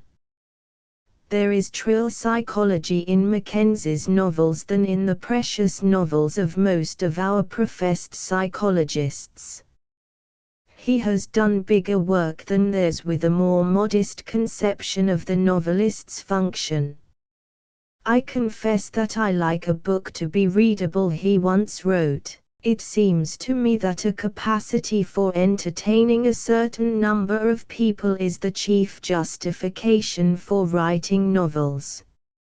He deprecates this as a low-browed ambition, but it was high enough for the great novelists of the past, and the pseudo-medical methods of Freudism do not look like producing any that are greater.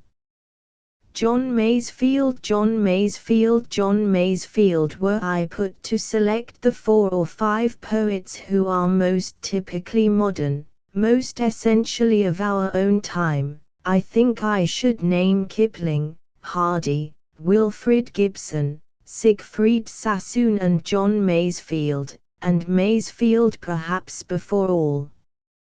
There are others who have written poetry as fine, or even finer, but nearly all of them, had they been contemporary with Tennyson, Wordsworth, Keats, Blake, might have written very much as they are writing now without seeming to have been born out of their due period.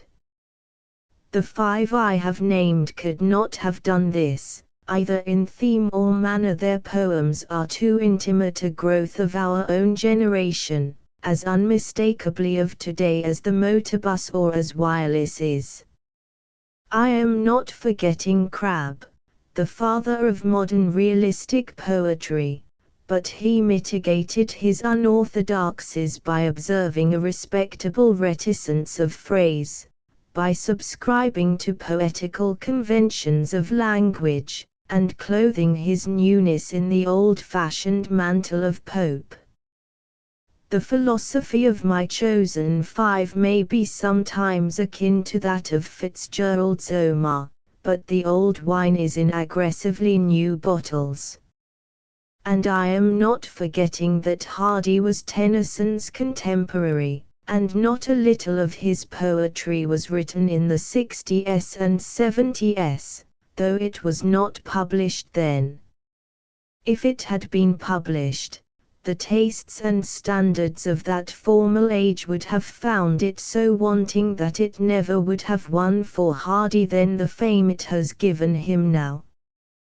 Think of Tennyson, with his conviction that the form alone is eloquent, trying with his hypersensitive ear the wingless, rugged lyrics of Hardy, setting himself to read them aloud, like the poet in his own English Idylls, mouthing out his hollow O's and A's and finding it couldn't be done, for here was a poetical nonconformist who sacrificed verbal beauty to naked truth and was more earnest about what he had to say than about mouthing it in grandiose rotundities of phrase. Certainly, by the time Tennyson had done with it, poetry was becoming too much a matter of phrase-making. The poet himself was contracting a sort of sentimental snobbery, segregating himself from the crowd, losing touch with common life, and for their own sakes and that of their art, many of us felt, as Dixon Scott put it, that we wanted to flatten out Parnassus. For poetry has been looked up to far too long, it is time the reader looked down on it. Nothing is doing its dignity more damage than the palsying superstition that it is something excessively sublime. The reader picks out his prose men, he is familiar with philosophers, but the moment he mentions verse he remembers the proprieties. Up go his eyes and down drops his voice, and from what is no doubt just a nice, natural desire to do nothing offensive to refinement, he invariably speaks of the specially simple, jolly, frank and friendly souls who make it as though they were wilted priests. Whereas, in reality, of course, they are of all writers, exactly the men whom it is most needful to see as human beings, for of all forms of writing theirs is the most personal, intimate, instinctive, poetry being, after all, simply essence of utterance, speech with the artifice left out.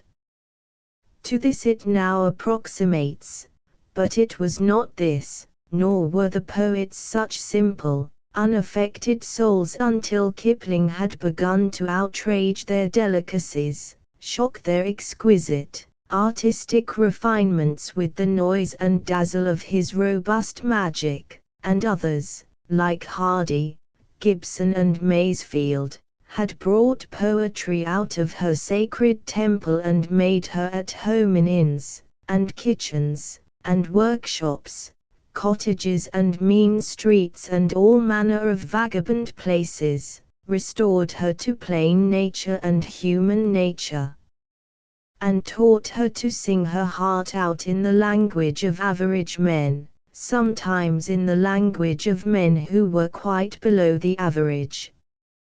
But even this was better than limiting her to expressing her thoughts and emotions in artificial elegances that no man ever uses except when he is posing and perorating on public platforms.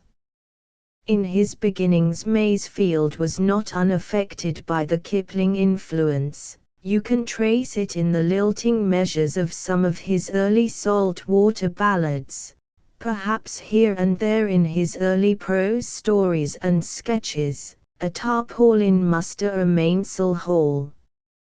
He was realizing and naturalizing the seaman there, as Kipling had realized and naturalized the soldier. But he was already doing more than that. He put into those first ballads, and the poems and ballads that soon followed them, a grace of fancy, a charm and beauty, also true to the life he pictured, that do not come within the range of Kipling's genius. He was feeling after and foreshadowing there, too, his own special mission as a poet, if one may use so portentous a word as mission without having it taken in any but its artistic significance. His business was not to be with dignitaries and classical heroisms, he says in Consecration, but with sailors and stokers and men of no account, not the rulers for me, but the rankers, the tramp of the road, the slave with the sack on his shoulders pricked on with the gourd, the man with too weighty a burden, too weary a load. Of the maimed, of the halt and the blind in the rain and the cold, of these shall my songs be fashioned, my tales be told. And of this purpose have come that most poignant and effective of his dramas, the tragedy of Nan, his stories, the street of today, multitude and solitude, and those narrative poems that are his highest and most distinctive achievement, the everlasting mercy, the widow in the by-street door, and the daffodil fields. In these he is still on that quest for beauty, that one beauty God put me here to find, to which he consecrated his gift at the outset, when he claimed as his kingdom the dirt and the dross, the dust and scum of the earth, though he is following it here less obviously than in the statelier, noble sonnet sequence of Lollingdon Downs. In the narrative poems he is seeking for the soul of beauty in things evil, in things common and sometimes unclean, in lives that are broken and that the world's rough hands have soiled. His passion for realism, for the stark truth of life as it is lived, is transparently sincere. It is absurd to object that his stories are melodramatic, since they are not more so than life itself is, but there is reason in the protest that he pushes the crudities of his dialogue too far, is apt to be over-violent in language and uses ugly expletives so freely that, instead of adding to the reality of his characters and incidents, they detract from it, come to seem artificial, till one suspects an affectation in them and is more irritated than impressed. Take, for example, the close of that squabble between Saul Kane and Billy Myers, in the Everlasting Mercy, you closhy put. You bloody liar. This is my field. This is my wire. I'm ruler here. You ain't. I am. I'll fight you for it. Right, by damn. Whether such a man would say I'm ruler here is of small consequence, but no man swears by damn, and you feel that the word is either used arbitrarily for the sarcasm of the rhyme, or with an idea of being forceful at all costs. And though a man might say, I'll bloody well put him in a bloody fix and I'll bloody well burn his bloody ricks, there is the same sense of desperate straining after effect in making him say, I'll bloody him a bloody fix. I'll bloody burn his bloody ricks, because no ruffian was ever heard to speak so elliptically, and you feel it is only done in order that the meter may be made to accommodate a startling plethora of profanity. Such excesses sound a false note and are out of tune with the general truth, the vivid reality that give the stories their authentic power and greatness. I have heard it said that these aberrations represent the efforts of one who is naturally reticent and fastidious to present with due forcefulness certain brutal and lawless types of character that are not within his personal knowledge, but I doubt this. He may have exercised his imagination, and if so he exercised it potently, in writing Rainer the Fox and Right Royal, for I should guess he never went fox hunting or steeple chasing, but for Dauber and the raw human creatures of the Everlasting Mercy, the widow in the by-street and the daffodil fields, he may very well have drawn on memory and experience of people he has known. For he was not reared in cotton wool nor matured among the comparative decorums of office life. From a training vessel, he went to sea in the merchant service, knocked about the world on sailing ships, and has put some of his old shipmates into his ballads and some of their yarns into a mainsail haul and his first novel, Captain Margaret.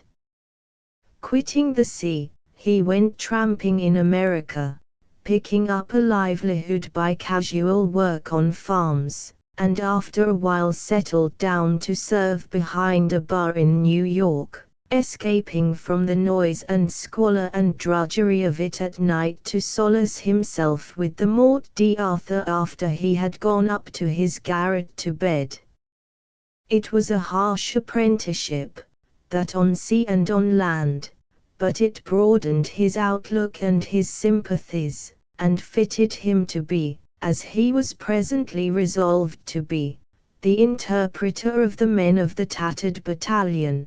He had had revelation of the lies cloaking the truth men never choose to know, he could bear witness now and cleanse their eyes, he had beheld in suffering, he was wise.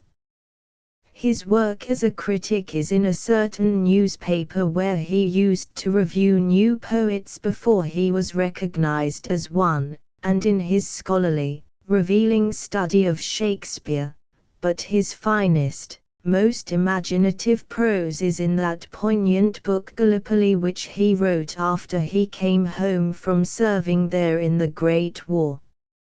Alfred Edward Woodley Mason, Alfred Edward Woodley Mason, Alfred Edward Woodley Mason. It is interesting, and a little saddening, to look through a list of living novelists and pick out the names of those who were well in the first flight of popularity 10 or 15 years ago but have since fallen back steadily, year after year, into the second, third and fourth flights, Until now they are almost absorbed into the multitudinous rearward ranks where the unpopular and the mediocre rub shoulders with survivors who still ruffle it obscurely on the strength of a past reputation. For it is easier to become popular than to remain so. No author can take the public by surprise a second time. A novel that has some freshness of fable or style, though it be in some ways crude and in no way great, may do the trick once, but if an author follows this with a succession of books in a too similar vein, showing no ripening of his mind, no growth of knowledge or invention, nothing but a sprightly repetition of that same morning freshness, which was well enough when the day was new, his public begins to yawn and go away. A juggler, when he has exhausted his little repertoire and finds the plate coming back to him almost empty, can roll up his scrap of carpet, walk around the corner, and in another street collect a different crowd to whom all his old conjurings are new. But no writer can attract a fresh public for each fresh book he produces. His only way is to keep sure hold on his first readers and add to them, and this he cannot do unless he matures in his books as he does, or should do, in himself. His public is all the while growing older, and the pathos and humor and general outlook on life that satisfy a young man or a young woman will rarely make the same appeal to them when they arrive at maturity. The humor that tickles you today will scarcely move you to a smile when you have lived, enjoyed, worked and suffered for another decade or so in such a world as this. The pathos that once melted you to pleasant tears jars upon you when you reread it now and seems but shallow, youthful sentimentality, what you had used to think a dashingly romantic incident or character bores you now and seems tinsel unreality. You have been growing up, and if the growth of your favorite novelist does not at least keep pace with your own, you naturally pass on and leave him behind. Had David Copperfield been simply another Oliver Twist, Dickens would have been but the novelist for an age, and that not the middle age. Largely, I think, because he went on with a broadening vision of life, a ripening knowledge of the world, a deepening sympathy with human character. The books of E. W. Mason have retained for him the popularity he won about a quarter of a century ago with The Courtship of Maurice Buckler. Read Maurice Buckler again, and then The Four Feathers and The Broken Road, and you will recognize how he grew up with his readers. You can still take delight in Maurice Buckler, but the later books yield you a fuller enjoyment. They have put off the careless glamour and reckless gallantries of gay romance, and have put on the soberer, more enduring garb of more familiar humanity, that does not wear its romance upon its sleeve, but more poignantly, more wonderfully, at the troubled heart of it. Born in 1865, Mason is an old Dulwich College boy, and took his B.A. degree at Oxford. At Oxford, too, he showed a strong predilection for the drama, and was one of that university's notable amateur actors. Later, he took to the stage in earnest, and toured the provinces with the Benson Company and the Compton Comedy Company, and played in London as one of the soldiers in Shaw's Arms and The Man. But the ambition that called him onto the stage presently called him off, and in 1895 he commenced his career as a novelist. It was not a very promising beginning. His first novel, A Romance of Wasedale was well enough received by the critics, but the public did not rise to it, and Mason seems to have suppressed it with unnecessary rigor. Competent judges have assured me it was a story of more than ordinary distinction and merited a better fate. However, its author had not long to wait for his due meed. A year after, in 1896, The Courtship of Maurice Butler was published, and its publication gave Mason his place forthwith as an extraordinarily popular novelist. It was the novel of the day, it was read and talked about everywhere, ran through I don't know how many thousands, and still goes as a safe seller into any series of popular reprints. The Philanderers appeared in 1897, and in quick succession came Lawrence Clavering Parson Kelly, written in collaboration with Andrew Lang. Miranda of the Balcony, The Watcher's Clementina, that has all the dash and headlong movement of Dumas and a grace and pathos that Dumas had not. The Four Feathers, The Truants, Running Water, The Broken Road at the Villa Rose, The Turnstile and The Summons. But Mason was never one of the authors who are all authors. He is not of the sedentary breed who are contented to study life in books or from their study windows. The noise and business of it have always appealed to him irresistibly. He has roamed the world rubbing shoulders with all sorts and conditions of humanity everywhere, and his later books mirror much of his personal experience and the countries and people he has known. He blends the appearance of a writer of romance with the restless energy of a man of action, and in 1906, his superabundant energies seeking a new outlet or a new ambition prompting him, he turned his attention to politics, threw for parliamentary honours, and was elected MP for Coventry.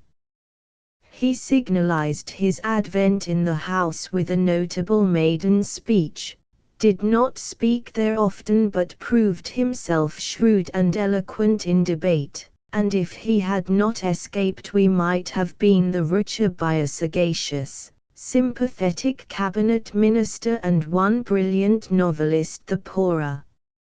Fortunately, however, the fascinations of the Mother of Parliaments could not subdue him, and after some 3 years under her shadow he did not offer himself for election again. Fortunately, because the air of the House of Commons is not healthful breathing for poets or novelists. For them it is a soporific and suffocating air.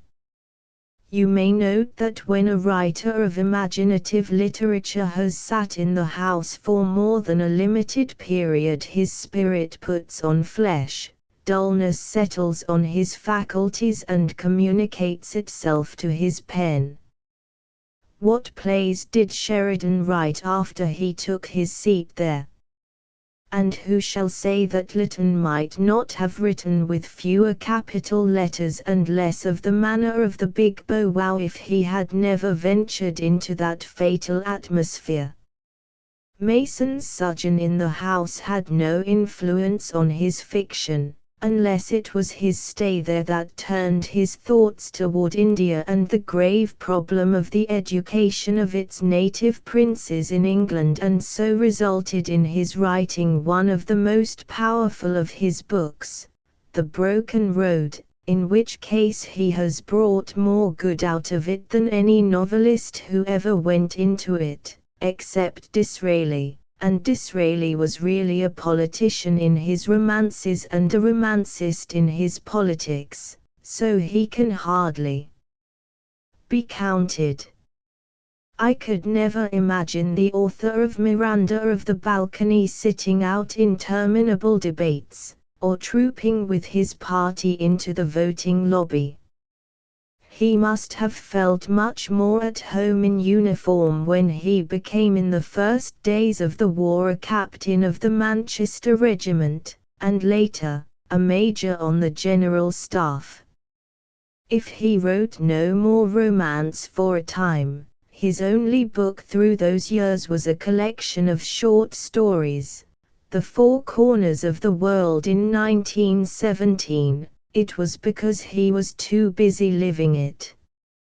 For with all its squalors and horrors and agonies, the Great War is beginning, in remembrance, to take on the color of romance by comparison with the tameness and monotony of ordinary everyday life. You would gather from his stories that Mason was much given to boating, traveling and mountaineering, for a love of the open air blows through nearly all of them. The Alps and the enormous shadow of them dominate running water, and the skies and landscapes and peoples of present-day Egypt, Italy, India fill the pages of The Four Feathers, The Broken Road and At the Villa Rose. Latterly, too, his new novels have become few and far between, and he has given himself again, more and more, to the stage. He never quite severed himself from it. Soon after the novel appeared, he dramatized Maurice Butler in collaboration with Miss Isabel Bateman, and it was very successfully produced at the Grand, Islington, and had a long run in the provinces. 1901 saw a dramatic version of Miranda of the Balcony staged in New York. In 1909 he produced two comedies, not founded on his books Colonel Smith and Marjorie Strode, and in 1911 the most successful of all his dramatic ventures, The Witness for the Defense. Since then, we have had open windows and dramatized versions of At the Villa Rose and Running Water, and one hears rumors of other plays that he has in preparation. The indications are that in future he will appear more often on the boards than between them, and nobody need regret this if he only offers us as much pleasure in the stalls and the pit as we have had from him in our armchairs at home. William Somerset Maugham, William Somerset Maugham, William Somerset Maugham. On the whole, I incline to the orthodox belief that if an author wants to find a short way to success, he should not be too versatile.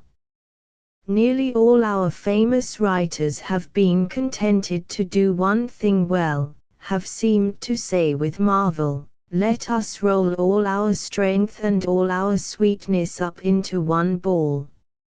I could name authors of our day who have dissipated their energies in half a dozen or more directions. They are journalists, novelists, poets, essayists, critics, dramatists, writers of books for children and editors of all manner of books. They have no settled reputation, the public does not know where to have them, they are all sorts of things to all sorts of readers and nothing in particular to any. They win some vague popularity, perhaps, and an income, but not fame. Fame comes to the man who concentrates on the one kind of work for which he has special gifts, puts all his heart and all his skill into the doing of that. You may say that Somerset Maugham is versatile, but he has written no verse, no essays, no criticism, no tales for children. He wisely exercised his versatility within the range of a single art until he turned his attention to the stage, and if he has been versatile since, it has been only inside the limits of these two arts, a versatility as legitimate in the artist as it is sagacious in the man who has to earn a livelihood with his pen and hopes to go on pleasing his audience with many books. for there is no virtue in the opposite extreme to which some novelists go nowadays, who concentrate so conscientiously that they narrow their outlook to one phase of life, one type of character, and never shift their scenery. By this means they ensure that their stories are graphically accurate, meticulously true, but by the time they have told 4 or 5 the reader becomes aware of a sameness, a monotony in them, pines for a change, goes after new gods, and the old shrine begins to lack worshippers. If Maughem's circulation ever dwindles, it will not be for this reason.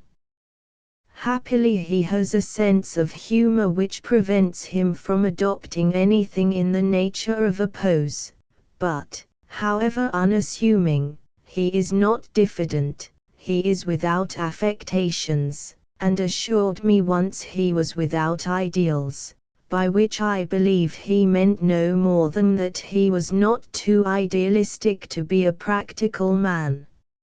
It was when he had succeeded as a novelist and was starting on his successful career as a dramatist that he told me he felt there was a tremendous amount of nonsense talked about the serious drama.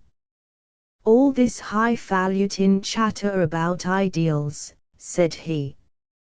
A playwright's and a missionary's calling appear to me to be two distinct and quite separate callings which should not be permitted to overlap. I cannot understand why a serious play should be held to be preeminently greater or more important than a humorous play, a comedy, for instance. Nor do I admit for a moment that the former is more difficult to write or demands a consideration peculiar to itself. Briefly, he protested that his one aim as novelist or dramatist was to amuse. He thought that was the first business of all authors, adding, "I would excuse almost anything but dullness." No book fails because its literary quality is too high, but because the writer who can write literature does not always know how to write it interestingly. And I found that Maugham, in the broad sanity of his judgment, had no sympathy with the egotistical talk of unpopular but superior persons who ascribe their failure to a fine inability, a noble disinclination to write down to the presumably lower apprehensions of the vast majority of mankind. His practice, through the many years since he emerged as a new author, has always squared with his precepts. Somebody writing of him a little while ago said he got his intimate knowledge of men and women, particularly of the London poor, while he was working as a doctor, but this is scarcely accurate. After completing his education at King's School, Canterbury, and Heidelberg University, he became a student at St. Thomas's Hospital, and in due course took his MRCS and LRCP degrees, but he never put up his brass plate and worked as a doctor. He had never seriously intended doing so. His family wished him to study medicine, and he yielded to that wish, but his own ambition from the first had been to write for the stage.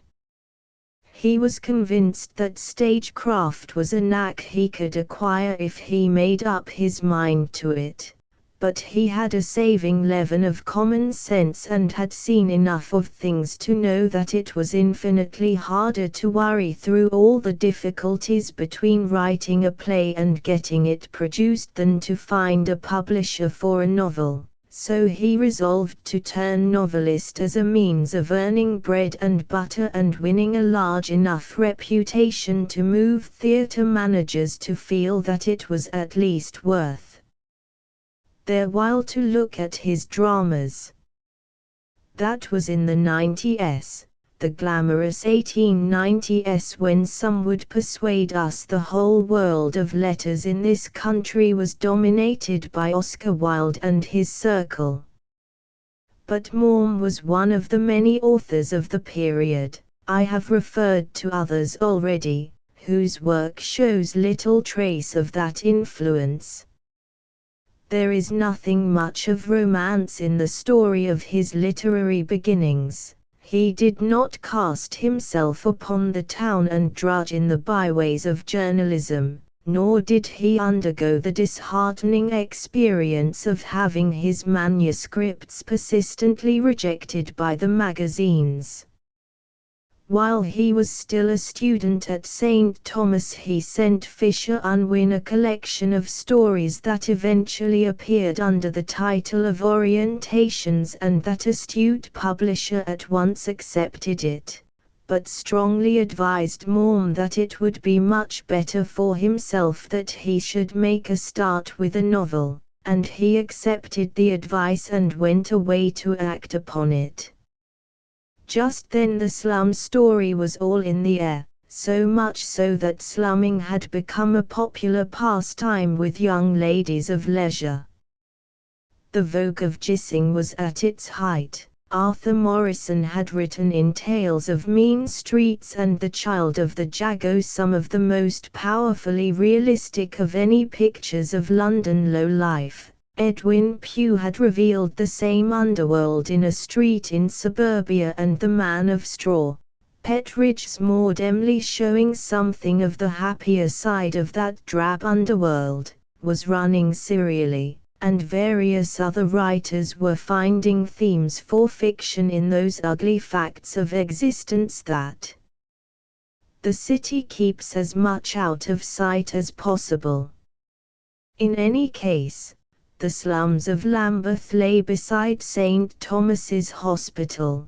Their inhabitants came into it as patients, so Somerset Maugham knew them, their homes, their habits, their manner of speech, their manner of living, and fashioned his first novel out of such personal experience. He called it a Lambeth Idyll. Fisher Unwin accepted it and, in 1897, published it as Lisa of Lambeth. Its stark, violent realism roused a good deal of protest. We were not so tolerant in such matters then as we have now become, and though there were not wanting those who praised the stern faithfulness with which it depicted certain phases of London life, more and louder voices denounced it as unpleasant, brutal, repellent, extravagantly squalid. Crude and raw it may have been, somewhat obviously out to shock the delicate, emitting too much light and massing too much shadow, but there was truth, if not all the truth, in it. Lisa and her mother and her barbaric lover, Jim, were alive and real, and the controversy that raged round the book served, at least, the good purpose of obtaining for it a measure of the success it merited. But if any imagined that, like so many of his contemporaries, Maugham was going to devote himself to the exploitation of the slums, or of low life, they soon found they were mistaken. He finished with the slums in Lisa of Lambeth and never wrote another novel about them. He moved through average society in The Making of a Saint, 1898, then his actual first book, the short stories Orientations, made its appearance. On the heels of this followed The Hero. Then came what I still feel to be the strongest and ablest of his novels, Mrs. Craddock. Good as it is, the times were not ripe for such frank handling of sex mysteries, and the book was rejected by every publisher of consequence. Even Heinemann declined it at first, then, on a second consideration, accepted it and published it in 1903. The study of that elemental, passionate, intensely female creature, Mrs. Craddock, is an aggressively candid, extraordinarily subtle essay in feminine psychology. Her story is touched with satire and irony and inevitably clouded with tragedy, wherefore the general reader, who prefers pleasanter things, did not take to it kindly. Maugham has never since, perhaps, been so sombre, though the sex element has continued to play a potent part in most of his novels and stories, which have had their scenes in middle class and high society, at home, at the North Pole, in the South Seas and, with those wonderful sketches of character, on a Chinese screen in China. Meanwhile, as everybody knows, his triumphant progress as a novelist had not diverted Somerset Maugham from his original bent. In 1902 he had a one-act piece, Schiffbruchig, produced in Germany. Next year he wrote The Man of Honor for the Stage Society, but instead of attracting theatrical managers to him it frightened them off, for there was no laughter in it, and they appear to have taken for granted that it fully represented what he could do and meant to do, and that consequently nothing of his was likely to appeal to the play-going public or could be made to pay. But they reckoned without their host. Maugham set to work and wrote 3 comedies, Lady Frederick, Jack Straw and Dot, which were destined to establish him as a dramatist whose plays had money in them. His later plays have not gone begging for producers, producers have gone begging for them. And the plays of Maugham have been as varied in theme and manner as his novels. From gay, witty, frivolous, ironic comedy, he has passed to sentimental or romantic drama, but he has learned to touch in his realism more deftly, more cunningly, and is no longer faced with the task of having to placate a public obsessed by the mid-Victorian gospel that the plain truth about men and women is not respectable and must not be told. William Babington Maxwell, William Babington Maxwell, William Babington Maxwell. It has passed into a sort of proverb that famous men never have sons who equal them in fame. There are, of course, exceptions. Benjamin Disraeli has eclipsed that delightful bookworm, his father Isaac, who wrote The Curiosities of Literature. Henry James, having a father who was a distinguished novelist and theologian, used to describe himself on his earlier books as Henry James, John, but the use of John as a means of identifying him has long ceased to be necessary. There are others, but half a dozen swallows do not make a summer, and a dozen such instances would not falsify the proverb. Perhaps what is true concerning fathers is not so true about mothers. Nobody now reads the once popular novels of Mrs. Frances Trollope, mother of the greater Antony, Gilbert Francow. To come at once to our own times, looks like outshining that clever novelist, his mother, Frank Danby. Shaw has gone far beyond his mother's fame as an operatic star. The novels of W. B. Maxwell surpass those of his mother, M. E. Burden, in literary art, and though he is not so enormously popular in his day as she was in hers, he is widely read now when she is scarcely read at all. He began to write while she was still writing. Her vogue had declined, but remained considerable, and she was still writing as well as ever. In fact, in her 2 or 3 latest books, notably in The Green Curtain. I think she was writing better than ever. There were disadvantages for a young novelist, no doubt, in having a popular novelist for his mother, but there were also advantages. His father was the publisher, John Maxwell, whose business developed into that of Messrs. Hurst and Blackett. He grew up in a literary atmosphere.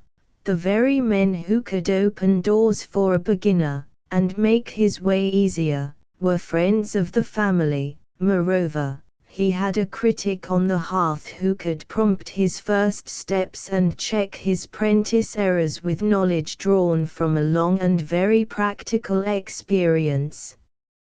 Most of the knowledge I possess of how to write Maxwell once told Clive Holland, and, indeed, the fact that I commenced to write at all, I owe to my mother. She was never too busy, or too immersed in her work to discuss my literary ambitions, or work of my own. She did not always know the way any story of mine was going, for I wished neither for it to be an imitation of hers nor in any way to trade upon her own great and worldwide reputation. He confessed, however, to a frequent feeling that however difficult he might find it to master his art, he had an even more difficult task in the attempt to follow her and necessarily challenge comparison with her work and her unqualified success. I remember, he added, the son of a great man saying in my hearing that the fact that he was so situated had, in a measure, spoiled his life. People expect too much, he remarked pathetically, and sometimes get so little.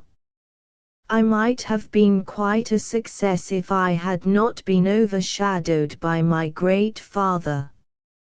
But he broke his birth's invidious bar, and without grasping either his mother's skirts or those of Happy Chance, unless Grant Richards was wearing them on the occasion I will presently mention, he became a novelist in his own way and upbuilt his own reputation.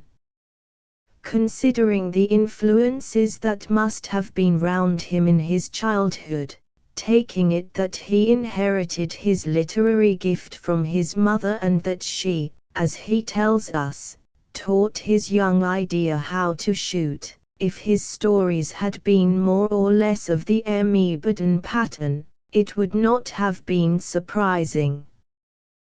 But, unlike those, his novels are much less concerned with sensational happenings or plot of any kind than with intricacies of character and the mysteries of human psychology. Even from the beginning he struck out in independent line for himself, and his first book, published in 1901, when he was 35, was, to give it its full title, The Countess of Mayberry, being the intimate conversations of the Right Honourable the Countess of Mayberry. Collected with sedulous care and respectful admiration by W. B. Maxwell, a series of satirical, light comedy dialogues of high society which preceded the Dolly dialogues by a year or two but did not, as they did, set a fashion. His second book, 2 years later, was a volume of short stories called Fabulous Fancies, and this revealed him as a realist, one not without idealism and a sensitive feeling for the romance of life, but a realist nonetheless, and that quality of realism predominates in all the novels and stories he has written since. He was late in making this beginning, when he was over 30, especially considering how his environment favored his development, but he was not hastened by the spur of necessity. He had found a sufficient outlet for his energies in a healthy love of hunting and outdoor sport, and traveled a good deal. Also, he has said that he only turned to literature after he had failed in other directions. What those directions were I do not know, except that he was bitten with a young ambition to be a painter and studied on and off for some years at certain art schools in London. On the whole, and despite his ancestry, he thinks himself he might never have taken seriously to the writing of fiction if he had not happened to meet that enterprising publisher Grant Richards who, with characteristic courage and foresight, commissioned him to write him a novel, an arresting novel of modern life.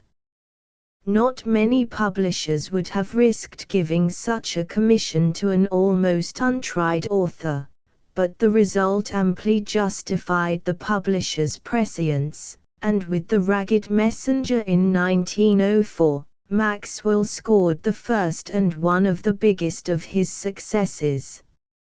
Its success was the more remarkable in that it was a story of tragedy, and there is a tradition that the public shrinks from such, but it was its reality, the understanding and poignant truth to human experience with which its characters were drawn and their lives laid bare that caught the reader's sympathy and gave the book its power of appeal. Vivian was a readable successor to this, but The Guarded Flame, 1906, rose to an altogether higher level. So far as my judgment goes, The Guarded Flame shares with the brilliant satirical story of the middle class, self-reliant Mrs. Thompson and that grim and powerful study in degeneracy, in Cotton Wool the distinction of representing the highest reach of Maxwell's art, with not far below them The Devil's Garden and The Mirror and the Lamp. The Devil's Garden, which was published in the year before the war burst upon us, brought Maxwell into trouble with our unofficial censorship and was banned by the libraries. I remember it as a vivid, uncompromising story of a self-made man whose life and the lives of his associates do not smack of the innocence of Arcadia and are portrayed with a conscientious exactitude. But the morality of the novel was implicit, and why anyone should object when an artist faithfully pictures the unpleasant facts of life, why we should be shocked to find in a novel things that we go on tolerating in the world around us is one of those little eccentricities of the moral sense in man that I have left off trying to understand. The only effect of the ban was that The Devil's Garden was more talked of and sold better than any other of his novels, and it is this perhaps that has led many to accept it as the best he has done, but I would rank it at most with his second best. For 5 years after that event, from September 1914 till the end of the war, he turned his back on literature and served as subaltern and as captain in the Royal Fusiliers. He says that during the war he felt that when peace came we should witness the uprising of a new and vigorous school of romantic novelists, that a world so long oppressed by hideous realities must crave for the realm of pure imagination, for gaiety, joyousness, for something more akin to the charm and happiness of the fairy tale. But when the war was over, he confesses, he soon found he was mistaken. No such complete change entered even into his own stories. A note of idealism is sounded in The Mirror and the Lamp, in A Man and His Lesson and Spinster of This Parish, but so it was in the books he wrote before the war, and otherwise, as in those, he still handles, with a subtle mastery of atmosphere and detail, the dark problems of character and temperament, the ugly but real facts of human experience that are still the spiritual inheritance and material environment of real men and women. He did, in one of his post-war novels, a little more experiment in what was for him rather a new vein. It was the story of a once well-to-do family that was reduced to squalid poverty, and the father and one daughter faced their altered circumstances with more resolution than resignation, though the father had more courage than competence. I think Maxwell was trying his hand at the kind of grown-up fairy tale toward which a reaction from the grim realities we had just come through inclined him, but the sentiment softened at times into sentimentality. His scenes and characters of poorer life were not so convincing as they are in some of his other novels.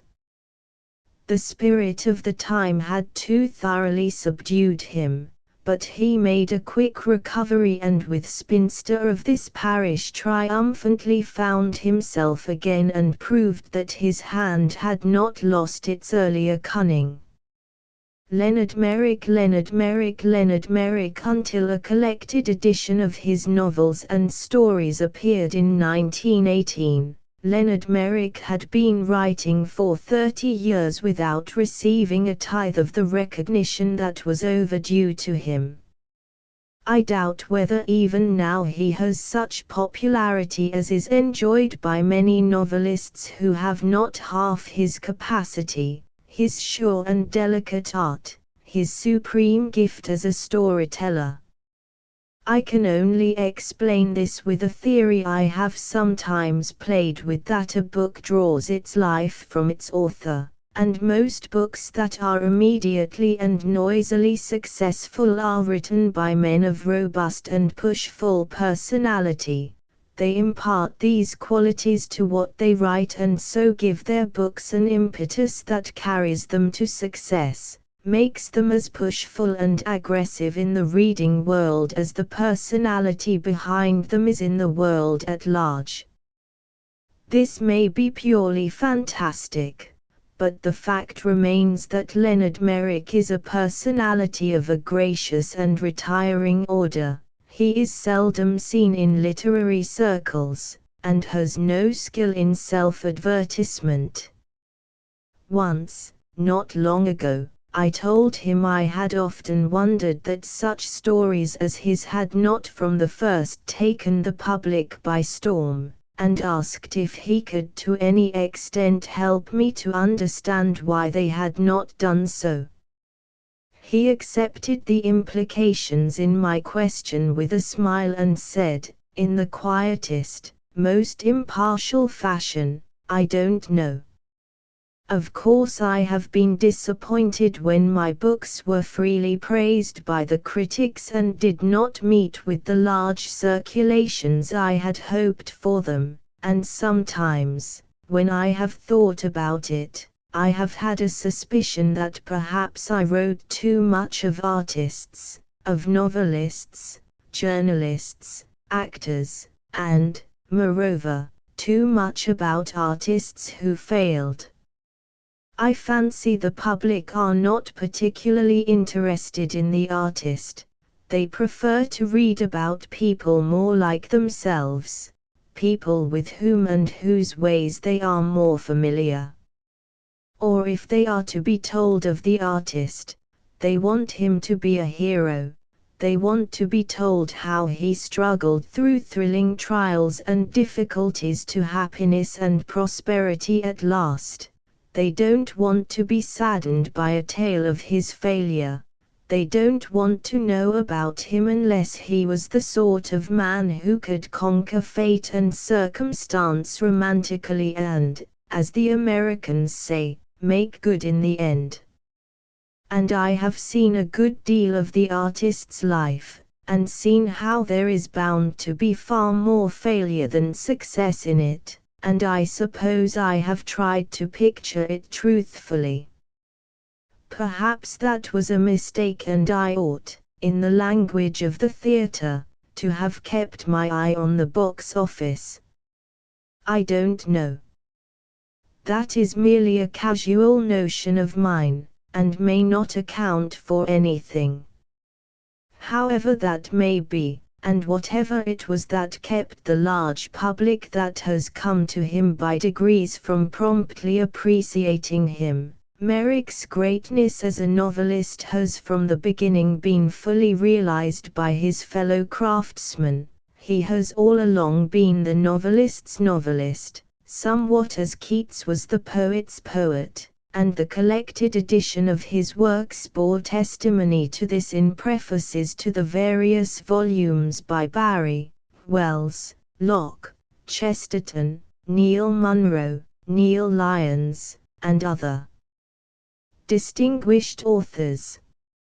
None was more generous in his acclaim than Barry, who had long before greeted him as a master of fiction and, in his introduction to Conrad in Quest of His Youth said, "I know scarcely a novel by any living Englishman, except a score or so of Mr. Hardy's, that I would rather have written." Allowing for his very different angle of vision, Merrick is as true a realist as Hardy, but he touches in his characters and incidents with a lighter hand, and has as shrewd a sense of the comedy, the piteous comedy it may be at times, as Hardy has of the tragedy of existence. He does not show his men and women as the foredoomed and helpless victims of a blind, indifferent, implacable life force, but simply tells his story of them, what they did and what they felt and said, and any spiritual, moral, or social problem involved in their doings and sufferings is implicit in his dramatization of their lives and characters. He does not take you aside to expound it or dogmatize about it. There it is. That is how things happen, and he is a showman, not a preacher.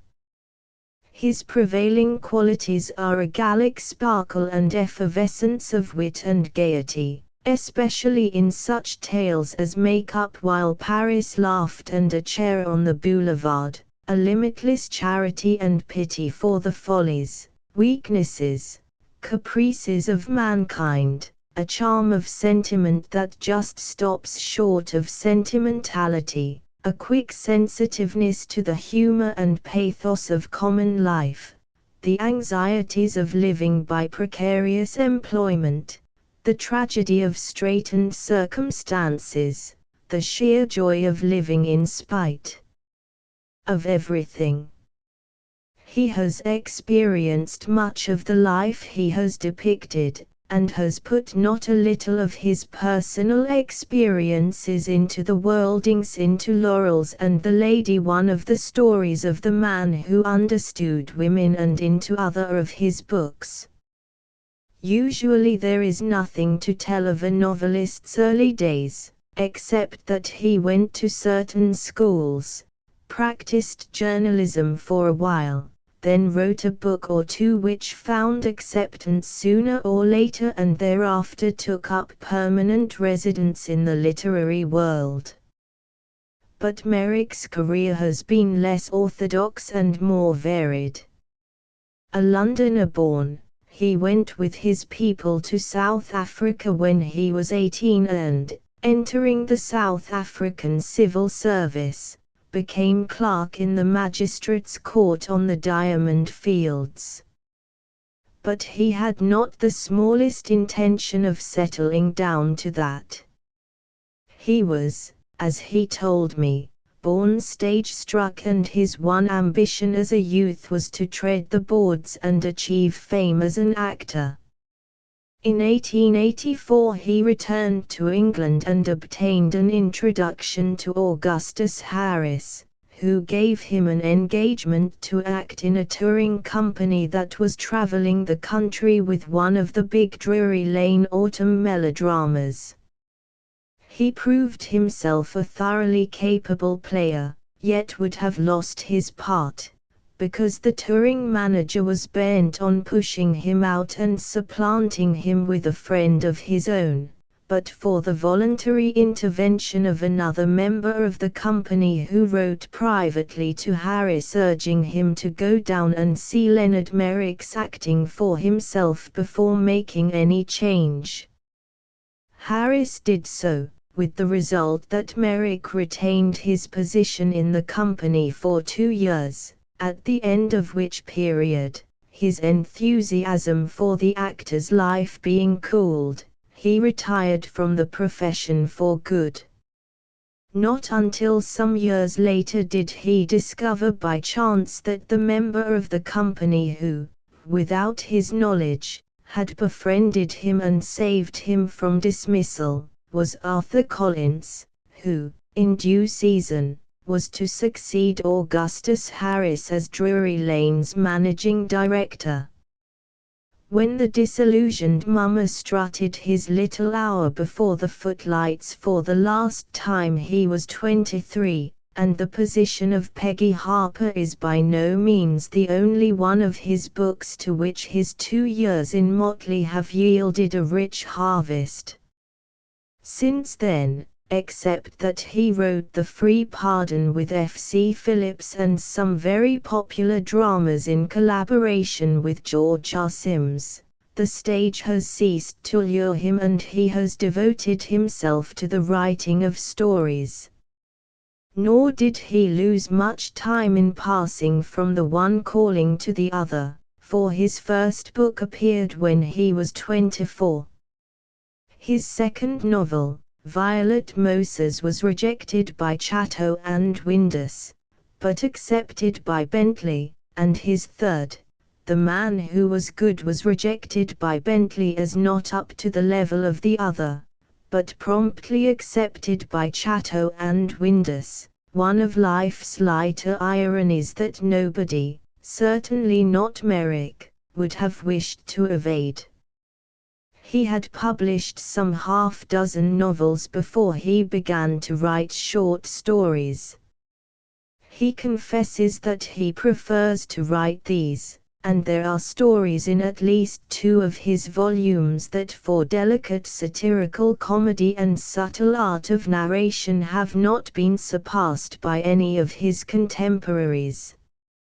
From the outset, Merrick met with a more popular reception in America than in this country. His books enjoyed a considerable vogue there, and his short stories were soon in great demand with the American magazines. This has happened to so many other of our writers that one merely mentions it as a biographical fact and not as matter for surprise. His first real success with short stories over here came when his agent, a P. Watt, handed one of his books to the editor of The Bystander, urging him to read it and see whether its stories were not of the sort he wanted. He read it, and commissioned 6, and before these had all appeared commissioned a further 12. Thereafter, the trouble was not to place such stories but to write as many as were required. While he was in his 30s, Leonard Merrick lived for some time in Paris, and Paris still draws him at intervals from the retirement of his English home, for he finds there ideas and stimulation, and can work there as he never can in London. As a rule, the Londoner-born has a sneaking regard for his city and cannot be long away from it without feeling its intangible human hands plucking at his heart and its multitudinous voices calling him back. But in spite of the fact that he is a true blue Cockney, born, in 1864, at Belsize Park, on the skirts of Hampstead, Merrick tells you he does not love London. It is the most comfortable of cities, he admits, but he finds it uninspiring and can work better and more easily when he is almost anywhere away from it, especially when he is in Paris. Alan Alexander Milne. Alan Alexander Milne. Alan Alexander Milne. The tradition that the Scot has no humour still lingers among old-fashioned people who don't like changes, but of recent years Barry, Neil Munro, as Hugh Fowlis, J. Bell, Ian Hay, A. Milne, and some others have shaken it to such an extent that only the incurably obstinate now attempt to maintain it. But while the humour of the others smack finely of the north of the Tweed, the humour of Milne seems to indicate that his spiritual home is a much more frivolous place. There is something Irish or English about its airy gaiety, its blithe, amusing flippancy. Dr. Johnson once spoke slightingly about the art of carving faces on cherry stones, but if he had tried his hand at that work he would have realized that to accomplish it successfully one must be born with a gift that is as rare as the more impressive gift for writing serious prose. Our ancestors, as a whole, realized that, and would exclaim with admiration at the marvelous facility of Swift, who could write you an essay offhand on anything or nothing. I remember how, when I was a small boy, a bookish old gentleman informed me of this in his library and went on to tell with bated breath the familiar yarn of how, to test the dean's limitless capacity, a lady challenged him to write an essay on a broomstick, and he at once sat down and did it. But we should think little of that nowadays. Milne would not need so much as a broomstick, he could do it on one of the bristles. So could E.V. Lucas or Chesterton, or Belloc. But in the matter of slightness of theme and the capacity for writing charmingly and humorously on next to nothing at all, Milne has closer affinities with Lucas. They not only can do it but make a habit of doing it. Both write light verse as well as light prose, both contributed to Punch, Lucas contributes to it still, and as Anstey and many another, in various forms, had practiced the same volatile literature in those pages, it seems possible that the influence of Punch may have been more or less responsible for developing likewise in them a delightfully neat and sprightly vein of humour. However that may be, Milne had begun to exercise his characteristic style while he was at Cambridge, where he was made editor of the Granter. He came to London in 1903, and settled down, first in Temple Chambers, afterwards at Chelsea, where he still resides, but not in his original 2 rooms, to make a living as a freelance author and journalist. His earnings through the first 2 years were far below the income tax level, but in the 3rd year he was appointed assistant editor of Punch, to which he had already been contributing largely, and the world in general began to be aware of him from seeing the initials R.M. appearing in that periodical with significant regularity.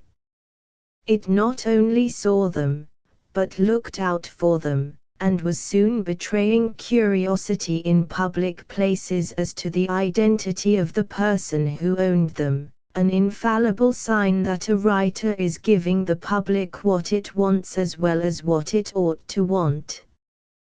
Between 1910 and 1914 he collected his Punch contributions into 3 volumes. The Day's Play, The Holiday Round and Once a Week, but was no sooner so established as an entertaining and popular essayist than the war intervened to take him to fresh woods and pastures that were new but not desirable. It is impossible to unfold the record of any of our younger and few of our older contemporary authors without coming up against the war. Milne promptly withdrew from Punch, joined the Royal Warwickshire Regiment, and was sent out to France. Here, in odds and ends of leisure from military occupations, he found opportunity and the moods for writing that quaint, whimsical story Once on a Time, which was published in 1917, and then, too, he made a first experiment as a dramatist with his shrewdly, cleverly satirical comedy of Versal Flummery. There is a new depth and maturity under the humor of these things, and he said that in writing the story he for the first time wrote in earnest. By and by, after a breakdown which had put him in hospital for a while, when he was sent to act as signalling instructor at a fort on Portsdown Hill, he had an impulse to continue playwriting, and would spend a long day at the fort teaching his class how to signal, then go home to the cottage where he and his wife were living, a couple of miles away, and dictate to her, until he had produced in succession, Belinda the Boy Comes Home and The Lucky One. These were in due course presented on the London stage, and if they had no success comparable with his later plays, they were successful enough before the footlights, and in the book into which he gathered them in 1919, to demonstrate that a new dramatist had arisen, and one to be reckoned with. There are plenty of signs of the potential dramatist in the pre-war essays, in their easy and natural use of dialogue, and their deft, vivid handling of incidents, and there is a bite of realism in their genial satire and burlesque irony, which foreshadows the keener, riper irony and satire of Bladis. For instance, there is the sketch of the newspaper proprietor, that lord of journalism Hector Strong, who, to oblige a lady, saves her play from failure and forces it into a raging success by the adroitness with which he booms it in his numerous newspapers. It may seem ridiculous, and Milne may have invented it all, but take away a few farcical details from his narrative, and there are those behind the scenes who will assure you that this deed was actually done. As for A Breath of Life, in which the actor who plays the young hero falls really in love with the actress who plays the heroine, and on a passionate impulse finishes the play triumphantly at the end of the third act to such thunders of applause from the audience that the fourth is cut away for good, ask any dramatist and he will tell you that his own plays suffered worse than that at the hands of their producers until he became successful and important enough to insist on the piece being acted exactly as it was written. Always there was this germ of truth in Milne's earlier trifles and flippancies. A trunk call is by no means such an irresponsible farce as some may think it. Here, the dainty Celia buys a fancy knocker and puts it on the door of her husband's study, in order that she may give him warning at any time before she comes to interrupt him. He wants her to try it forthwith, but she demurs, "Not now. I'll try later on, when you aren't expecting it. Besides, you must begin your work. Goodbye. Work hard." She pushed me in and shut the door. I began to work. I work best on the sofa, I think most clearly in what appears to the hasty observer to be an attitude of rest. But I am not sure that Celia really understands this yet. Accordingly, when a knock comes at the door, I jump to my feet, ruffle my hair, and stride up and down the room with one hand on my brow. "Come in," I call impatiently, and Celia finds me absolutely in the throes. If there should chance to be a second knock later on, I make a sprint for the writing desk, seize pen and paper, upset the ink or not as it happens, and present to anyone coming in at the door the most thoroughly engrossed back in London. But that was in the good old days of knuckle-knocking. On this particular morning I had hardly written more than a couple of thousand words. I had hardly got the cushions at the back of my head comfortably settled when Celia came in. "Well," she said eagerly. I struggled out of the sofa. "What is it?" I asked sternly. "Did you hear it all right?" "I didn't hear anything." "Oh," she said in great disappointment. "But perhaps you were asleep," she went on hopefully. "Certainly not. I was working." "Did I interrupt you?" "You did rather, but it doesn't matter." "Oh, well, I won't do it again, unless I really have to. Goodbye, and good luck." The knocker may be an effort of the imagination, otherwise this reads as if it were taken from life. It may even be true about Milne himself, for he has said in print that his work comes easy to him, and if you show the complete sketch to the wife of any literary man of your acquaintance, the chances are she will wonder how Milne got to know so much about her husband. But his trim figure and alert, clean-shaven face, apart from the quantity of work he has placed to his credit, belie any suggestion that since he finds his work easy he takes his ease, except when it is finished. He is restlessly alive, and gives you the impression of being something of an outdoor man, a golfer probably, perhaps a cricketer, though you need not believe he looks forward to the opening of the cricket season quite so enthusiastically as he suggests in the first game. "It is the day that I watch for yearly, never before has it come so late, but now I've only a month, no, merely a couple of fortnights left to wait, and then, to make the matter plain, I hold, at last, a bat again, dear Hobbs. The weeks this summer, think. The weeks I've lived in vain." When he was demobilized, his old post of assistant editor of Punch was waiting for him, but he had formed other plans for his future during the war, and arranged not to go back.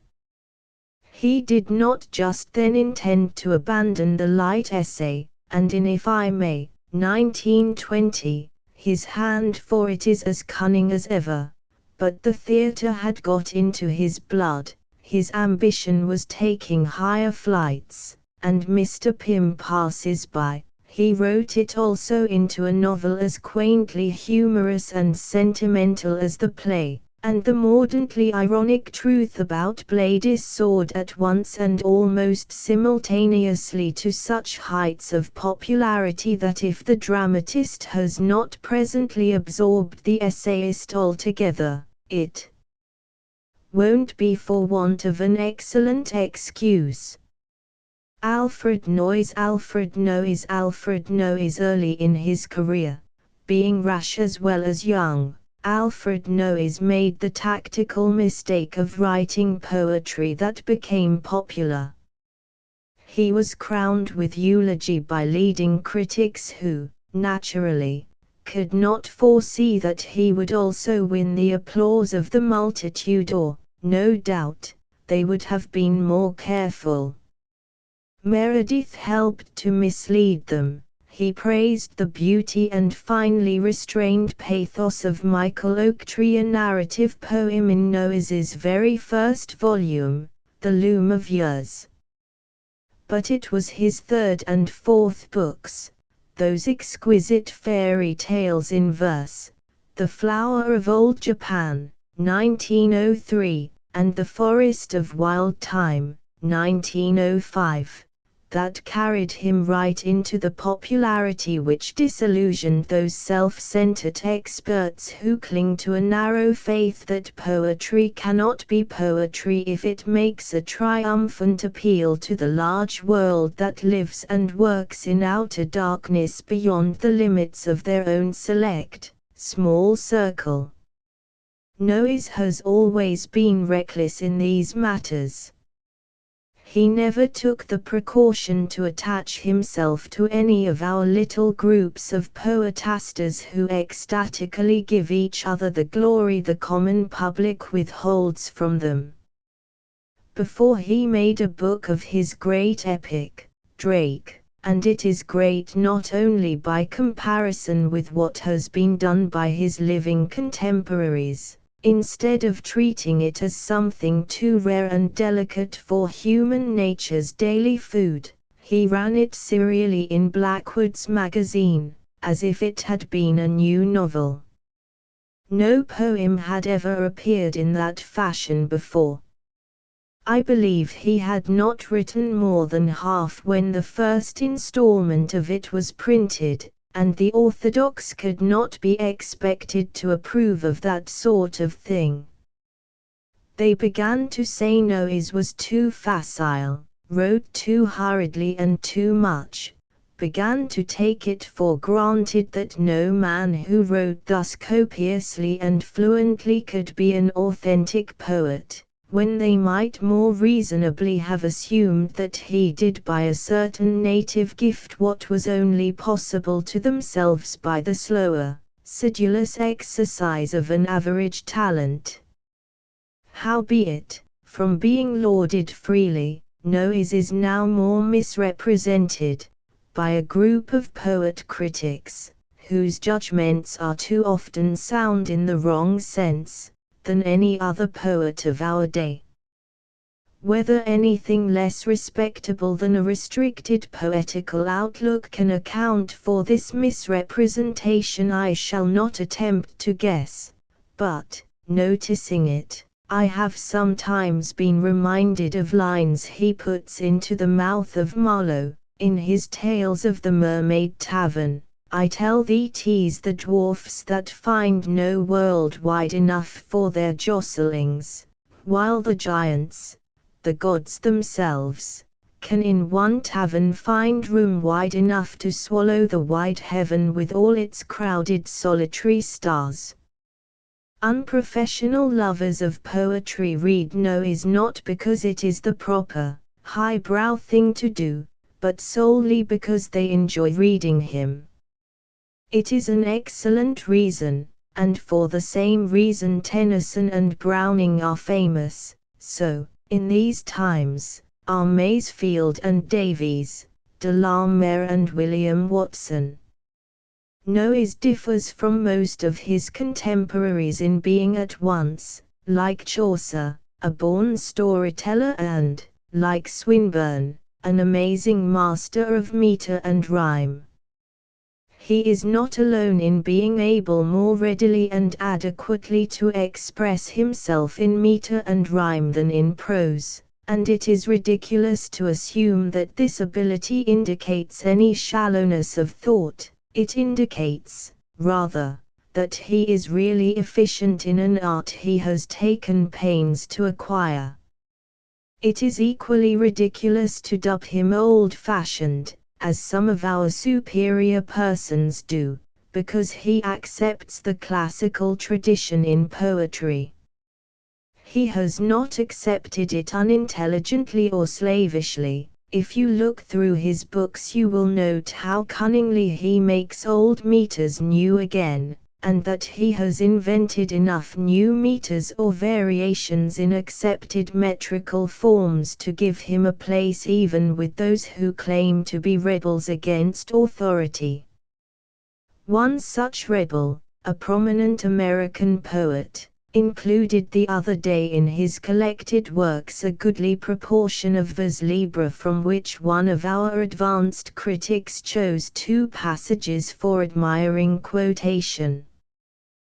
The ideas in these passages were a mere repetition of 2 that are expressed with higher art and deeper feeling in memoriam, yet that advanced critic is one who dismisses Tennyson as out of date and has hailed the American poet as the last word in modern thinking. Perhaps he and his like have not troubled to read what they consider old-fashioned. I mention the circumstance by way of showing to what a pass some of our critics and poets have come. If Noyes has any theories of poetry, I gather they are that the poet is essentially one endowed with the gift of song, that all the great poets, from Homer downward, have been great singers, and that when he utters himself in meter and rhyme he is but putting himself in tune with the infinite order of the universe, with the rhythm of the tides, of the seasons, the recurring chime of day and night, the harmonious movement of the stars in their orbits. He once confessed to me that he was so far from fearing the possibilities of metrical invention were exhausted that he was convinced we are still at the beginning of them. They were exhausted, according to the first disciples of Whitman, 60 years ago. But Swinburne arose and invented so many new meters that he was considered more revolutionary in his era than Whitman's later disciples are in ours. There is a virility and range of subject and style in Noyes's work that make a good deal of modern verse seem old-maidish or anemic by comparison. It is a far cry from the grace and tenderness and dainty fancy of the flower of old Japan, the forest of wild thyme, and some of the lyrics in The Elfin Artist, and elsewhere, to the masculine imaginative splendor in thought and diction, the robust energy of his epic, Drake, or, though gentler moods of pathos, humor, wistful fantasy are never absent from any of his books, to the series of narratives that make up The Torch-Bearers, an ambitious succession of poems that reveal, with dramatic power and insight and a quick sensitiveness to the poetry of science, the progress of scientific discovery in the life stories of the great discoverers. None has pictured war in more terribly realistic terms or with a more passionate hatred of its inhumanity than he has in The Wine Press, and you have him in the breeziest, most riotously humorous of his moods in 40 Singing Seamen. But if I should single my own favorite from his books, it would be The Tales of the Mermaid Tavern. Here he finds full scope for his many-sided gift. You can turn from the rollicking yarn of Black Bill's honeymoon to the dignity and poignance of the burial of a queen, from the anecdotal picturesqueness of A Coiner of Angels to the fervor and glittering pageantry of Flo's Mercatorum, from the suspense and tragedy of Raleigh to the laughter and lighter tears and buoyant tripping measures of The Companion of a Mile, telling how Will Kemp, the player, danced from London to Norwich for a wager, and passing through Sudbury met a young butcher who offered to dance a mile with him. By Sudbury, by Sudbury, by little red-roofed Sudbury, he wished to dance a mile with me. I made a courtly bow, I fitted him with Morris bells, with treble, bass and tenor bells, and tickle your tabor, Tom, I cried, we're going to market now. And rollicking down the lanes we dashed, and frolicking up the hills we clashed, and like a sail behind me flapped his great white frock a while, till with a gasp, he sank and swore that he could dance with me no more, and over the hedge a milkmaid laughed, not dance with him a mile. You lout, she laughed, I'll leave my pail, and dance with him for cakes and ale. I'll dance a mile for love, she laughed, and win my wager too. Your feet are shod and mine are bare, but when could leather dance on air? A milkmaid's feet can fall as fair and light as falling dew. I fitted her with Morris bells, with treble, bass and tenor bells, the 4 bells, as I linked them to her throat, how soft they sang. Green linnets in a golden nest, they chirped and trembled on her breast, and faint as elfin bluebells at her nut-brown ankles rang. I fitted her with Morris bells that sweetened into woodbine bells, and trembled as I hung them there and crowned her sunny brow. Strike up, she laughed, my summer king. And all her bells began to ring, and tickle your tabor, Tom, I cried, we're going to Sherwood now. This, and the rest of it, is very typical of Noyes in his lighter vein, and if you can't see the poetry that twinkles through the deft, airy gallop of the verse, we won't talk about it. Typical of him too is the pathetic aftermath of the dance, so delicately touched in that the pathos is almost lost in the beauty of it, till the motley epilogue strikes the deeper note of sadness through the loud laughter of the fool. Noyes was born in Staffordshire in 1880, and I know nothing of his doings at Oxford, except that he rode in the Exeter College 8. He is nowadays an Honourable Lit. D. of Yale University, and since 1914 has been Professor of Modern English Literature at Princeton University, in America, and divides his time between that country and this. He is the most unassuming of men, looking much younger than his years, and of a sturdy, robust, serious aspect that, till his genial laugh, when he breaks silence, spoils your calculations, seems more in keeping with the vigor of his epic narratives, or with the noble rhetoric of such as that most impressive of his shorter poems, The Creation, than with the fairy fancies, the butterfly blitheness and laughing music of Come Down to Coo at Lilac Time and other of his daintier lyrics. Like most true poets who have not died young, he has become popular in his lifetime, and if he were not so versatile, less versatile critics, instead of panting after him in vain, would be able to grasp him and get him under their microscopes and recognize him for the poet that he is. E. Phillips Oppenheim, E. Phillips Oppenheim, E. Phillips Oppenheim. Even if we grant that there is a wide world of difference between imaginative and inventive fiction, and that the way to immortality is only open to the former, there is still so much to be said in praise of the latter that, if the verdict rested with his contemporaries instead of with posterity, the inventive author would often go permanently crowned with the fame that is now reserved for his more imaginative rival. Within my own recollection, Wilkie Collins was the most popular novelist of his day. Meredith and Hardy had their thousands of readers and Collins his tens of thousands. Everybody read him then, but hardly anybody reads him now. He used to complain, as Hall Caine records in my story, that the reviewers were all along disposed to sniff and qualify their appreciation, but he boasted that the public always received him with enthusiasm and overwhelmed him with grateful and adulatory letters.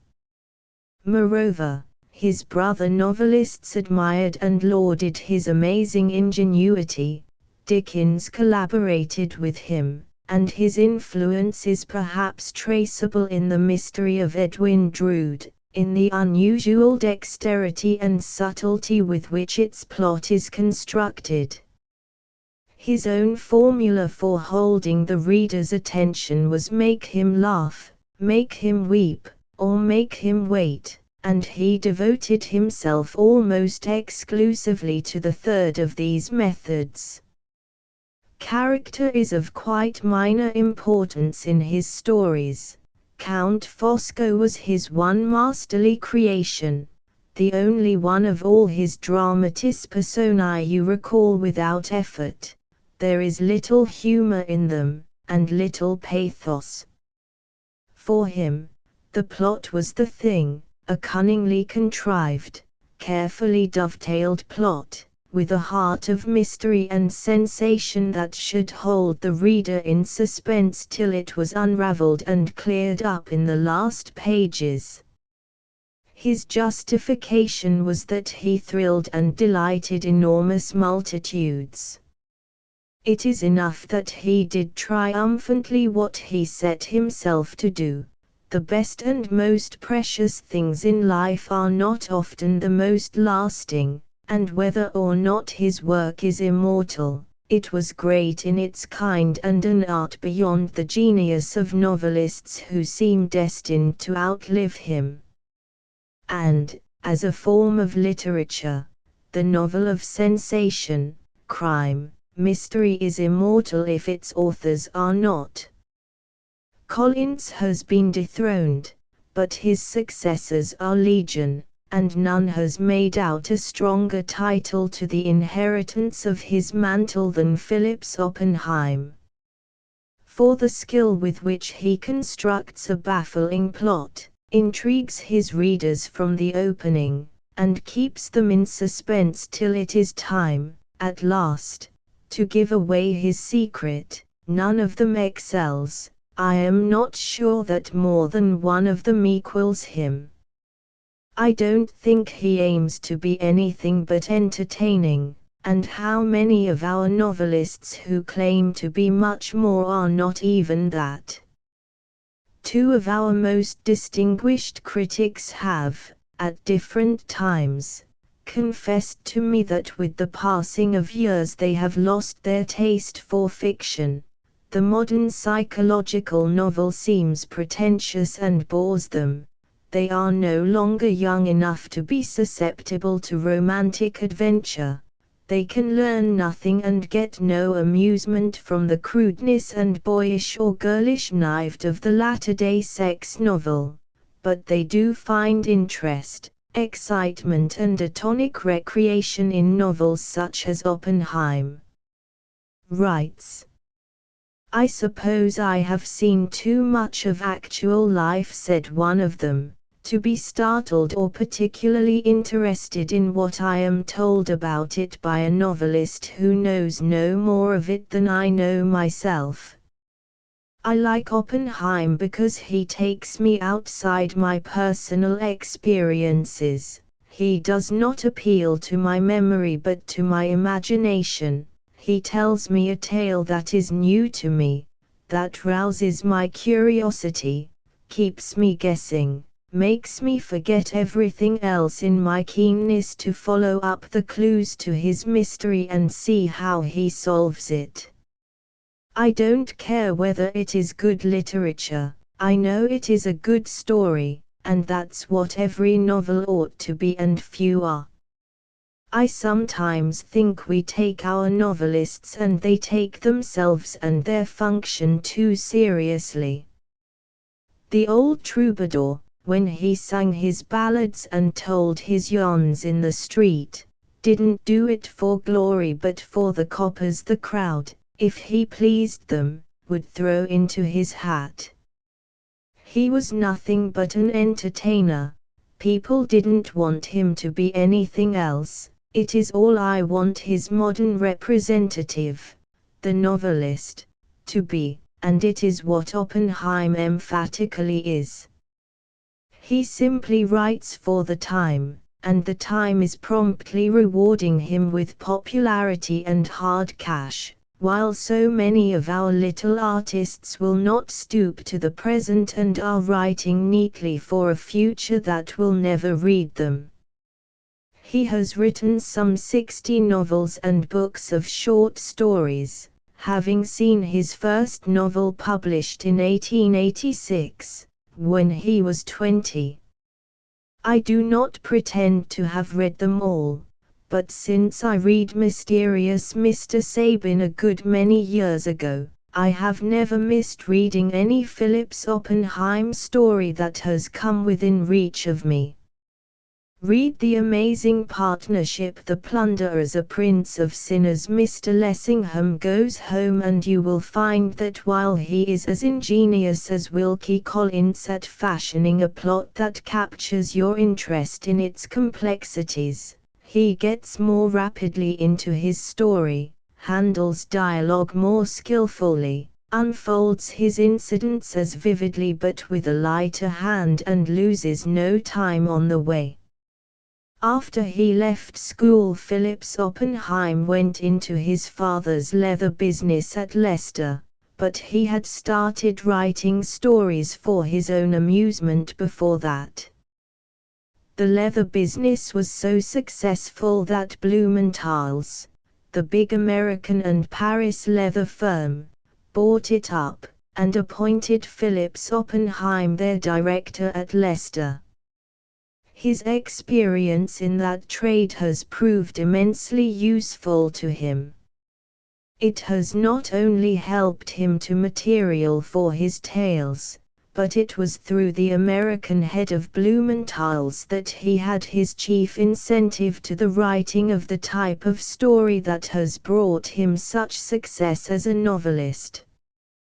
This gentleman introduced him to the proprietor of the Café de Rat Mort, the once famous Montmartre haunt, for Oppenheim was frequently in Paris on the affairs of his leather company, and at the café he acquired his taste for the mysteries of those international intriguings and rascalities that figure so largely in several of his books. For the proprietor used to tell him all manner of thrilling yarns about political and international adventurers, some of whom had been among his customers, and his listener formed a habit of weaving stories round the more striking personalities in the cosmopolitan crowd that he met in the Rat Mort. He assured me that however ingenious I might think them, he never really constructs his stories but simply lets them grow. 2 or 3 people in a crowded restaurant may arouse my interest, and the atmosphere is compelling, says he. I start weaving a story round them.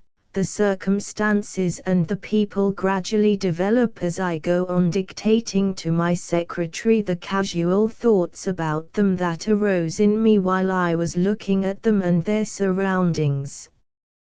First of all I must have a congenial atmosphere, then the rest is easy. Easy, that is, to him, partly from long practice but chiefly because it was the method that came natural to him and suited his temperament. There is no use in telling anyone how to write a novel, in laying down rules for doing it as if it were a mechanical trade.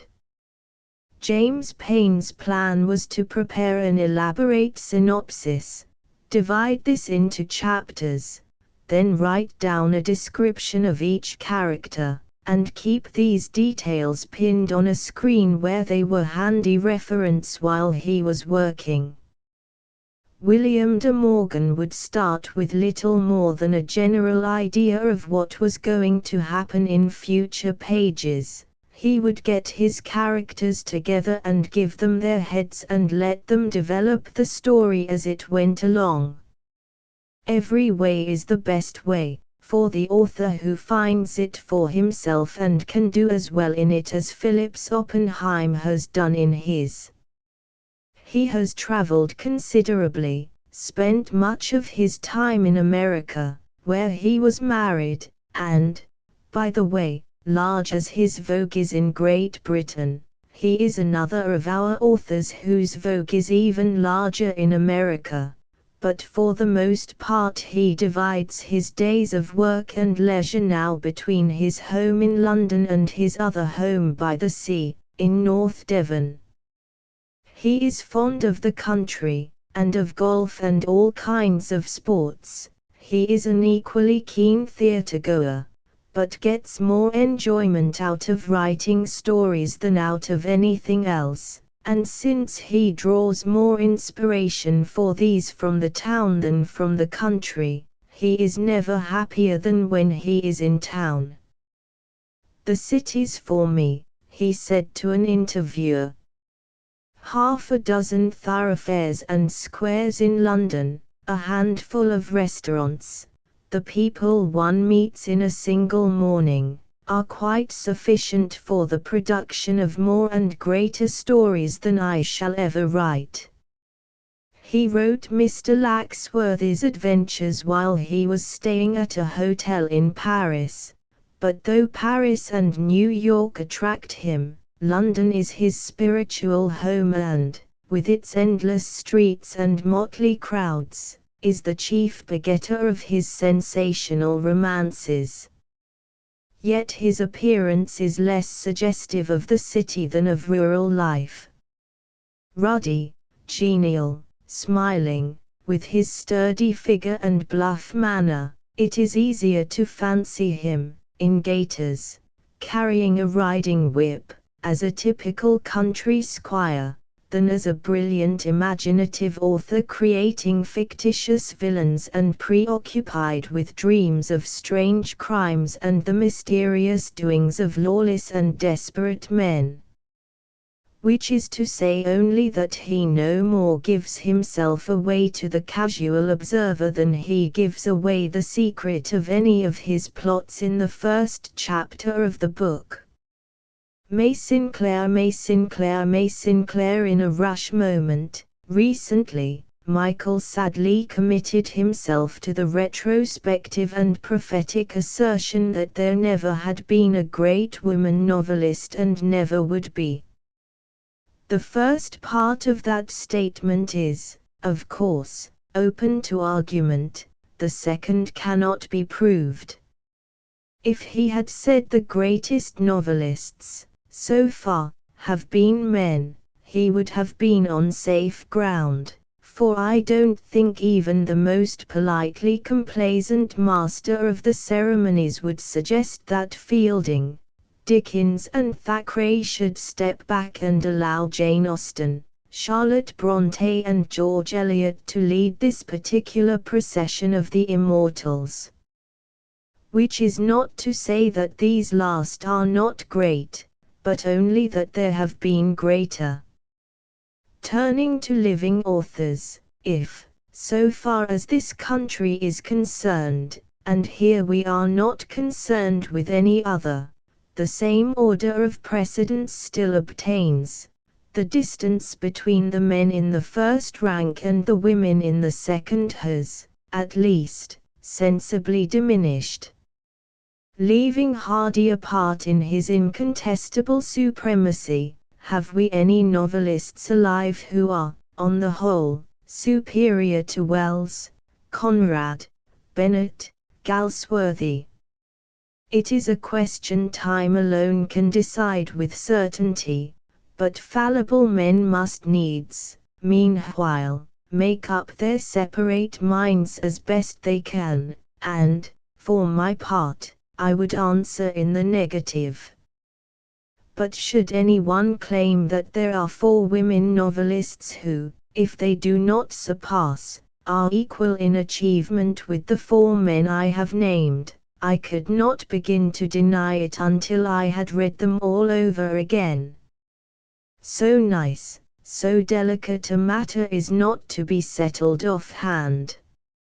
Even such godlike judges as Gosse and Squire might well lay aside their thunder and lightning in face of it and be disposed to temporize. For, relegating to outer darkness, where many of us would be willing to join them, all whose glory is nothing but a vast popularity and its accessories. Think what a galaxy of women novelists there are and what sound and notable work the best of them have done. Of course, who have been longest before the public? You have Lucas Malet, Sarah Grand, George Colmore, Mary Coleman-Dilly, Mary and Jane Findlater, Mrs. W. K. Clifford, Mary E. Mann. Of those who began somewhat later, Eleanor Mordaunt, Dolph Willard, Violet Hunt, Mrs. Henry Dudini, M. P. Wilcox, Peggy Webberling, Mrs. Dawson Scott, Beatrice Harraden, Mrs. Belloc Lowndes, Phyllis Bottom, Rose Macaulay, May Sinclair, Sheila K. Smith, and of a still later day, Viola Meynell, Ethel Sidgwick, Dorothy Richardson, Virginia Woolf, Mary Webb, Clemence Dane, Rebecca West, G. B. Stern, Storm Jameson, M. Leonora Eels, Stella Benson. This by no means completes the list, and there is no reason for ending it here except that it is long enough and contains a sufficient number of names for whomsoever will to select from it, for whose work may fairly challenge comparison with the greatest that has been done by contemporary novelists of the other sex. Any adequate survey of the modern English novel would, at all events, have to take into account most of the women writers I have mentioned, but for my present less ambitious occasions I am contented to limit my record to two, May Sinclair and Sheila K. Smith, whom I take to be generally representative of such of them as are still in the full tide of their careers, the latter as having acquaintance with the larger variety of human character and giving breadth, color and fullness of life to her stories out of a wider, robuster interest in the multifarious affairs that absorb so much of the thought and activities of men, the former as being the subtler artist both in psychology and style. As long ago as 1916, the distinguished American critic, Dr. Leon Phelps, described Miss Sinclair as today the foremost living writer among English-speaking women. He rightly dated her rise to this eminence from the publication of The Divine Fire in 1904, and as rightly reminded us that the British audience for whom it was intended paid no attention to it till it had been acclaimed by critics and read with enthusiasm by thousands of readers in America. Why Miss Sinclair had to wait 8 years for that recognition I cannot explain. She adventured into literature in orthodox fashion by publishing 2 volumes of verse early in the 90s. Her first novel, Audrey Craven, appeared in 1896. Then came, with longish intervals between, Mr. and Mrs. Neville Tyson and Two Sides of a Question. These 3 books were touched with something of the grey realism that prevented Gissing from becoming popular with a public which, then more than now, disliked novels of that hue and preferred its fiction to be either elevating or pleasantly entertaining. But if there was no run on these 3 books at the libraries, they did not pass, unless my memory misleads me, without due meed of praise from the more discriminating reviews, and, as Miss Sinclair has done far finer work since The Divine Fire, so I think she did finer work before that in, at least, the second of her 3 earlier volumes. It were harder to say why the laurels fell upon the 4th than why they missed the 2nd. Rock Ferry, in Cheshire, was Miss Sinclair's birthplace, but when fame discovered her she had been living some years at Hampstead, in London, and the Divine Fire moves among London literary circles, sketches cleverly various literary types of character and life in boarding houses round about Bloomsbury, with for central figure a young Cockney poet, a kind of new Keats, who worked as a shop assistant, wrote exquisite verse, had all the instincts of a gentleman, but was afflicted with a deplorable habit of dropping his H's. So much is made of this weakness, which was really only as superficially significant as was Stevenson's inability to spell certain words correctly, that the frequent insistence on it comes by degrees to seem a little finicking, a little irritating. I do not share Dr. Phelps' fancy that Charlotte Brontë returned to earth to write The Divine Fire. Miss Sinclair may have learned things from Charlotte Brontë. She has written ably and searchingly of her in The Three Brontës, but influence from that source, even from the Charlotte of Shirley days, is scarcely traceable in any of her books and certainly does not, in The Divine Fire, dominate her own quietly distinctive personality. Few authors owe their popularity to their best work, and, at the risk of appearing heretical, I will admit I have always counted The Divine Fire as one of Miss Sinclair's unsuccessful experiments, and The Helpmate as another. Both have charm and distinction of style, but they have not the insight, the clearness of vision, that mark her later novels. She is, especially in the second, like an artist drawing without models and erring in small details, getting the anatomy of her characters here and there out of proportion. The cleverness and the interest of The Helpmate are undeniable, but its people do not wear flesh about them. They are seriously presented, but one feels they are as outside the world of actual humanity as are the brilliant creations that play so deftly in some of the artificial comedies of the Restoration. The Creators is another tale of literary life, and one in which you are not always sure whether the author wishes you to take her poets and novelists in dead earnest or whether she is secretly laughing at them and touching off their idiosyncrasies with a covert irony, the latter suspicion finding encouragement in the neat realism and hard-cut brilliance with which the whole thing is done. Some have complained that several of her novels are too preoccupied with the mysteries and intimacies of sexual relationship, but you might as reasonably complain that other authors exclude these from their scheme of things and are too preoccupied with other and less vitally human experiences.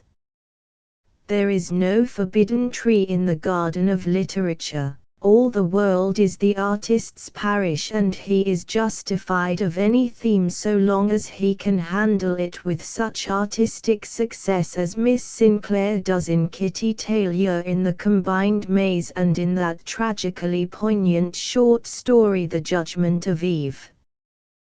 Perhaps she reaches the highest expression of her genius in this and other of her short stories. The Rackham Memoirs is a little masterpiece of ironic comedy, and in the shortest of her novels, The Life and Death of Harriet Frean, the detached pity, the insight, the minute, illuminating realism with which the whole feeble, self-sacrificing, sentimental little soul of Harriet is revealed, and the perfect technique with which it is all set down, give power and beauty to what in less skilled, less sensitive hands might have been a frail, wistful story of no particular significance. Miss Sinclair is more erudite than the majority of novelists and, outside the world of fiction, has proved herself a suggestive and original thinker in such philosophical subtleties as a defense of idealism. She worked, during the early stages of the war, with the Red Cross, recording her experiences in a journal of impressions in Belgium, and she drew on those experiences for scenes in some of her novels, notably in Taskagevans and in that finer story of the same period, The Tree of Heaven.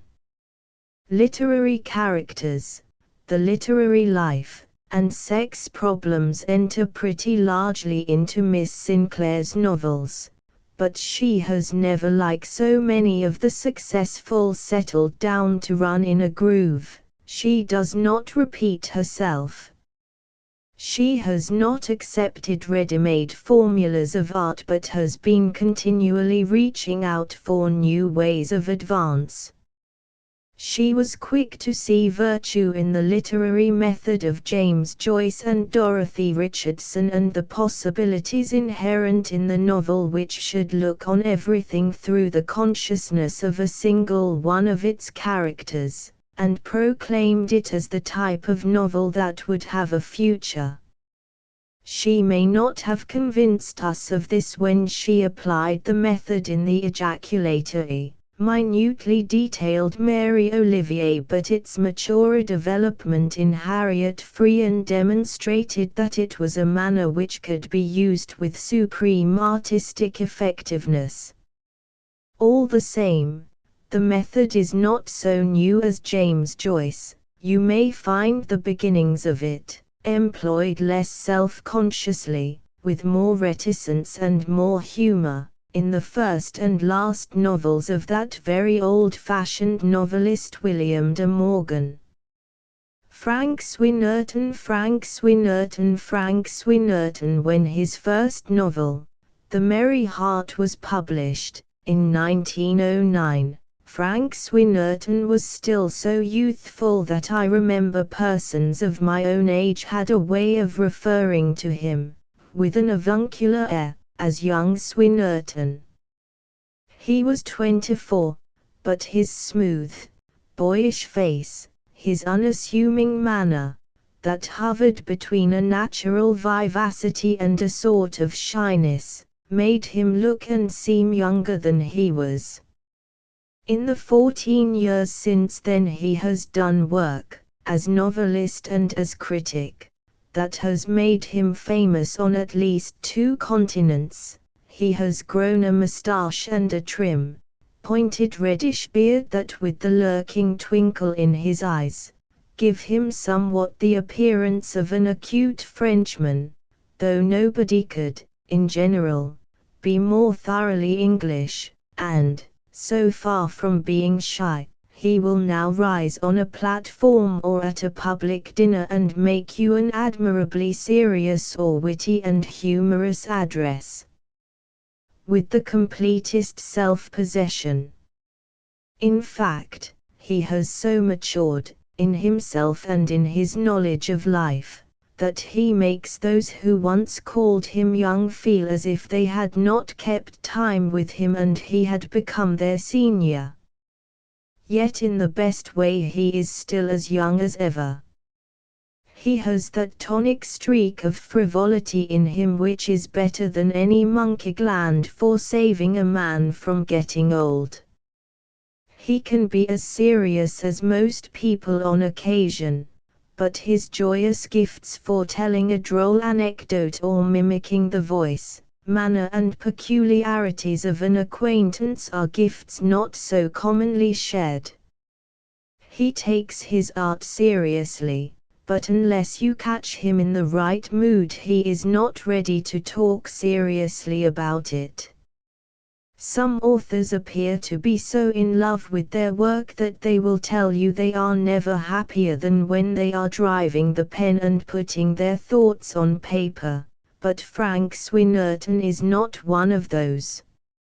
He protests that he writes slowly, with difficulty, that he does not like work, finds it irksome, that he finds pleasure in thinking out an idea, but once he has thought it out he has a feeling that it ought to be all done with, and puts off shaping it into words as long as he can, and then can only bring himself to do it by fits and starts or with intermittent bursts of energy. But if you took him too literally in this, I think you would misunderstand him. It would be true to say of him, as he has said of Gissing, conscientiousness was the note of his artistic character. The books are full of steady and sincere work. Only when they were written with joy, which does not signify gaiety, they were of original value. For if his own books were not written with that same joy in creation, which may coexist with a dislike of the mechanical act of writing, they could not be so intensely alive as they are. You might almost guess from his novels that Swinnerton was a Londoner, or at least, like Dickens, had been made a naturalized citizen of the dear, damned, delightful, dirty town when he was a child. He was born at Wood Green, no such ideally rural suburb as its name suggests, and has lived in London all his life. A severe illness when he was 8 years old made going to school out of the question for some time, and continued delicate health and recurring breakdowns rendered any education so fragmentary as to be pretty well negligible. But he was all the while, without knowing it, educating himself in ways that were fitting him for the career he was to follow. Books were his teachers, and his literary ambitions took an active form so early that at the age of 10 he was running an amateur magazine, one of the kind that years ago, and probably still, used to circulate in manuscript among subscribers who were all contributors and usefully, and sometimes mercilessly, criticized each other's effort. He was about 14 when he turned his hand to real business and became a clerk in the London office of some Glasgow newspaper publishers. After an interval, he worked for a few years in the publishing house of J. M. Dent and Company, then transferred himself to the firm of Chatto and Windus, whose literary advisor he has since remained, dividing his time between writing books of his own and reading and passing judgment on the books of others, to say nothing of his doings as a reviewer or as the writer for an American magazine of one of the best monthly literary letters that go out of London. At 20 he wrote his first novel, and it was rejected by every publisher to whom it was offered. 2 more novels shared the same discouraging fate, and I believe their author has now destroyed all 3. But a happier fate was reserved for his 4th, The Merry Heart, which was promptly accepted and published, and if neither in story nor in characterization this buoyant, quietly humorous romance of a London clerk will compare with his maturer fiction, it has a charm and morning freshness of feeling and outlook to atone for what it may lack in finish. The young idea marks a great advance in his mastery of the type of novel to which he was particularly devoting himself.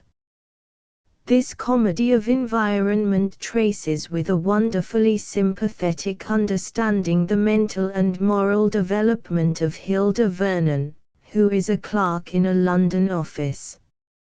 She shares a flat with her boorish brother and delightful younger sister, and disillusioned and disheartened by her everyday experiences of the meanness and squalor of the life around her, longing still to believe in the beauty of something, in the purity of some idea, or the integrity of some individual, but giving up hope, she meets with a man, a clerk like herself, who by his clean, courageous personality and strength of character saves her from despair and revives her old faith in humankind.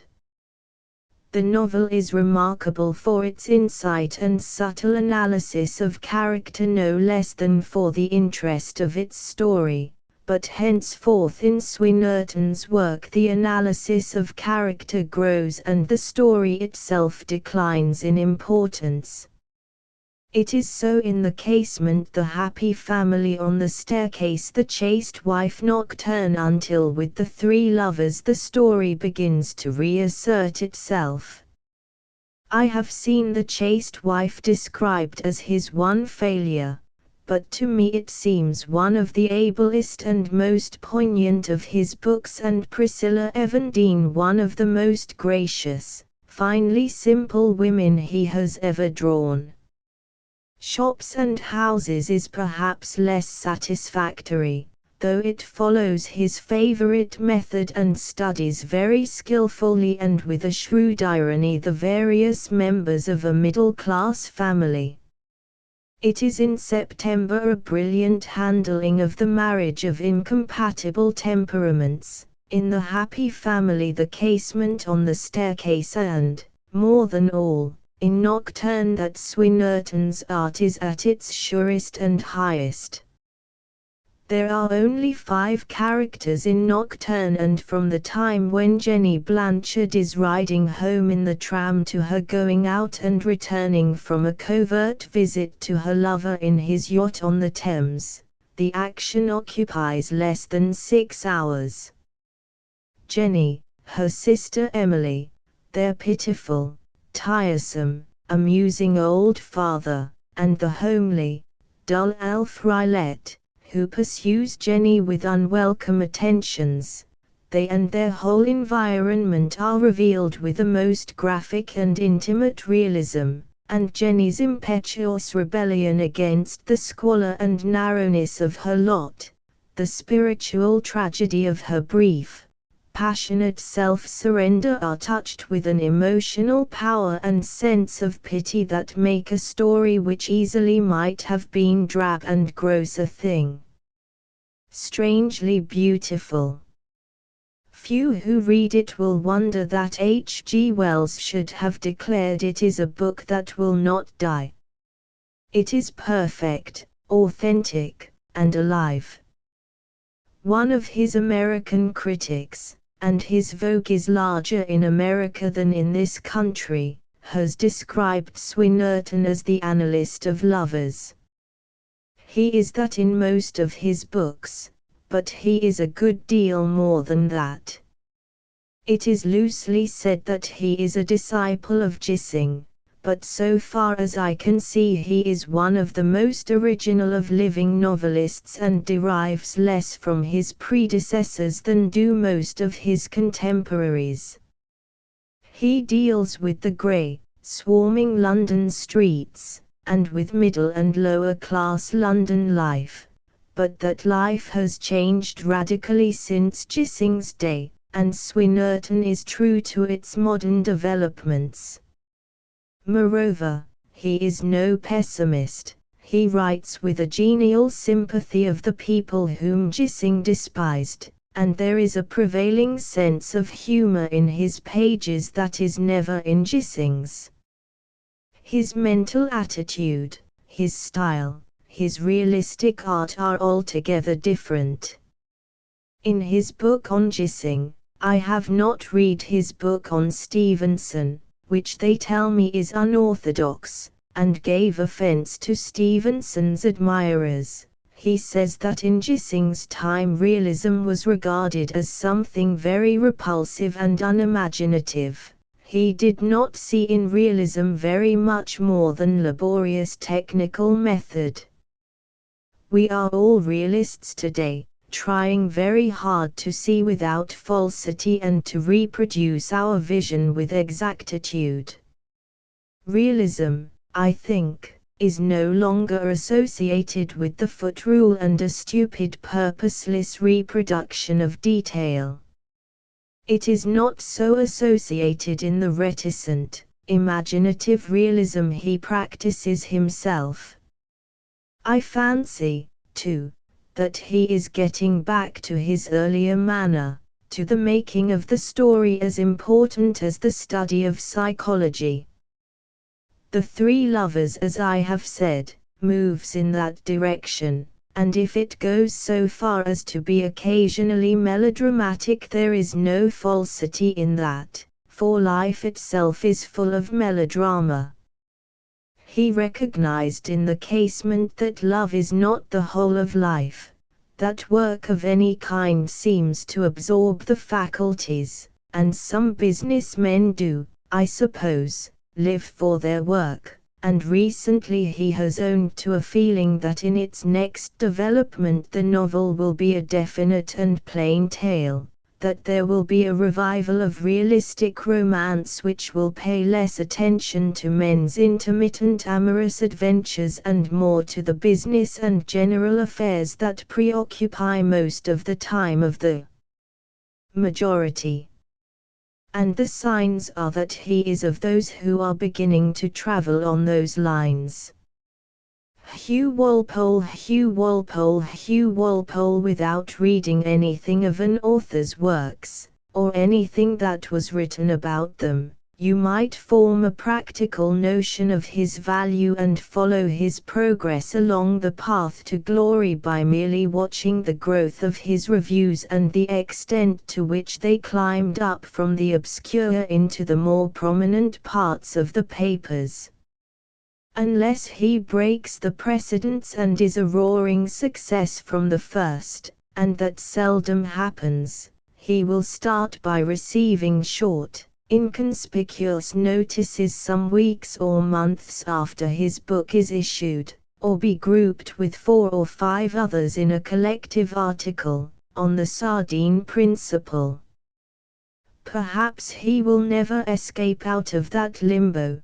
But if he is destined for success, you will presently note that he is promoted to the dignity of long reviews with a special heading to himself, and when you find him topping a column, discussed at considerable length, with a breathless announcement bracketed under the title, "Published today," you may be sure that, if you have not yet started to read him, it is time you began. Hugh Walpole has been through all those stages. He went through more rapidly than most authors do, and has gone beyond them, for he was still 3 or 4 years short of 40 when a leading London publisher sealed him of the elect by producing a collected edition of his works. So as far as I can recall, he is the youngest novelist who ever had that mark of distinction bestowed upon him. And, by way of corroborating the significance of this, a selection of passages from his books has been published in a special Hugh Walpole anthology, and 2 years in succession. With The Secret City and The Captives he has taken the Tate Black Prize awarded by the University of Edinburgh for the best novel of the year. His father was vicar of a church at Auckland, New Zealand, in 1884, when Hugh Walpole was born. In 1887 the family removed to New York, where Dr. Walpole had accepted an appointment as professor in a theological college, and 7 years later they migrated to England, where, in the fullness of time, the son was to become a famous novelist, and the father Bishop of Edinburgh. After completing his education at King's School, Canterbury, and Emmanuel College, Cambridge, Hugh Walpole worked for a year or so as teacher at a boys' school in the provinces. Then he went to London, settled in cheap lodgings at Chelsea, and reviewed books for the newspapers, to provide for his present needs, and wrote novels with an eye on the future. He had written his first, The Wooden Horse, while he was at Cambridge, but discouraged by the friend to whose judgment he submitted it, laid it aside for about 5 years, and only offered it for publication and had it accepted in 1909, after he had taken the plunge and entered on that journalistic career in London. It was well enough received and put a little money into his purse, and Meredith at 40, a much maturer work which followed within a year, met with a reception from critics and public that made it clear he had found his vocation. Then with Mr. Perrin and Mr. Trail a brilliant, somewhat bitter, study of the boys and masters at a dreary, lonely school in Cornwall, reminiscent, no doubt, of his own teaching days, he fairly established himself. That was in 1911, and thenceforward his story is the story of the successive books he wrote, until the war came to interrupt his career. In the earlier days of the war he worked with the Red Cross on the Russian front. Later, he was put in charge of British propaganda at Petrograd, and lived there throughout the chaos of the First Revolution, keeping a full diary of his experiences which has never been published. People he met, things he did and saw while he was serving with the Red Cross went into the Dark Forest, the somberest and one of the most ably written of his books. It came out in 1916, while he was in Petrograd. He made a finely sympathetic study of the soul of the Slav, and pictured Petrograd in the days of the Revolution, in the secret city which has been described as the truest novel of Russian life ever written by an alien, and was published toward the close of the war, when he was home again and working here in the Ministry of Information. But these two books, though they rank with his best, are not representative. Hugh Walpole is probably as near to being a typical Englishman as any man can be, and of his dozen other novels, The Golden Scarecrow and Jeremy show how wonderfully he can enter into the minds of children, and the rest are stories of lower middle and higher English society in town and country. The Duchess of Rex, with its vividly realistic drawing of the dreadful old Duchess, enshrines an essentially English grande dame of the old school that is rapidly becoming extinct. There are no better pictures of English family life than the pictures of the Trenchards in The Green Mirror and a later novel, and you guess that personal observation and experience have gone into The Captives, The Cathedral and other of his stories concerned with the clergy and schoolmasters, and into the narrative in Fortitude of how Peter Westcott ran away from his Cornish home to face poverty in London and embark on a successful career as a novelist. For though Walpole has stated that he never draws his characters from living models, he owns that living persons suggest themes and characteristics to him. He reveals an English trait, I think, by his confession of faith in the outlook and methods of Anthony Trollope, the most thoroughly English of all our novelists. It is curious how in writing of present-day fiction I am continually coming up against Trollope. His style is easygoing, undistinguished, often slipshod. He did not pretend to be an artist, rarely troubled much for a plot, never worried about psychology, never heard of psychoanalysis, but wrote simply of people as he saw and knew them, put them into a loose sort of story of things that were happening round about him, and now we are more and more recognizing that in his unassuming tales of the social, political and business life of his period he was a closer observer, a greater realist than were some of his contemporaries who surpassed him in humor, imagination and in literary genius. I come up against him so often that I suspect his quiet influence is growing more potent with our younger writers than that of Dickens, or Thackeray, or Meredith. Not long ago, both W. L. George and Douglas Goldring announced that they would write no more psychological novels. They had arrived at a conclusion that the novelist's real business was to tell a plain tale in which his characters should be left to express themselves in action. Compton Mackenzie had preceded them with a declaration that the novelist's function was not to analyze states of mind and emotions but to dramatize them, that the novelist should before everything else be an entertainer, a teller of tales, and since the war Hugh Walpole has laid down his own views on this subject in a statement that was published by Meredith Starr in his book on the future of the novel. A novel seems to me, says Walpole, quite simply a business of telling a story about certain people whom the writer attempts to make as living as possible.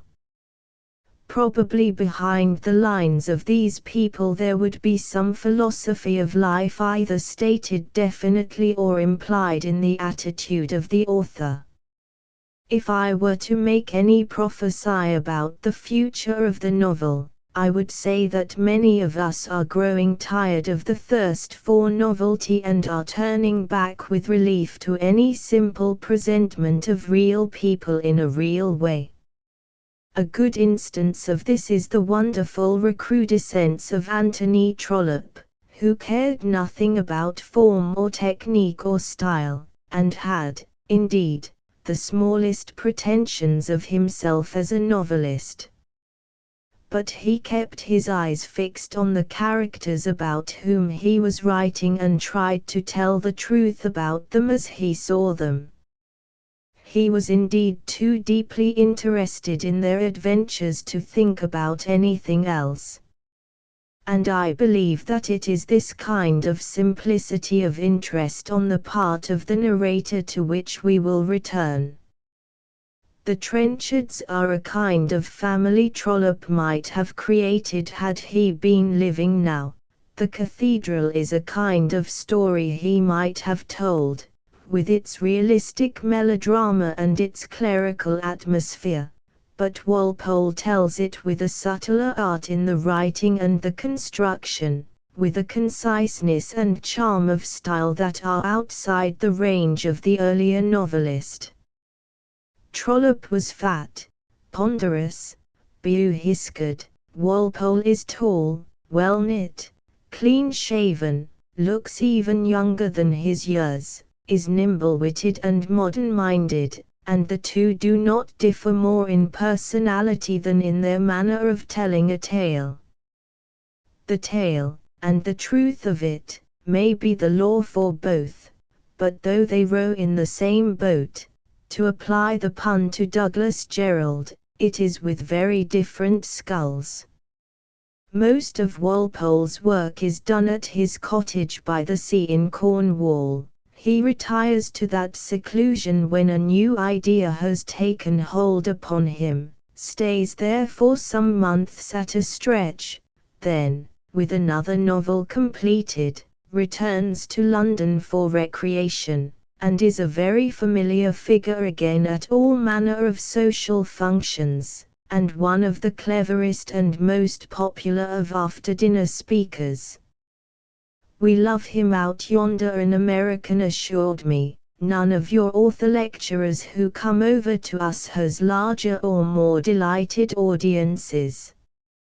A cousin of the Earl of Orford, I have seen it said that he indirectly inherits no little of the wit and shrewd worldly wisdom of his distant kinsman Horace Walpole, but the realism and haunting mysticism of the dark forest have nothing in common with the crudely romantic terrors of the castle of Otranto, and his wit and perspicacity are mitigated by a genial human kindness that is no part of that conjectural inheritance. Herbert George Wells, Herbert George Wells, Herbert George Wells. H. G. Wells made one of his mistakes. Even the wisest of us have to make a few, when, during a controversy with Henry James, he breezily denied that he was an artist and proclaimed himself a journalist. I think he must have said it with his tongue in his cheek. Anyhow, it was a mistake to put that opinion into anybody's mind and those words into anybody's mouth, for there are always critics and artists, mainly of the lesser breeds, ready enough, without such prompting, to belittle any greatness that gets in their way. Undoubtedly, Wells is a journalist, and a mightily efficient one, but he is also as subtle and fine an artist as you shall find among our living men of letters, and something of an authentic prophet, to boot. I hope his ideal state will never be realized. It is too dreadfully efficient, too exactly organized, so all mechanical, with human beings clicking in as part of the machinery that, if it ever came to pass, life in it would be reduced to such monotony that I am quite certain he would himself be one of the first to emigrate. You may say the journalist is uppermost in his social and economic gospels, such as a modern utopia and new worlds for old in those wonderful imaginative, inventive scientific romances. The First Men in the Moon, The War of the Worlds, The War in the Air, Men Like Gods, and in novels so given over to problems of religion, morals, sex, education and general contemporary life and conduct as are God the Invisible King, Joan and Peter, and Veronica, The Soul of a Bishop, The Undying Fire, and The Secret Places of the Heart. Yet in all these it could be demonstrated that the artist and the prophet collaborated with the journalist.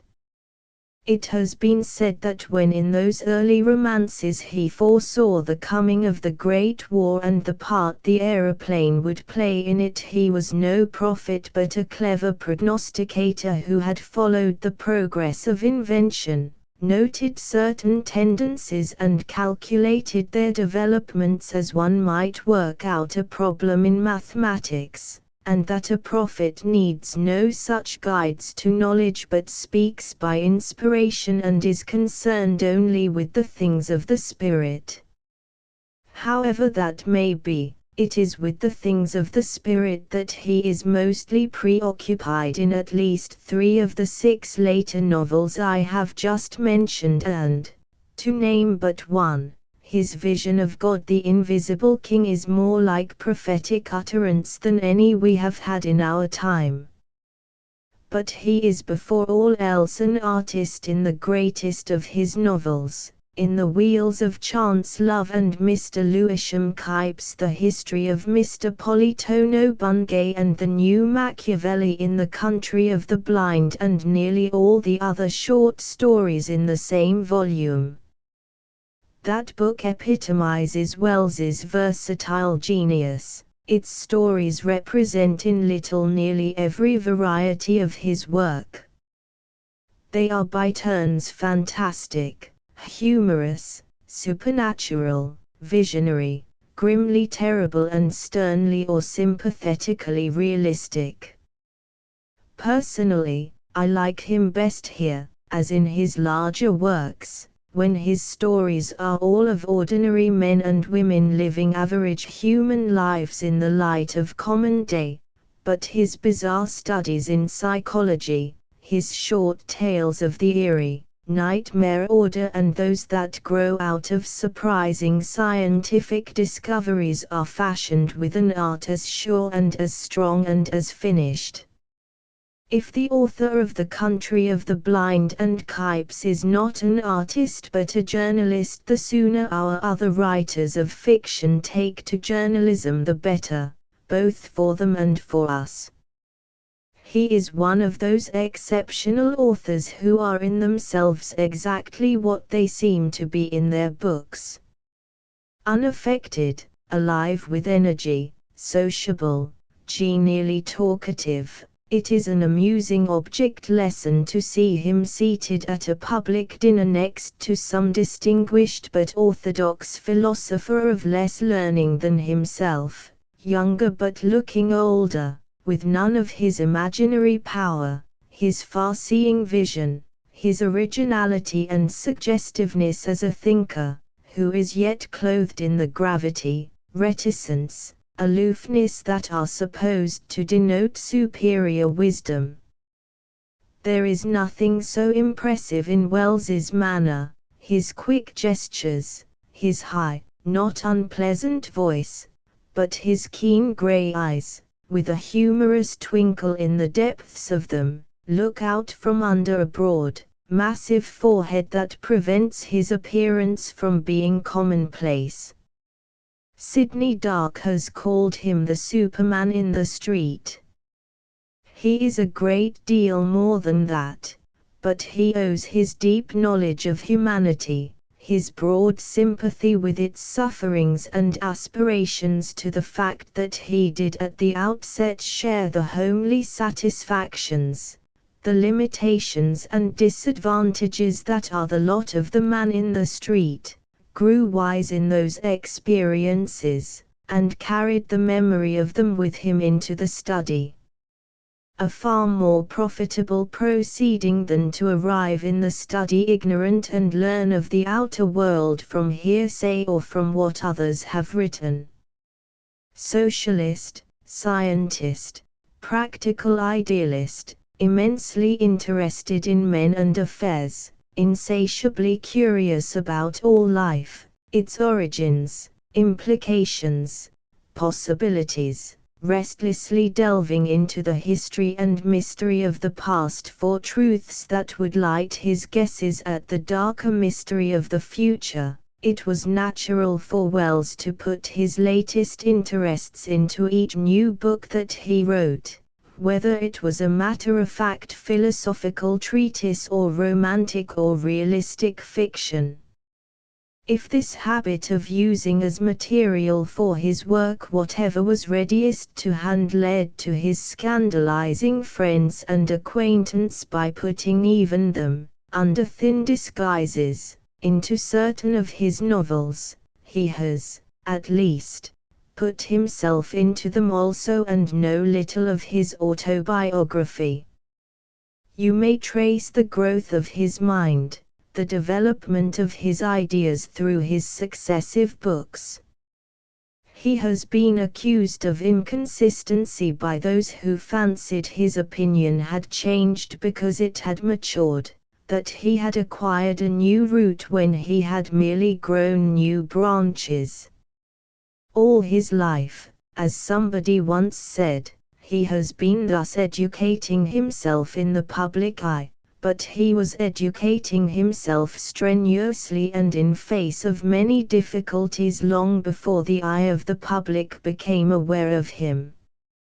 He was born, in 1866, at Bromley, Kent, where his father, a noted cricketer who played in the county team, kept a small glass and china and general shop.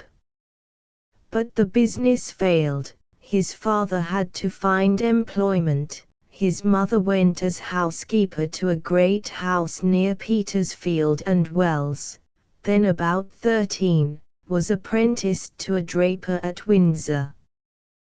Before long, he left there to go to Midhurst as assistant to a chemist, and presently abandoned that profession to resume his interrupted schooling at Wimblehurst. Thence, in 1881, he went to be, for a brief period, pupil teacher at his uncle's school in Somerset, and gave that up to take to his first trade again in a draper's shop at Southsea. After 2 years of this, he emerged as assistant teacher at Mehurst Grammar School, till, having won a scholarship at the South Kensington School of Science, and taken his B.Sc degree with honours, he secured an appointment to teach science and English at Henley House School, Street Johns Wood. To increase his income, he passed from that to work as lecturer and tutor to some university correspondence classes, and the incessant and arduous labor this involved resulted in such a complete breakdown of health that he had to resign his appointment and go away to the south coast to rest and recuperate. But before he was fairly convalescent, the irksomeness of doing nothing and the need of getting an income prompted him to try his luck with his pen. So far his literary work had not gone beyond what I am told was an admirable biological textbook, contributions to technical journals, and a few occasional newspaper articles. He turned now to writing essays and sketches of a light and humorous kind, and found a ready market for them in the Pall Mall Gazette, and other papers. Once in the lists as a literary freelance, he rode from success to success with astonishing deftness and energy. In 1895 he published Select Conversations with an Uncle, but it was eclipsed by the appearance in the same year of The Stolen Bacillus and Other Stories, and two of the most original and characteristic of his early imaginative tales, The Time Machine and The Wonderful Visit. Next year, hard on the heels of that grim fantasy, The Island of Dr. Moreau, came the most charmingly humorous, realistic idyllic of his novels, The Wheels of Chance. No man with a serious purpose should, in this country, retain a sense of humor. If nature has afflicted him with one, he should do his best to have it removed. It is more inimical to his well-being than an appendix. But Wells seems to be incurable, and that he has carelessly broken through all manner of prejudices to almost universal acceptance, in spite of his handicap of humor, is in itself a testimony to the power and quality of his work. If Darwin had followed The Origin of Species by writing Three Men in a Boat, I doubt whether the pundits would have taken him seriously enough to have him buried in Westminster Abbey. Wells, having published a novel and 3 searching and profoundly earnest books on the Great War in 1914, burst forth next year with the farcical, bitingly satirical Boone and the irresponsibly laughable Beelby, and immediately after appealed to us with his prophetic What is Coming, and one of his finest novels, and certainly the finest novel of the war, Mr. Breitling Sees It Through. All which is, of course, as it should be.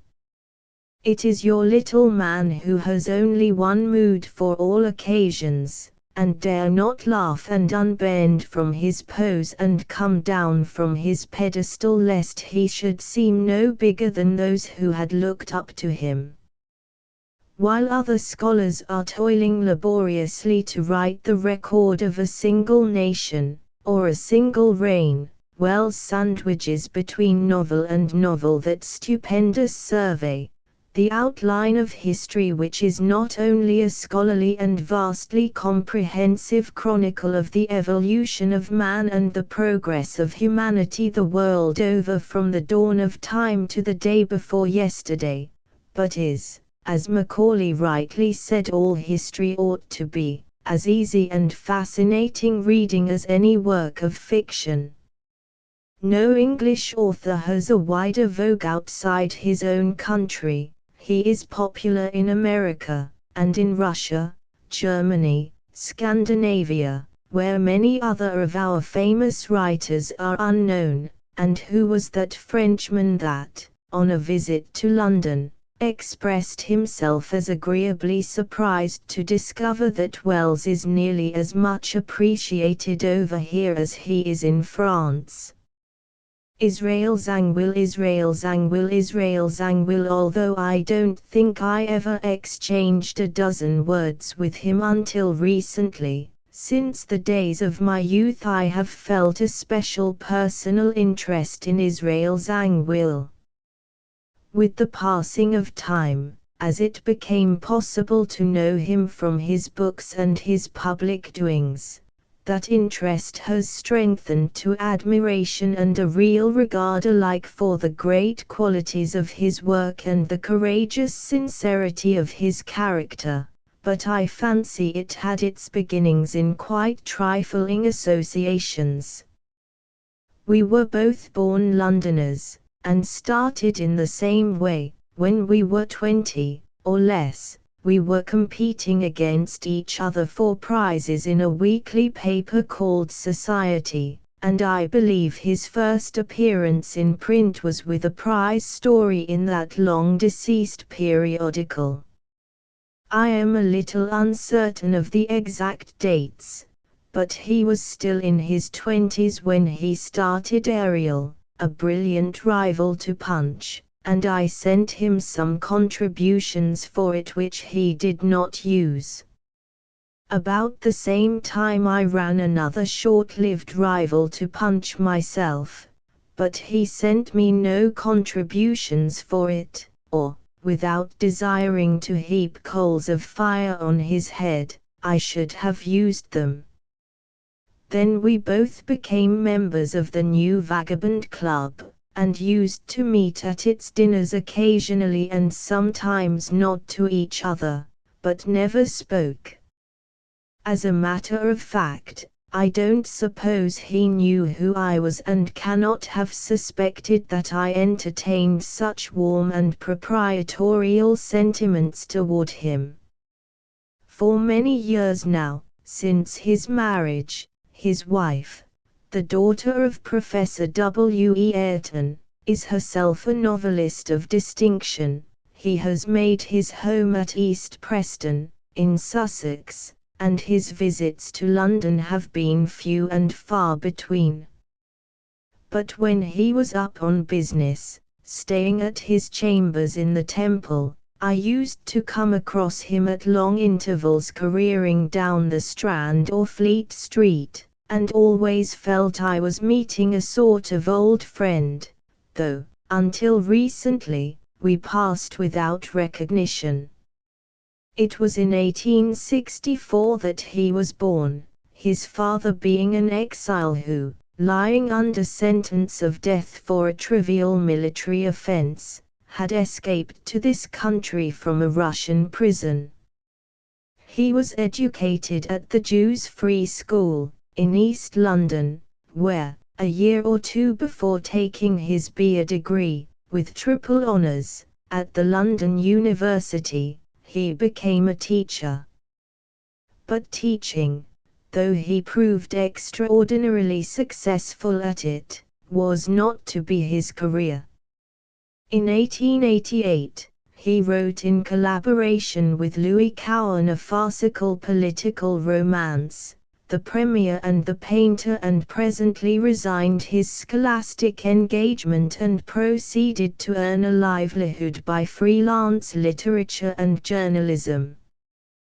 That success did not come to him till he had paid for it in hard work. You may know by the moral he drew from his memories of those days when he wrote, as J. A. Hamerton records in his Humorists of Today, if you are blessed with some talent, a great deal of industry, and an amount of conceit mighty enough to enable you to disregard superiors, equals and critics, as well as the fancied demands of the public, it is possible, without friends, or introductions, or bothering celebrities to read your manuscripts, or cultivating the camp of log rollers, to attain, by dint of slaving day and night for years during the flower of your youth, to a fame infinitely less widespread than a prize fighter's and a pecuniary position which you might with far less trouble have been born to.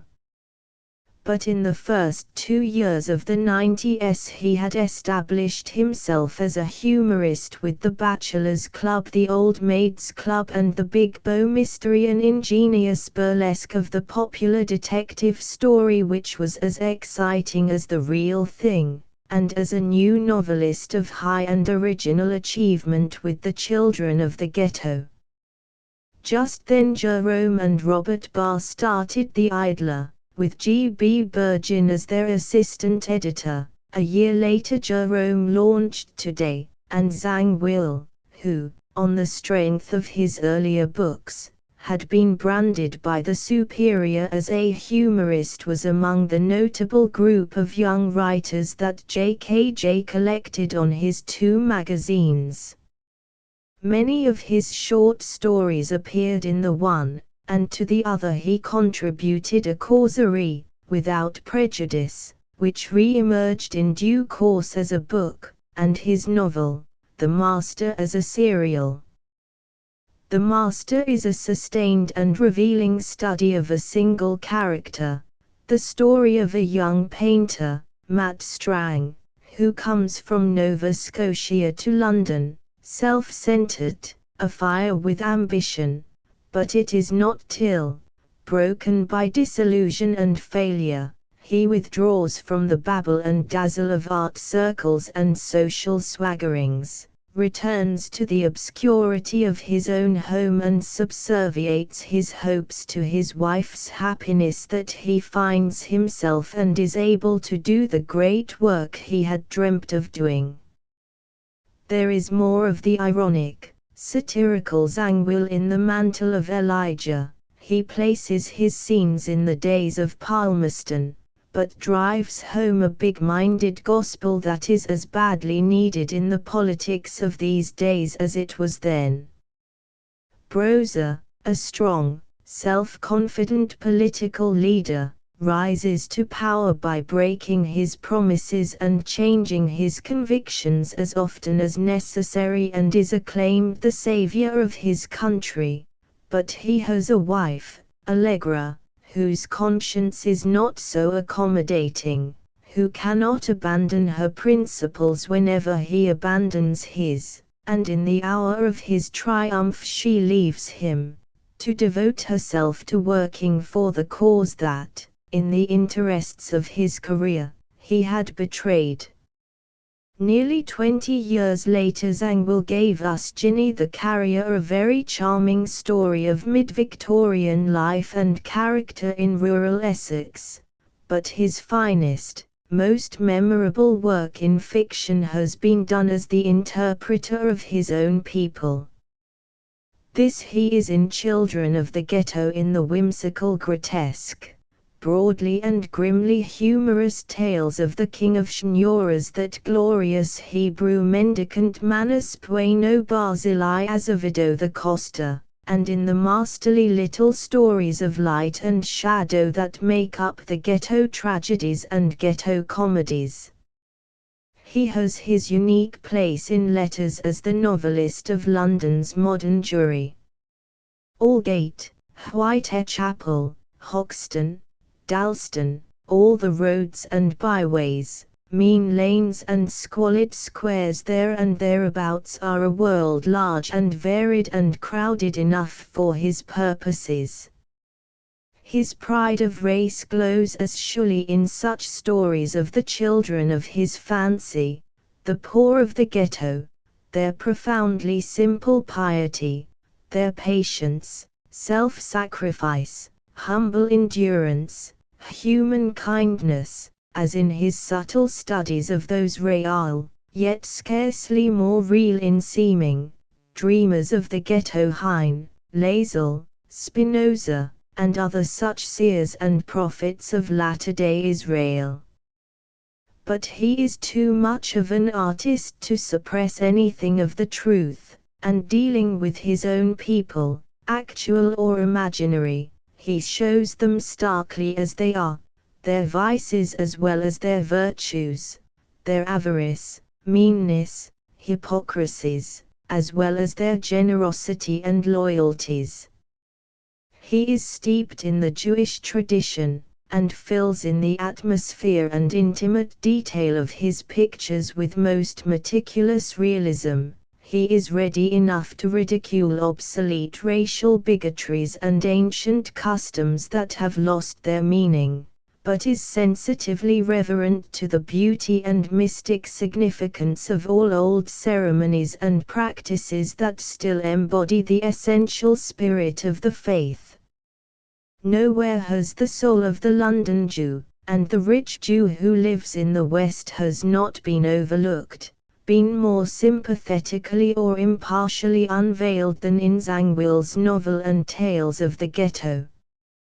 His tragedies are touched with comedy, his comedies with tragedy. If I were limited to 3 of his short stories, I would name They That Sit in Darkness, Transitional, and To Die in Jerusalem for their delicate art and simple directness of narrative, among the greatest in the language. How many plays Zangwill has written altogether I do not know, but he began in 1892 with 6 Persons, a comedy, and in the last decade or so has written more plays than stories. Merely Mary Ann, A Tale of a Quaint Little Lodging House Slavey, came out first as a short novel, then was adapted to the stage and had a popular success in both forms. He dramatized Children of the Ghetto, and Ginny the Carrier was a domestic drama before it was a novel. But his bigger work in this kind is The Melting Pot, The War God, The Next Religion, The Forcing House, and The Cockpit. Each of them is inspired with a high and serious purpose. The first is a moving plea for race fusion. The Jews are not a nation but a race. They become absorbed into the nation where they make their home, and you are shown how David Quixano, in America, God's Crucible, where all the races of Europe are melting and reforming, is molded into a patriotic American with a passionate ideal of freedom. The War God, with its appeal for international goodwill and its scathing indictment of the crime and folly of war, is a prophetic commentary on much that has befallen the world since 1912. The Forcing House is a tragicomedy of revolution, which has its parallel in Bolshevik Russia. The Cockpit is the tragicomedy, edged at times with bitterest satire, of the restoration of a queen who, bent on ruling by love, is thwarted and brought to disaster by her ministers, who have a family likeness to ministers everywhere, and The War God, 1911, was recognized as the noblest, most impressive drama that had been seen on the London stage for years. If Zangwill's road has sometimes been difficult, one reason is that he has never gone with the crowd, never been afraid to go against the view of the majority. More than once he has got himself into trouble through championing unpopular causes. When it needed courage to come out openly in favor of women's suffrage, he supported it in the press and on the platform, for he is as witty and can be as devastating with his tongue as with his pen. And with all these activities he has found time to do a lot of spade work as president of the International Jewish Territorial Organization, which aims at establishing Jewish colonies wherever land can be found for them, and time to give practical service in leagues and committees that are doing what is possible to build up the peace and universal brotherhood that politicians are too busy to do more than talk about. From which you may take it that he does not put all his sympathies into the printed page, does not write one way and live another, but that his books and his life are of a piece, and if you know them you know him. Indexer Ainsworth, W. Harrison, 103 Ariel, 313 Austin, Jane, 33, 273 B. Ballantyne, R.M., 103 Bar, Robert, 315 Barry, Sir James, 153, 235, 243 Bateman, Miss Isabel, 208 Bateman, Leah, 183 Beachcomber 75 Beardsley, Aubrey, 153 Beaumont and Fletcher, 13 Beaton's Annual, 86 Belgravia, 86 Bell, J.J., 243 Bell, Dr. Joseph, 86 Belloc, Hilaire, 13, 19, 244 Belloc Loans, Mrs., 274 Bennett, Arnold, 23-29, 104, 273 Benson, Stella, 274 Beresford, J.D., 33-39, 44 Blackwood's Magazine, 254 Blake. William, 67, 193 Blomfield, Sir Arthur, 4 Bookman, 75 Bottom, Phyllis, 274 Budden, Miss, 223, 225 Bronte, Charlotte, 76, 273, 277 Brown, T.E., 74 Browning, 8, 113, 255 Buchan, John, 43-50 Bunyan, John, 78 Burgin, G.B., 316 Burke, Thomas, 114 Burns, Robert, 43 Burn, Don, 53 Byron, 3, 83 Bystander, 238 C. Kane, Sir Hall, 263 Carlyle, Thomas, 99 Clare, John, 66 Clifford, Mrs. W. K., 123, 274 Crabbe, George, 33 Krakenthorpe, Hubert, 123 Chamberlain, Austin, 114 Chambers's Journal, 4 Chaucer.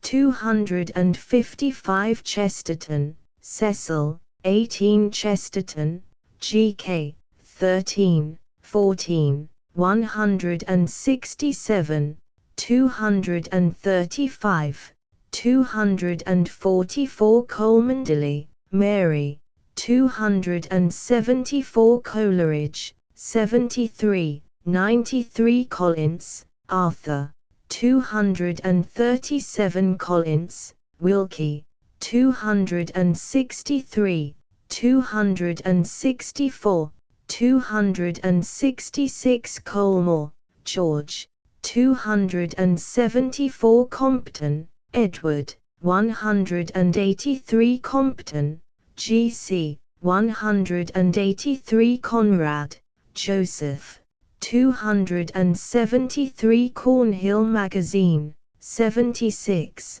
87 Cowan, Louis, 314 Crashaw, 33 D Daily Graphic. 136 Daily Mail, 67, 68 Danby, Frank, 223 Dane, Clements, 274 Daniel, Samuel, 109 Dock, Sydney, 305 Darwin, 309 Davies, W.H., 63 to 69, 255 Delarme, Walter, 73 to 80, 95, 255 De Matos. Texera, 176 De Morgan, William, 186, 268, 279 Dickens, 8, 66, 113, 154, 157, 158, 167, 186, 204, 263, 273, 284, 297 Disraeli, Benjamin, 178, 208, 223 Dunn, 33 Doyle, Sir Arthur Conan, 83 to 89 Doyle, John, 85 Doyle, Richard, 86 Drinkwater, John, 93 to 99 Dudini, Mrs. Henry, 274 E. Dalgy, George, 84 Edgerton, George, 123 Eliot, George, 5, 273 English Review, 76 Erckmanchatrian, 13 Evans, C.S., 44 Eels, M. Leonora, 274 F. Farinol, Jeffrey, 103 to 109 Fielding, Henry, 273 Find Later, Mary and Jane, 274.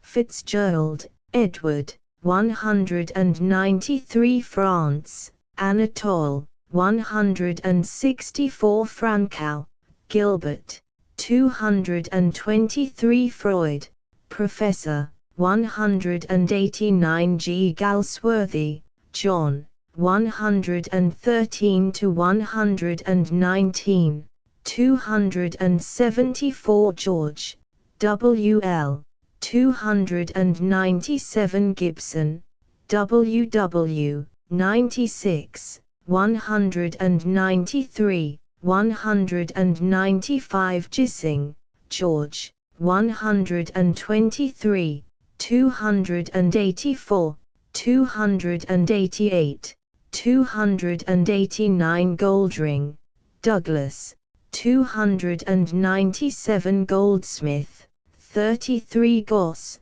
Edmund, 274 Graham, Kenneth, 44 Grand, Sarah, 274 Granter, 244 Greenwood, Frederick, 5 H. Haggard, Sir Ryder, 123 Hamerton, J.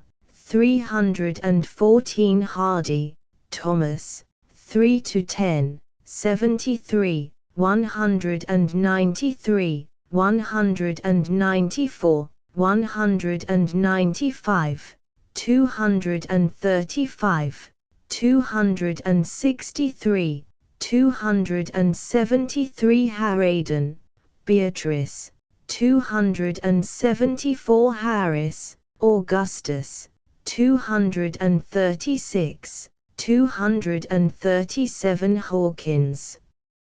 Sir Anthony Hope, 123 to 129 Hawley, Husen, 104 Hay, Ian, 243 Henley, W.E., 153 Herbert, George, 33 Herrick, 33, 74 Hodder Williams, Sir Ernest, 44 Holland, Clive, 224 Howard, Keble, 173, 174 Hunt, Violet, 274 Hutchinson, ASM, 133 to 139 Idler, the 315 Ingram, Roger, 44 J. James, Henry,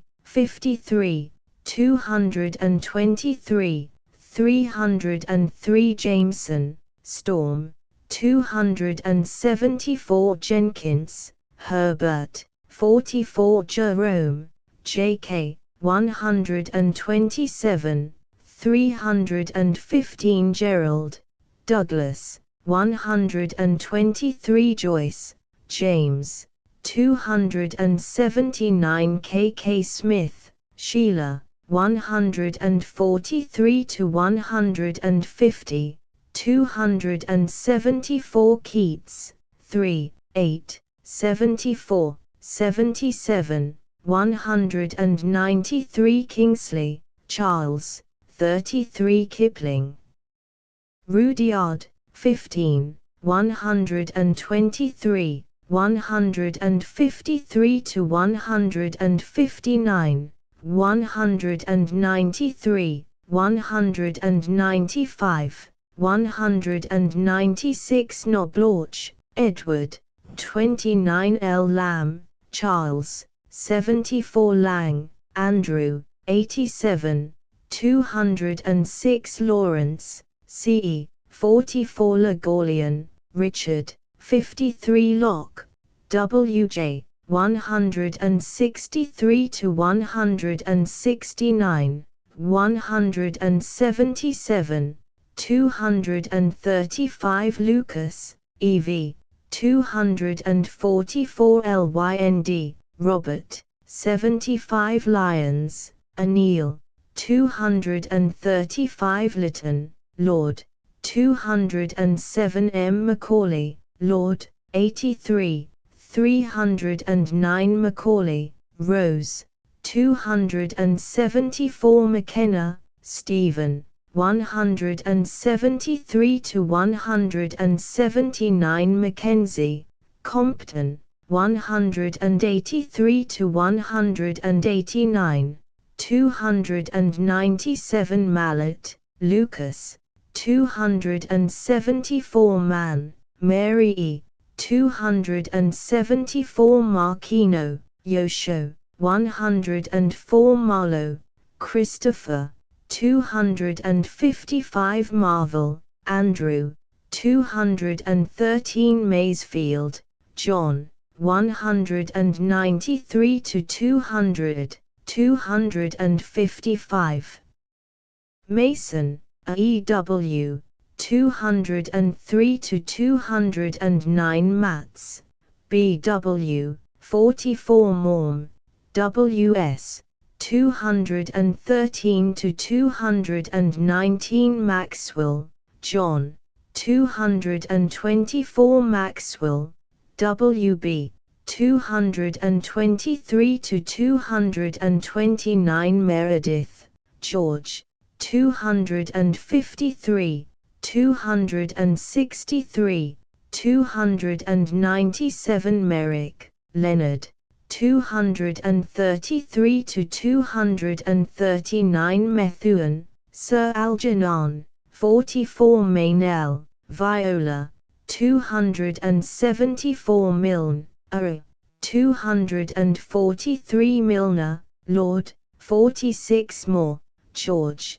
114, 123 Mordaunt, Eleanor, 274 Morris, William, 99 Morrison, Arthur, 123, 217 Munro, Neil, 235, 243 N. Nelson, Thomas and Sons, 43 Newman, Cardinal, 15 Noes, Alfred, 253 to 259 Onions, Oliver, 123 Oppenheim, E. Phillips, 263 to 269 P. Paul Mall. Gazette, 308 Palmer, Cecil, 44 Parker, Sir Gilbert, 123 Parston, George, 183 Payne, James, 87, 267 Pearson's Magazine, 135, 136 Phelps, Dr. Leon, 275, 277 Phillips, F.C., 237 Poe, 76 Pope, Alexander, 193 Priestley, Joseph, 14 Pugh, Edwin, 123, 217 Punch, 34, 86, 134, 244, 245, 249, 313 R. Rapid Review, 135 Reed, Maine, 103 Richards, Grant, 225 Richardson, Dorothy, 274, 279 Ridge, W. Pett, 123, 217 Robbins, Elizabeth, 123 Royal Magazine, 135 S. Sadley, Michael, 44, 273 Sassoon, Siegfried, 193 Scott. Mrs. C. Dawson, 274 Scott, Dixon, 194 Scott, Sir Walter, 103 Scraps, 135 Shakespeare, 97, 159, 183 Shaw, G. Bernard, 68, 153, 223 Sheridan, R.B., 207 Sidgwick, Ethel, 274 Sims, Gr.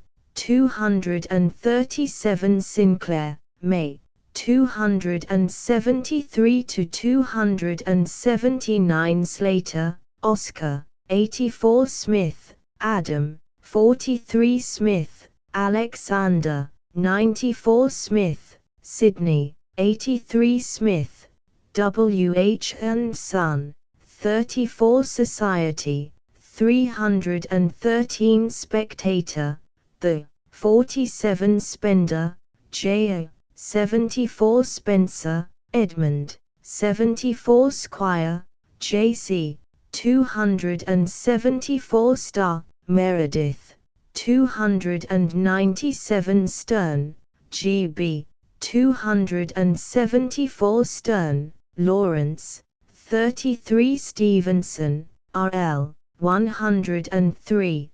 123, 153, 155. Swift, 17, 77, 243, 244 Swinburne, 100, 255, 256 Swinnerton, Frank, 44, 283 to 289 Simmons, John Addington, 183 T. Temple Bar, 87 Tennyson, 8, 74, 113, 193, 194, 255 Thackeray, 8, 113, 186, 188, 273, 297 Thomas, Edward, 78, 79 Times Literary Supplement, 75 Today, 315 Trollope, Anthony, 23, 113, 117, 188, 223, 296 to 298 Trollope, Francis, 223 W. Walpole, Horace, 299 Walpole, Hugh, 293 to 299 Watson, Frederick, 44 Watson, Sir William, 255 Watt, a P, 238 Wa, Alec, 44 Wa, Arthur, 44 Webb, Mary, 224. Webberling, Peggy, 274 Wells, H.G., 123, 153, 235, 274, 288, 303 to 310 West, Rebecca, 274 Westminster Gazette, 35, 75 Wayman, Stanley, 103, 114, 124, 125 Whitman, Walt, 256 Wilde, Oscar, 153, 217 Wilcox, MP, 274 Wolfe, Virginia, 274 Wordsworth, 69, 76, 193 Willard, Dolph, 274 Y. Young, Edward, 33 Z. Zhang Will, I, 313 to 319. Transcriber's notes: obvious errors in punctuation have been fixed. Page 107, a like wizard changed to like a wizard. Page 137, old ideals of femininity changed to old ideals of femininity. Page 159, where ordinary folks changed to where ordinary folks. Page 259, under their microscopes changed to under their microscopes. Page 278, short story changed to short story. Page 285, criticized each other's changed to criticized each other's. Page 286, this buoyant changed to this buoyant. Page 295, the successive books changed to the successive books. Asterisk asterisk asterisk. End of the Project Gutenberg ebook Gods of Modern Grub Street, Impressions of Contemporary Authors. Asterisk asterisk asterisk. Updated editions will replace the previous one. The old editions will be renamed. Creating the works from print editions not protected by U.S. copyright law means that no one owns a United States copyright in these works, so the Foundation, and you, can copy and distribute it in the United States without permission and without paying copyright royalties.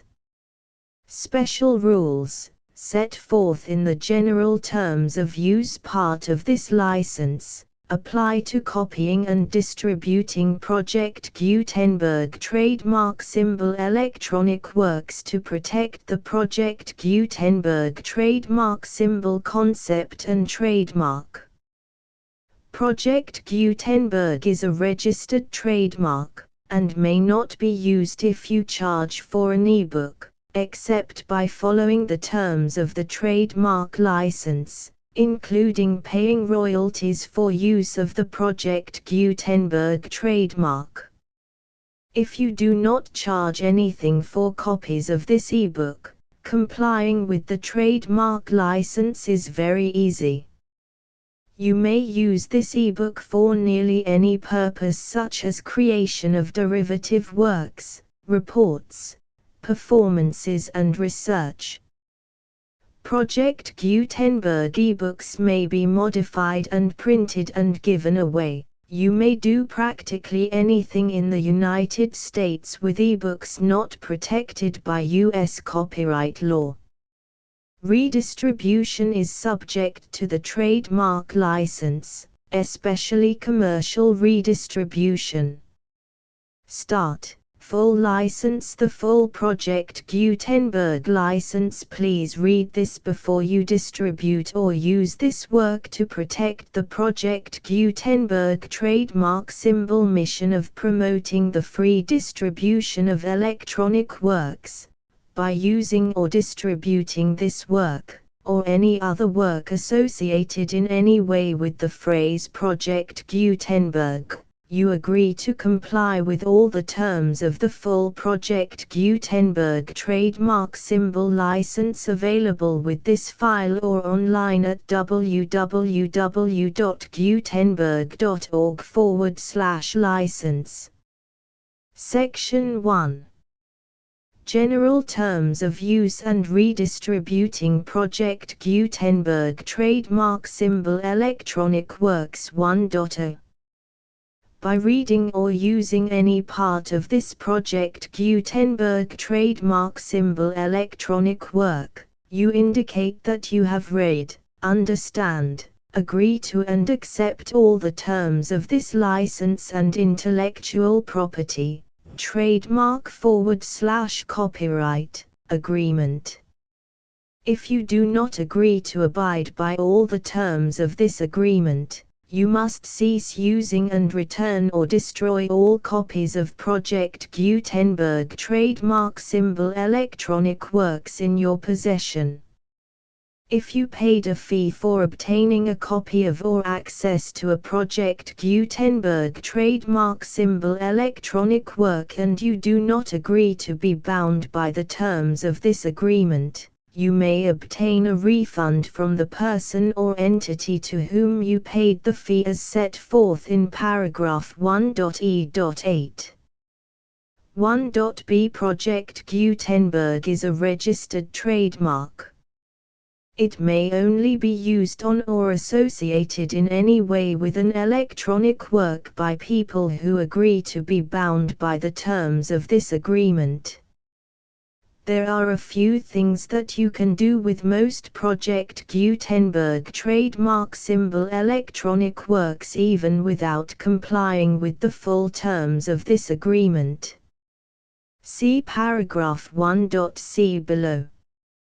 There are a lot of things you can do with Project Gutenberg trademark symbol electronic works if you follow the terms of this agreement and help preserve free future access to Project Gutenberg trademark symbol electronic works. See paragraph 1.e below. 1.c. The Project Gutenberg Literary Archive Foundation, the Foundation or PGLAF, owns a compilation copyright in the collection of Project Gutenberg trademark symbol electronic works. Nearly all the individual works in the collection are in the public domain in the United States. If an individual work is unprotected by copyright law in the United States and you are located in the United States, we do not claim a right to prevent you from copying, distributing, performing, displaying or creating derivative works based on the work as long as all references to Project Gutenberg are removed. Of course, We hope that you will support the Project Gutenberg trademark symbol mission of promoting free access to electronic works by freely sharing Project Gutenberg trademark symbol works in compliance with the terms of this agreement for keeping the Project Gutenberg trademark symbol name associated with the work. You can easily comply with the terms of this agreement by keeping this work in the same format with its attached full Project Gutenberg trademark symbol license when you share it without charge with others. 1.d. The copyright laws of the place where you are located also govern what you can do with this work. Copyright laws in most countries are in a constant state of change. If you are outside the United States, check the laws of your country in addition to the terms of this agreement before downloading, copying, displaying, performing, distributing or creating derivative works based on this work or any other Project Gutenberg trademark symbol work.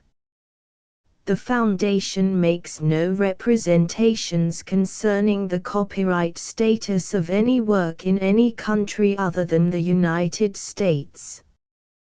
1.e Unless you have removed all references to Project Gutenberg. 1.e.1.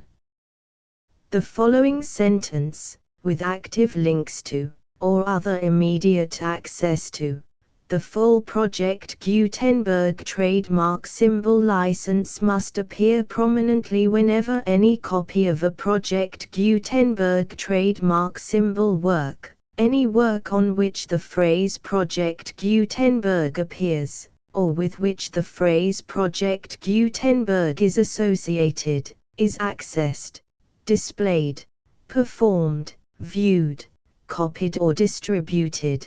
This ebook is for the use of anyone anywhere in the United States and most other parts of the world at no cost and with almost no restrictions whatsoever.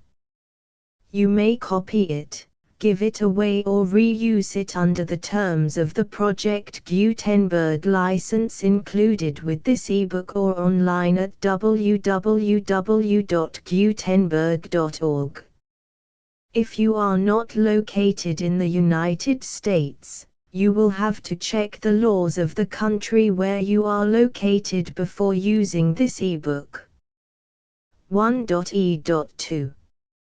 If an individual Project Gutenberg trademark symbol electronic work is derived from texts not protected by U.S. copyright law, does not contain a notice indicating that it is posted with permission of the copyright holder, the work can be copied and distributed to anyone in the United States without paying any fees or charges. If you are redistributing or providing access to a work with the phrase Project Gutenberg associated with or appearing on the work, you must comply either with the requirements of paragraphs 1.e.1 through 1.e.7 or obtain permission for the use of the work and the Project Gutenberg trademark symbol trademark as set forth in paragraphs 1.e.8 or 1.e.9. 1.e.3. If an individual Project Gutenberg trademark symbol electronic work is posted with the permission of the copyright holder, your use and distribution must comply with both paragraphs 1.e.1 through 1.e.7 and any additional terms imposed by the copyright holder. Additional terms will be linked to the Project Gutenberg trademark symbol license for all works posted with the permission of the copyright holder found at the beginning of this work. 1.e.4. Do not unlink or detach or remove the full Project Gutenberg trademark symbol license terms from this work. or any files containing a part of this work or any other work associated with Project Gutenberg trademark symbol. 1.e.5 Do not copy, display, perform, distribute or redistribute this electronic work, or any part of this electronic work, without prominently displaying the sentence set forth in paragraph 1.e.1 with active links or immediate access to the full terms of the Project Gutenberg trademark symbol license. 1.e.6 You may convert to and distribute this work in any binary, compressed, marked up, non-proprietary or proprietary form, including any word processing or hypertext form. However, if you provide access to or distribute copies of a Project Gutenberg trademark symbol work in a format other than plain vanilla ASCII or other format used in the official version posted on the official Project Gutenberg trademark symbol website, www.gutenberg.org, you must, at no additional cost, fee or expense to the user, provide a copy, a means of exporting a copy, or a means of obtaining a copy upon request, of the work in its original plain vanilla ASCII or other form. Any alternate format must include the full Project Gutenberg trademark symbol license as specified in paragraph 1.e.1. 1.e.7 Do not charge a fee for access to, viewing, displaying, performing, copying or distributing any Project Gutenberg trademark symbol works unless you comply with paragraph 1.e.8 or 1.e.9. 1.e.8 You may charge a reasonable fee for copies of or providing access to or distributing Project Gutenberg trademark symbol electronic works provided that you pay a royalty fee of 20% of the gross profits you derive from the use of Project Gutenberg trademark symbol works calculated using the method you already use to calculate your applicable taxes. The fee is owed to the owner of the Project Gutenberg trademark symbol trademark, but he has agreed to donate royalties under this paragraph to the Project Gutenberg Literary Archive Foundation. Royalty payments must be paid within 60 days following each date on which you prepare, or are legally required to prepare, your periodic tax returns.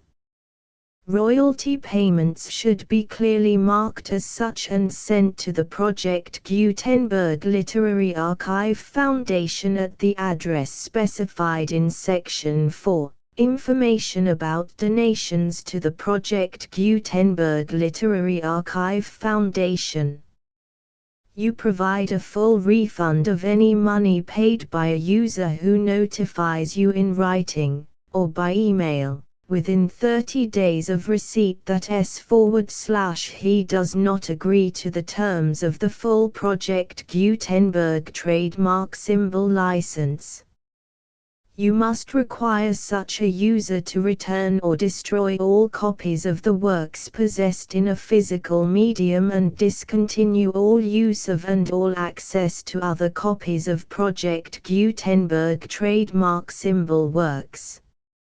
You provide, in accordance with paragraph 1.f.3, a full refund of any money paid for a work or a replacement copy, if a defect in the electronic work is discovered and reported to you within 90 days of receipt of the work.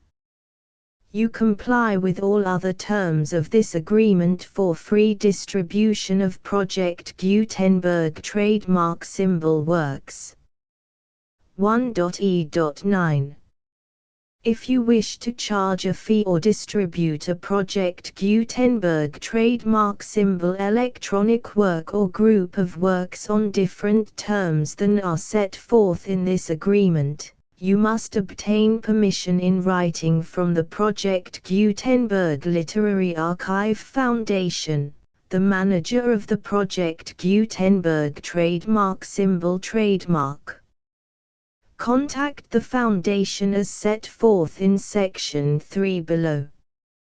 1.f1.f.1 Project Gutenberg volunteers and employees expend considerable effort to identify, do copyright research on, transcribe and proofread works not protected by U.S. copyright law in creating the Project Gutenberg trademark symbol collection.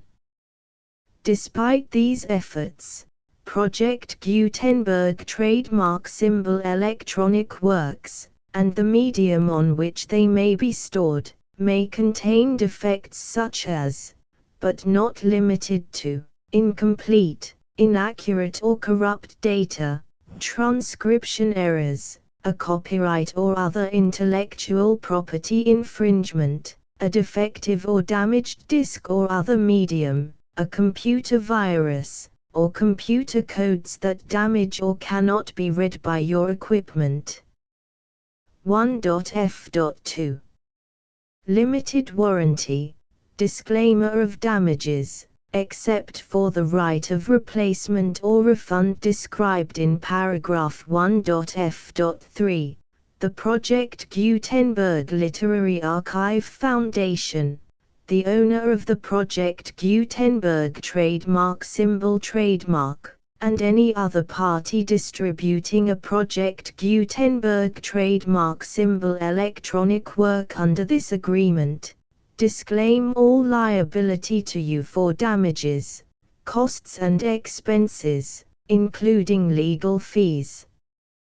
You agree that you have no remedies for negligence, strict liability, breach of warranty or breach of contract except those provided in paragraph 1.f.3. You agree that the Foundation, the trademark owner, and any distributor under this agreement will not be liable to you for actual, direct, indirect, consequential, punitive or incidental damages even if you give notice of the possibility of such damage. 1.f.3 Limited right of replacement or refund. If you discover a defect in this electronic work within 90 days of receiving it, you can receive a refund of the money, if any, you paid for it by sending a written explanation to the person you received the work from. If you received the work on a physical medium, you must return the medium with your written explanation. The person or entity that provided you with the defective work may elect to provide a replacement copy in lieu of a refund. If you received the work electronically, the person or entity providing it to you may choose to give you a second opportunity to receive the work electronically in lieu of a refund. If the second copy is also defective, you may demand a refund in writing without further opportunities to fix the problem.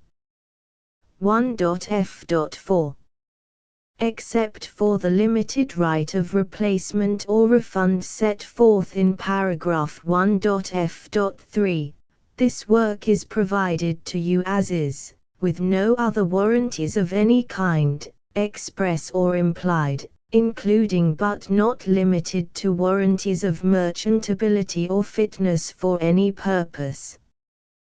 1.f.5 Some states do not allow disclaimers of certain implied warranties or the exclusion or limitation of certain types of damages.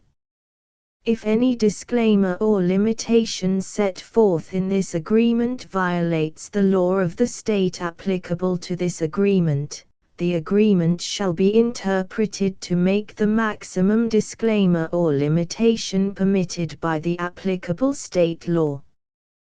The invalidity or unenforceability of any provision of this agreement shall not void the remaining provisions. 1.f.6 Indemnity. You agree to indemnify and hold the foundation, the trademark owner, any agent or employee of the foundation, anyone providing copies of Project Gutenberg trademark symbol electronic works in accordance with this agreement, and any volunteers associated with the production, promotion and distribution of Project Gutenberg trademark symbol electronic works, harmless from all liability, costs and expenses, including legal fees, that arise directly or indirectly from any of the following which you do or cause to occur. A. Distribution of this or any Project Gutenberg trademark symbol work. B. Alteration, modification, or additions or deletions to any Project Gutenberg trademark symbol work, and C. Any defect you cause. Section 2.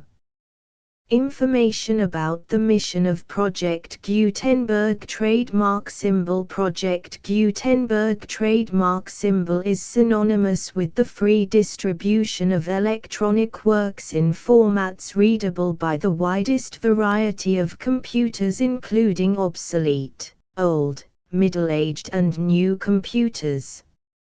It exists because of the efforts of hundreds of volunteers and donations from people in all walks of life. Volunteers and financial support to provide volunteers with the assistance they need are critical to reaching Project Gutenberg trademark symbol's goals and ensuring that the Project Gutenberg trademark symbol collection will remain freely available for generations to come. In 2001, the Project Gutenberg Literary Archive Foundation was created to provide a secure and permanent future for Project Gutenberg trademark symbol and future generations.